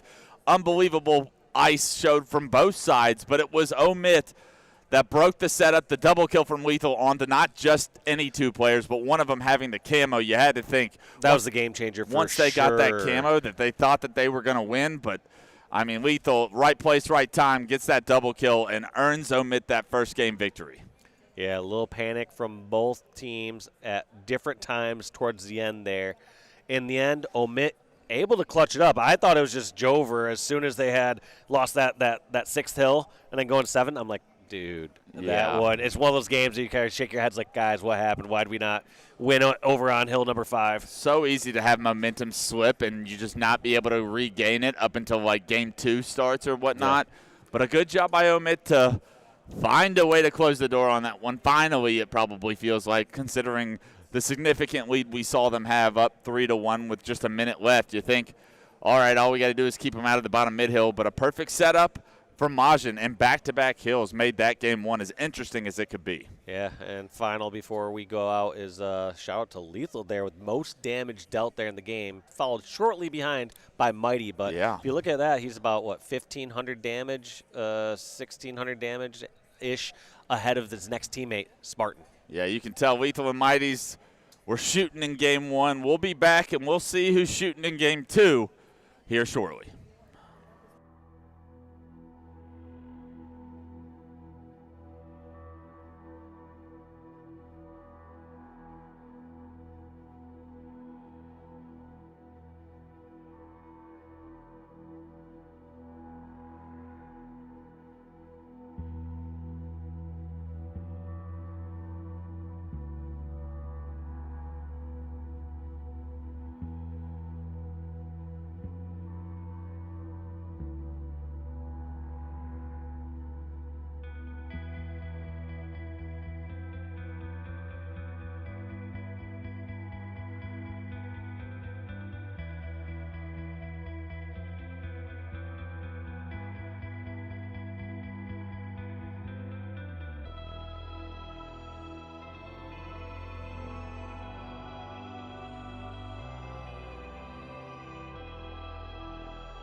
All right, back into it. Omid up 1-0 against Majin Club. Game 2 of the series is going to be Aquarius Team Slayer right now, and it looks like Sparty has made his way with the camouflage down to bottom middle. He's able to stay alive for now, but let's see if Majin Club can collapse on him. They're able to negate that camo, jump off to a hot start, up 2-0, getting that camo off the map that was once in control of Omid. It's a great start for them to rebound here in Game 2. Yeah, it's kind of the start that they needed here. Lethal trying to push on up, get a bit more in the action as he didn't want to force too many spawns just back in that base. One of the worst things that can happen in Slayer is all 4 of your teammates in one spot on the map. Yeah, absolutely. You want to have that space and spread out and honestly trap them in that one spot if you're able to. And it looks like Majin Club were able to have a little success early on doing so, but now Omid a little bit more spread out, and Sparty catching a player off guard, able to find a second kill as well is big time for Omid right now, as they not only take the lead, but they get it by 2 kills right now. Sparty doing a great job to try and do as much damage as possible before going down. He gets information, players will be spawning over at red. So this is Septify's job to just hold pink and wait for reinforcements to be able to push. Yep, just laying down shots, giving some info, realizing, hey, the push isn't coming just yet, and now he has some teammate help. But damage on both of them. They have to decide, are they retreating or are they holding their ground? Yeah, they try to hold that ground, but those grenades from the respawners are so strong. Chick makes his way to top car, gets a nice angle on those 2 players. That's the opening. First 2 picks, no one's able to trade any of the damage out on the side of Omit, and Majin Club regain the lead 10-8. And let's see what Majin Club do with this. Can they get Omit stuck in one quadrant of the map? But nope, Omit a little too smart for that. They're already pushing out towards the util, still holding on their base, just keeping a couple different angles. Doesn't even matter if it's a lower spot across the map. Just not being in the exact same location just eliminates so many options from the attacking team. Right. They no longer can hide in your front courtyard in front of your base, whereas if you were all stuck on the flag, those spots now become power positions. Yeah, absolutely. And as we say that, Chick with the stick and a get out of dodge onto Huss right there. Beautiful job of not only getting that kill, but making sure he doesn't get traded out.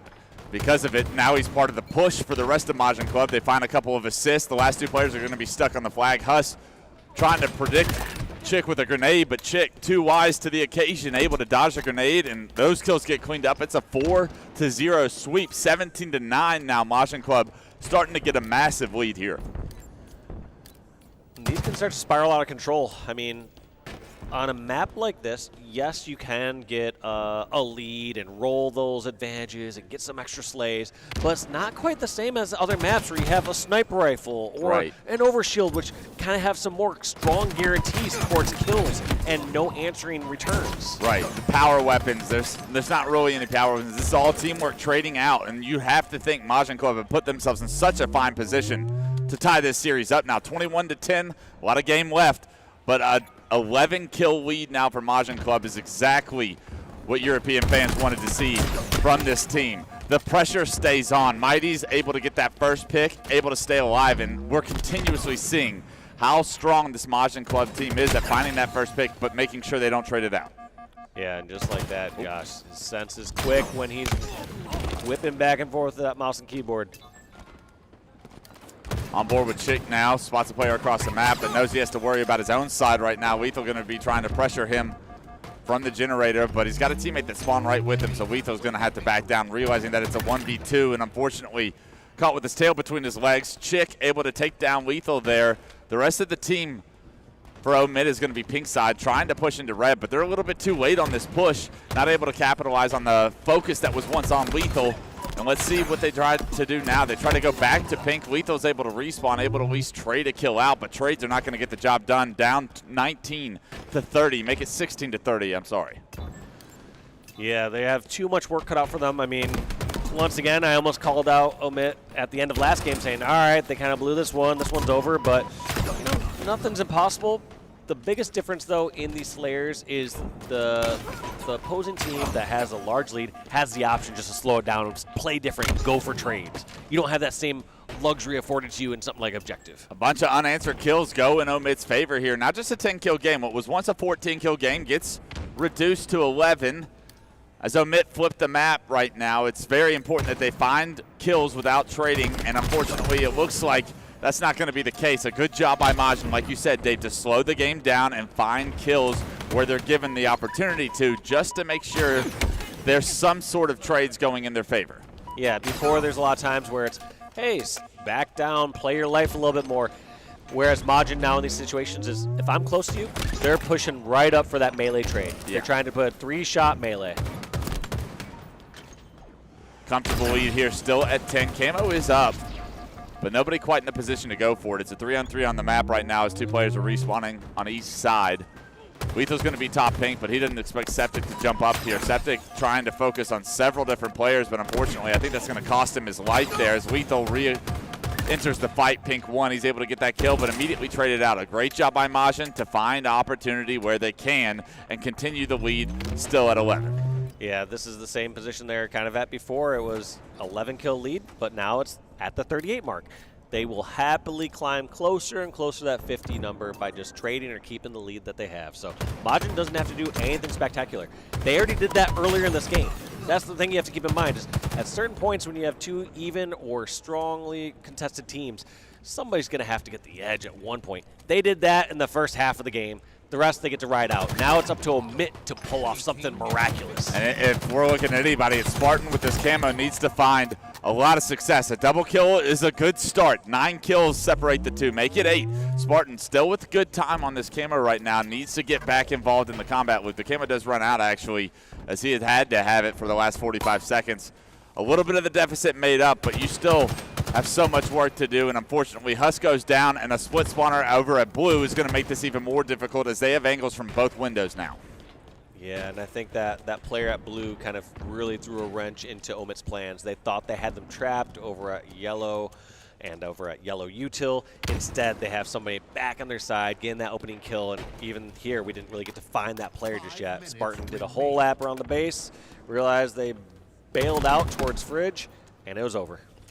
Right now, it looks like 3 members of Omit stuck in the engine, and they're not going to be able to get out of here successfully, you'd have to think. But Spartan does some good damage to deny some of the push, but here comes Septic, here comes Bastos. The teamwork, the perfect shots from Bastos will reward Majin Club.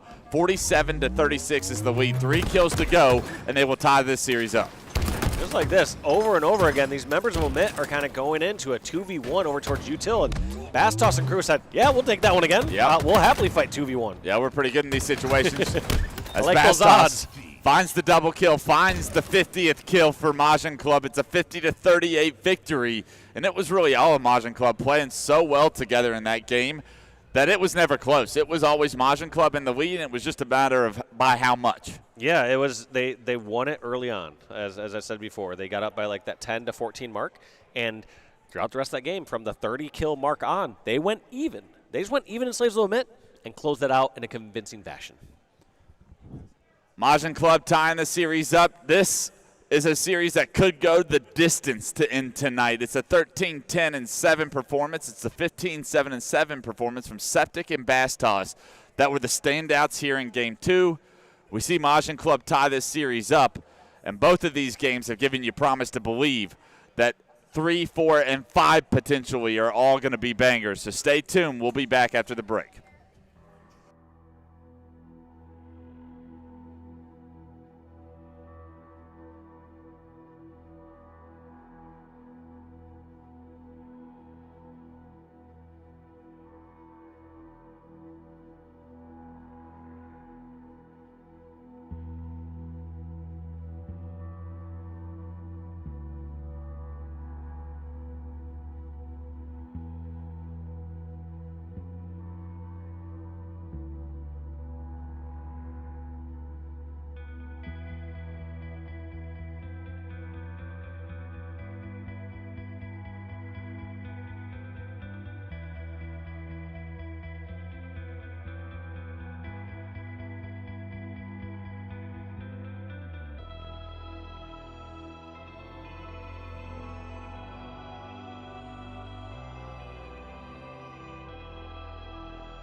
Welcome back, Bravo, as we kick off game 3. It's going to be oddball on lattice. Series is tied up, Majin Club 1-1 after a nice Slayer performance on Aquarius. Early ball time, it looks like it's going to Majin. I like this play by Majin too, because they saw all these members of Omit were so backed up towards blue and towards crates. It was like they have to cross the entire map here. If those players were maybe a bit closer to center, towards like QT or towards tower or something, this would have been a terrible grab, but they did it perfect. Yeah, they read the situation perfectly, and because of it now, look, awarded very early ball time. You wait, you get 16 points, and now it's time to slay. Let's see if they can hold off the pressure from Omid. It is going to be 3 going down. The Septics and Mighties are in a 2v1 against Spartan. Spartan gets the first kill. Spartan gets the second kill. You lose both. And Spartan says, I'll do it myself. He takes down both members in the 1v2 situation. 3 members coming off respawn for Majin, and everyone on the map just saw what Spartan did. You know that he's starting to get loud, and that could be exactly what the doctor ordered for the dog to get hot. That's what we talk about when we talk about the X factor of Spartan. He's one of those players, when he's hot, he is hot. And you almost half expect those things to happen. Yeah. You saw that battle going down. It wasn't like, oh, I wonder if he could do this. It's like, he's about to do it. I said it's a 1v2 with Spartan. I was like, I don't know. We're going to need some teamwork here. And they didn't have it. Spartan, bit of an overheat there as he chows with the snipe. Does hit the body shot, allows Huss to pick up an easy kill. Good teamwork by Huss and Lethal there to finish off the last player alive front the base. It's going to be ball time, going back into Omid's favor, so Spartan doing a phenomenal job to give his team opportunity to stay in this round, and with that, his team has shined and now in the lead. Yeah, his team would actually be down around 50-0 right now if he did not win that 2v1. But since then, they've made some plays to get themselves back into it. So what one player's play can transition to is something that I think really tells the story of competitive Halo right now. It is going to be Omid's setup getting broken after just a 32-point setup, but highly contested still round 1 is, as all of them are going to be coming off respawn. It should be Majin taking the lead here, not by much. We'll see how long it takes Omid to break this setup. Yeah, Majin trying to watch blue carefully over here, see where they're going to make the moves from. And it looks like Bastos is doing a great job, like laying down so much damage and not taking any in return. Yeah, spots Huss front the base as well. Good comms to be able to get information on that player being weak, and because he gets that kill before Huss can turn that corner, it's an opportunity for maybe Majin to keep this setup going. But where did Spartan the dog go? He's behind you as he picks up another assist. He gets the ball in his hand. Mighties goes down, 3 go down, and although Majin did get that narrow lead before their setup gets broken, Omid breaks it on the first push, and they jump back in the lead here in round 1. And look at this difference kind of in strategy here from Omid. Seems like they, rather than sitting back at red, are being aggressive right in the very front of blue. They're going near pipes. They're going near crates. Now, does it pay off? It doesn't in this case, but you can see a difference in that strategy, Wes. Yeah, a massive mistake, I would say, right there from the Omid side, trying to be overly aggressive. The snipe was up. They wanted it. They got it with the Quantum. He Quantumed out, but kind of let the rest of the Omid members that were helping the sniper out to dry, and with that, the setup gets broken once again. So both of these setups, both of these opportunities for setups, I should say, Majin Club and Omid, are being broken necessarily on the first push. We haven't seen a strong hold just yet. We'll see how that continues as this game continues to go on. It's still just round 1. There are 3 points that separate the two. Omid currently in the lead, but narrowly. These kills so important. Chick making him work for it, but eventually goes down. Mighty's going to get a bottom white spawn. That's pretty favorable, but it's still a 3-on-2. Yeah, we're going to see. We're not going to see this ball picked up immediately until they feel clear. Oh. Safe, and just a second too late. There was 3 down for Majin, and they weren't able to grab it. Septify has the blue spawn, says, I'll let them spawn blue.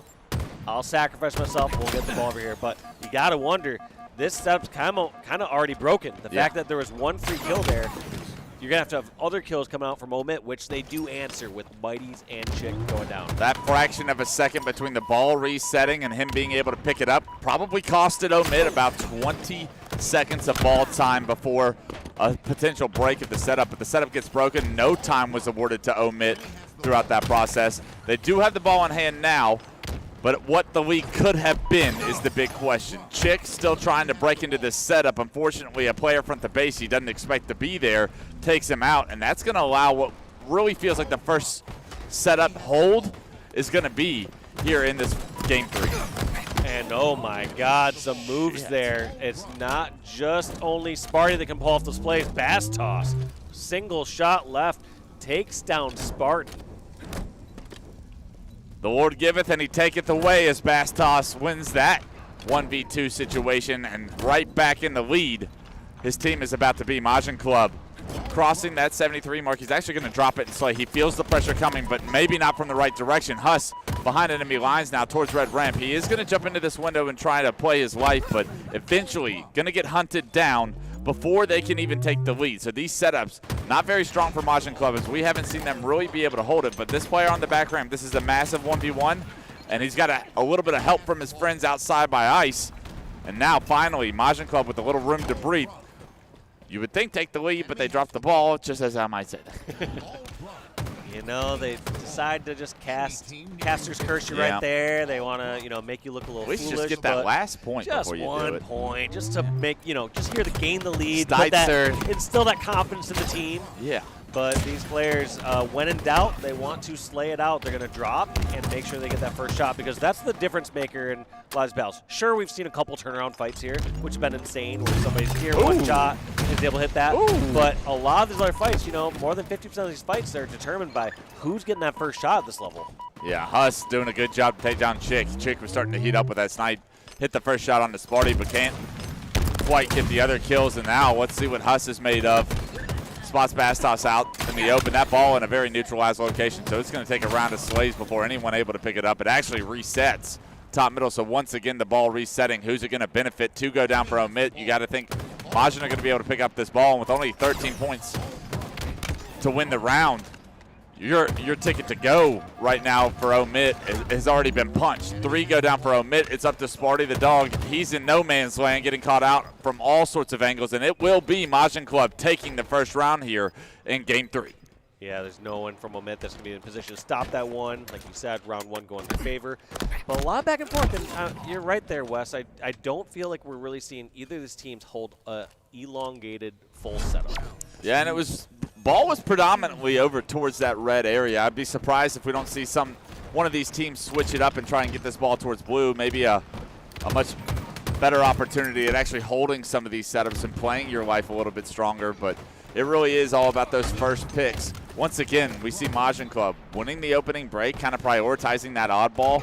You see Mighty's kind of throw it down, but then opt to slay once things don't go in this team's way. Three members do go down for Omit, however. Septify, the last player alive, he gets taken down, all four dead.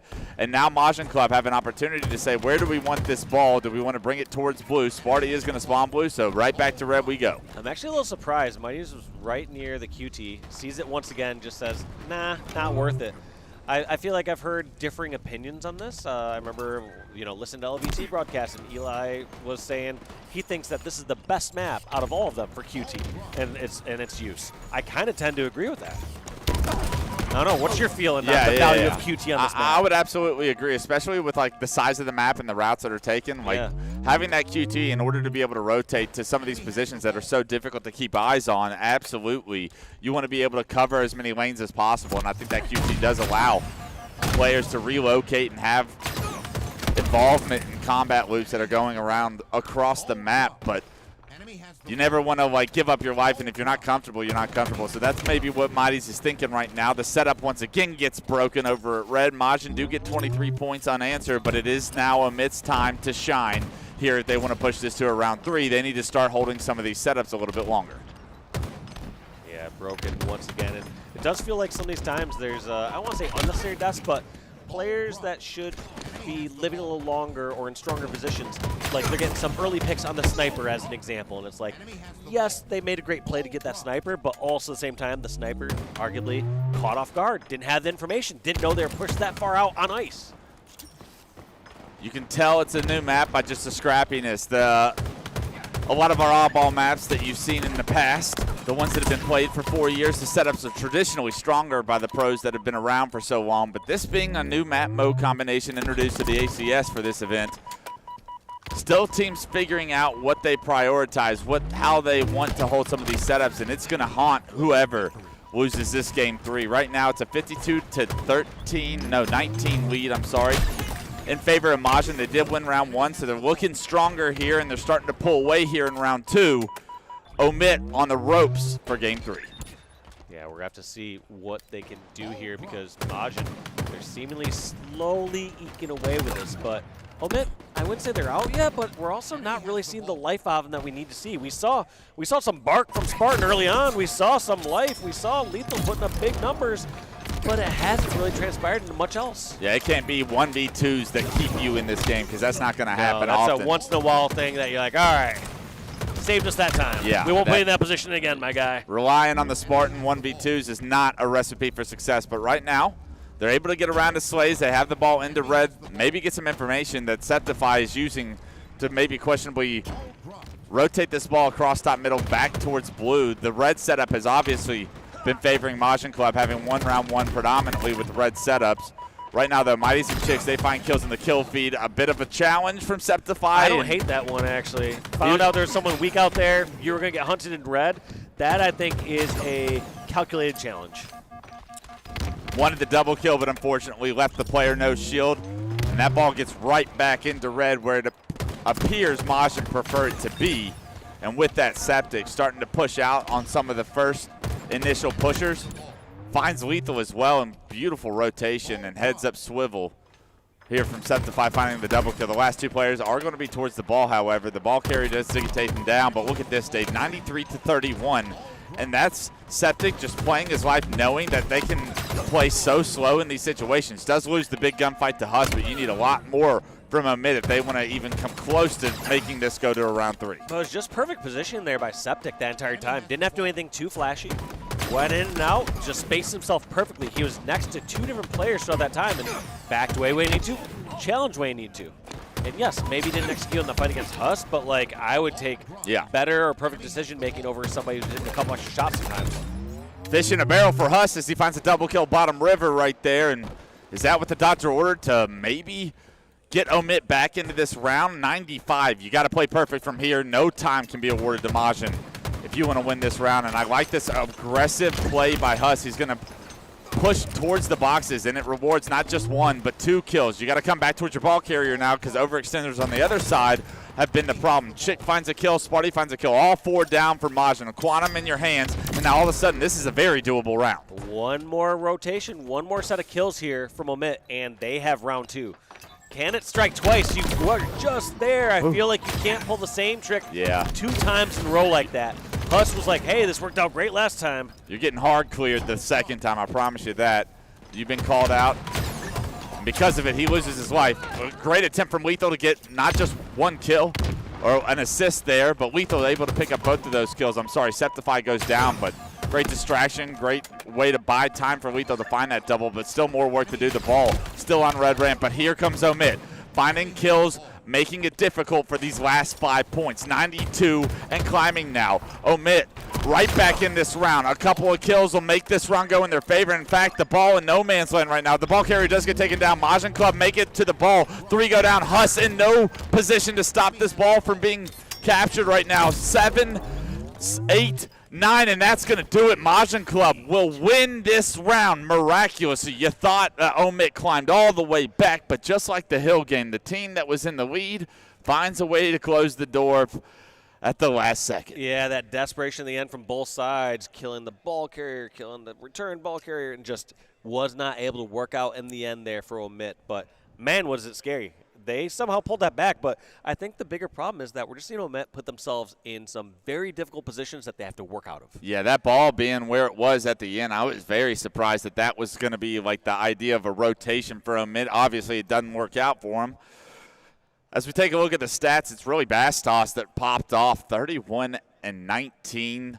One of the newcomers over from Europe, and man, is he shining as bright as ever. In a big series for these teams because the winner of this puts themselves in a great position to potentially go into winner's bracket early when champ bracket does appear tomorrow afternoon. And on the other side, Lethal, 26-26. That's the best we got over on the Omid side, so you need everybody else to kind of pick it up because you know you saw glimpses of Sparty having success. You saw good decisions being made from the rest, but the setups were weak and the teamwork wasn't as strong as the side of Majin Club, which we've seen for 2 games in a row now. Yeah, just back-to-back times. Just feels like Majin just seemingly making better decisions. You could also argue at some points maybe having the better shots. I feel like you saw great individual plays out of a lot of these players out there, specifically that Sparty double kill sticks out of the way, that Bastos out BR against Sparty as well. But overall, I feel like when it just comes to decision making, I think Majin is just playing a little more calm in smarter positions as long as they're at the very end panicking at the end of a game like we saw. We'll see if that continues to game 4. We're going to go to a quick break. When we come back, we'll see if Omit can push this series the distance.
Welcome back, Bravo. Last series of the night. Could it be the last game, or will we see a game 5? Majin Club up 2-1 on Omit right now.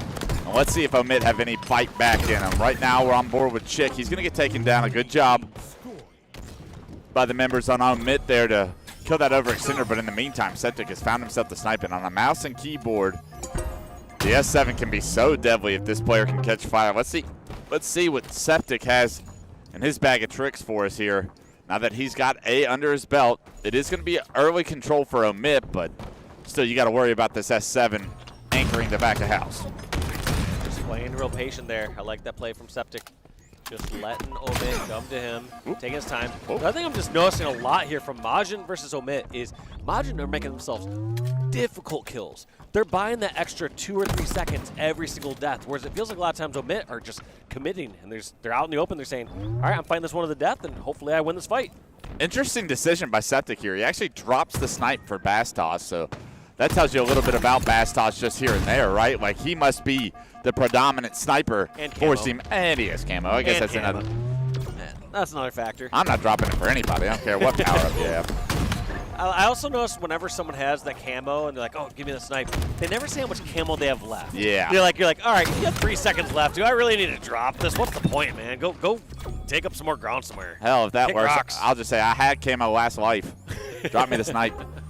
But right now, I mean, Bastos at a 5-1-1 start. It's everything you could ask for from your camo player. Unfortunately, it doesn't translate into score because Omit up 47-4. It is going to be Majin Club finally getting into B, but as I say, that Chick gets killed, and not only that, but the reset comes through. So a great job by Omit to answer back from maybe a poor performance in Game 3 and start off Game 4 the way we want to see Omit play. at least early on. 57-4 now as the contest for B here continues on. Yeah, a couple big kills right there. Now we're going to see Majin finally putting some points on the board. I wouldn't be surprised if they try to trade B for A, but I don't see them forcing anything here. I think they're going to try to let Omit make the first move and then react. So let's see how they decide to play this one out. Looks like Mighty's going to get the entry kill onto Huss. Trades it out against Barty. It looks like the play is push in towards A, but Bass Toss with the QT in his back pocket gets out of dodge. Wow, what a play. The Quantum back, and he gets that kill on the Septify as well. Buys just enough time to make Septify believe he's not challenging him. And look at this. It's going to translate not only into just a trip cap, but Camo is up as well. Can they get this Camo? Big shots on the Huss. Those are perfect shots on the Huss. Another player milking his life. Gets him to no shield. All the damage in the world gets done, and Septic gets the benefit from Bastos. Absolutely popping off there. Gets his team to Camo. A trip cap, and already Majin Club with the lead. Yeah, Bastos is not missing right now. I'm actually really excited to see what damage he has at the end of this, because even a time right there where he gets the assist what a shot. instead of his teammate, it's like he got 4 good shots in that player as he was half shield or less. Dead to rights, too, on the scoreboard. Camo snipe once again in the hands of Majin Club, and maybe the need wasn't there to push, but the want was there to push, and he loses both the Camo and the snipe. It's going to be all 4 down, and maybe Majin Club scratching their head as far as we had complete control. We had the power up, the power weapon, and kind of just threw it away there. A little disrespectful push to Omit. Omit make them pay for it, and only a 30-point lead. But as well as Omit have started this game, it feels like Majin still in the lead and still dictating kind of the pace of this game so far. Yeah, even at the beginning when they weren't getting the points on the board, like you were saying, it felt like Majin were still in control. Bastos still racking up slays, and so they finally got the OBJ working in their favor.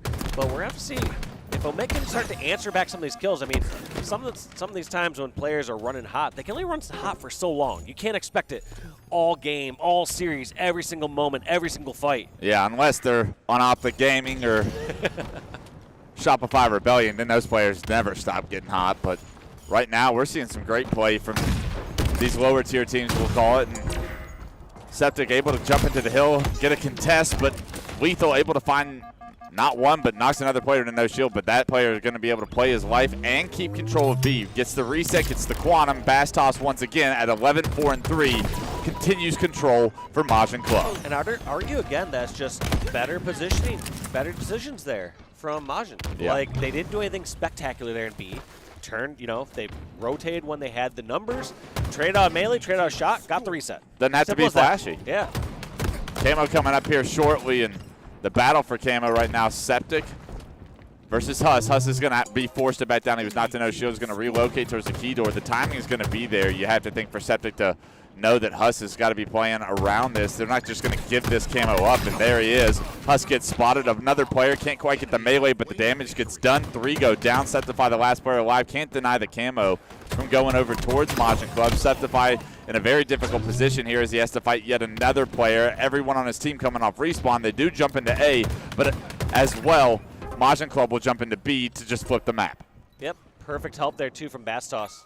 Knowing that, yes, there's a bunch of threats over in Garage, but he helps his teammate get the double team over towards the dice, and then right just like that, they keep this BC set up. Nothing flashy, nothing special.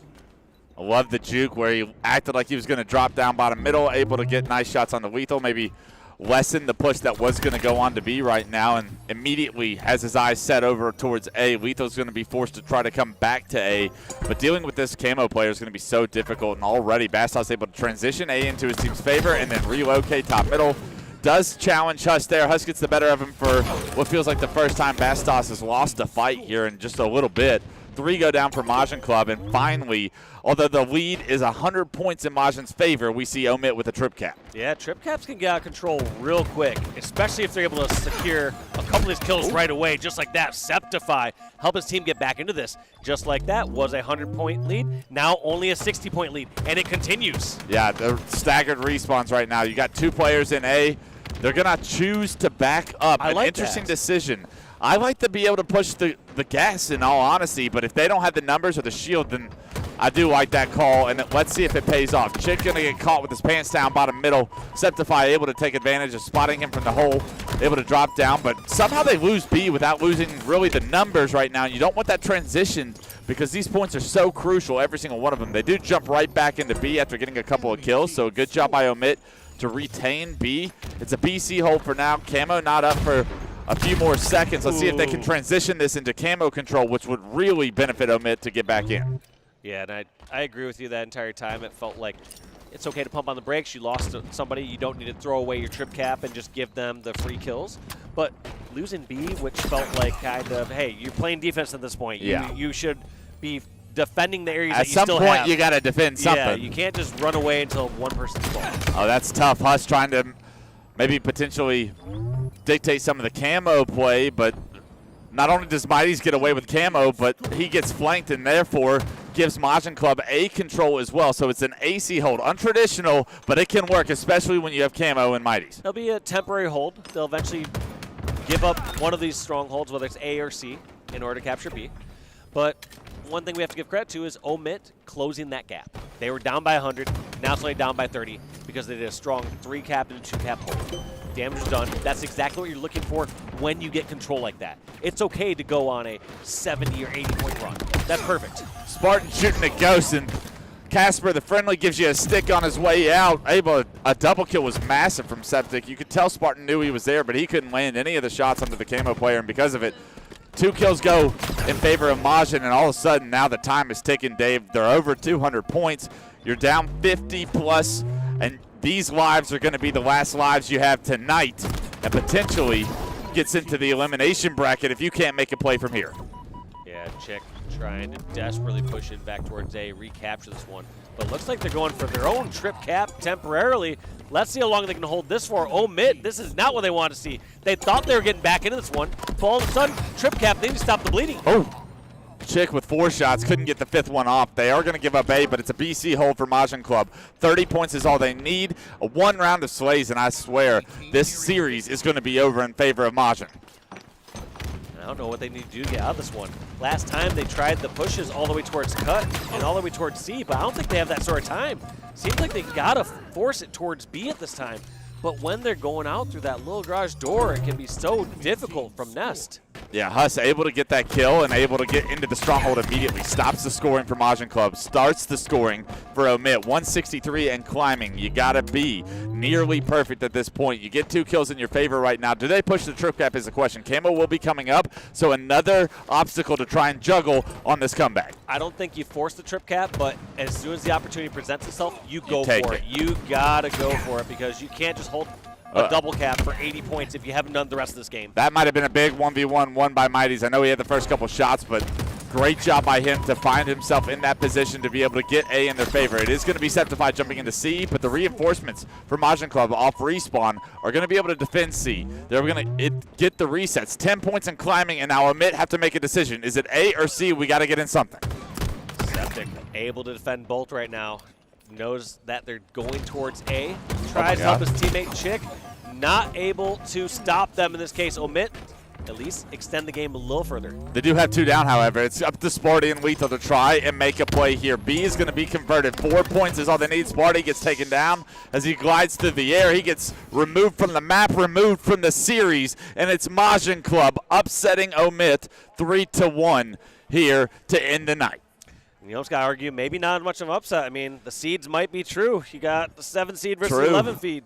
True. Majin Club making their names known. They have an opportunity to come out of winner's bracket and place into that championship bracket here. If they can beat the open bracket team tomorrow morning, they put themselves in a great position against this Omit team. Omit, at best case scenario, will be starting tomorrow. If they beat the open bracket team, they will be starting in the elimination bracket, having lost this series and the last. Yeah, they got their work cut out for them for this event, and they still have to, like I said, you still have to beat the open team. There's an open team out there that is hungry, that went through a long bracket, and they are ready for this match. They smell the blood in the water right now. They probably watched that series and said, this is doable, right? So we'll see what those open bracket teams bring us tomorrow. But that's going to be it from Dave Walsh and I, and we hope you enjoyed the show, and we will see you bright and early.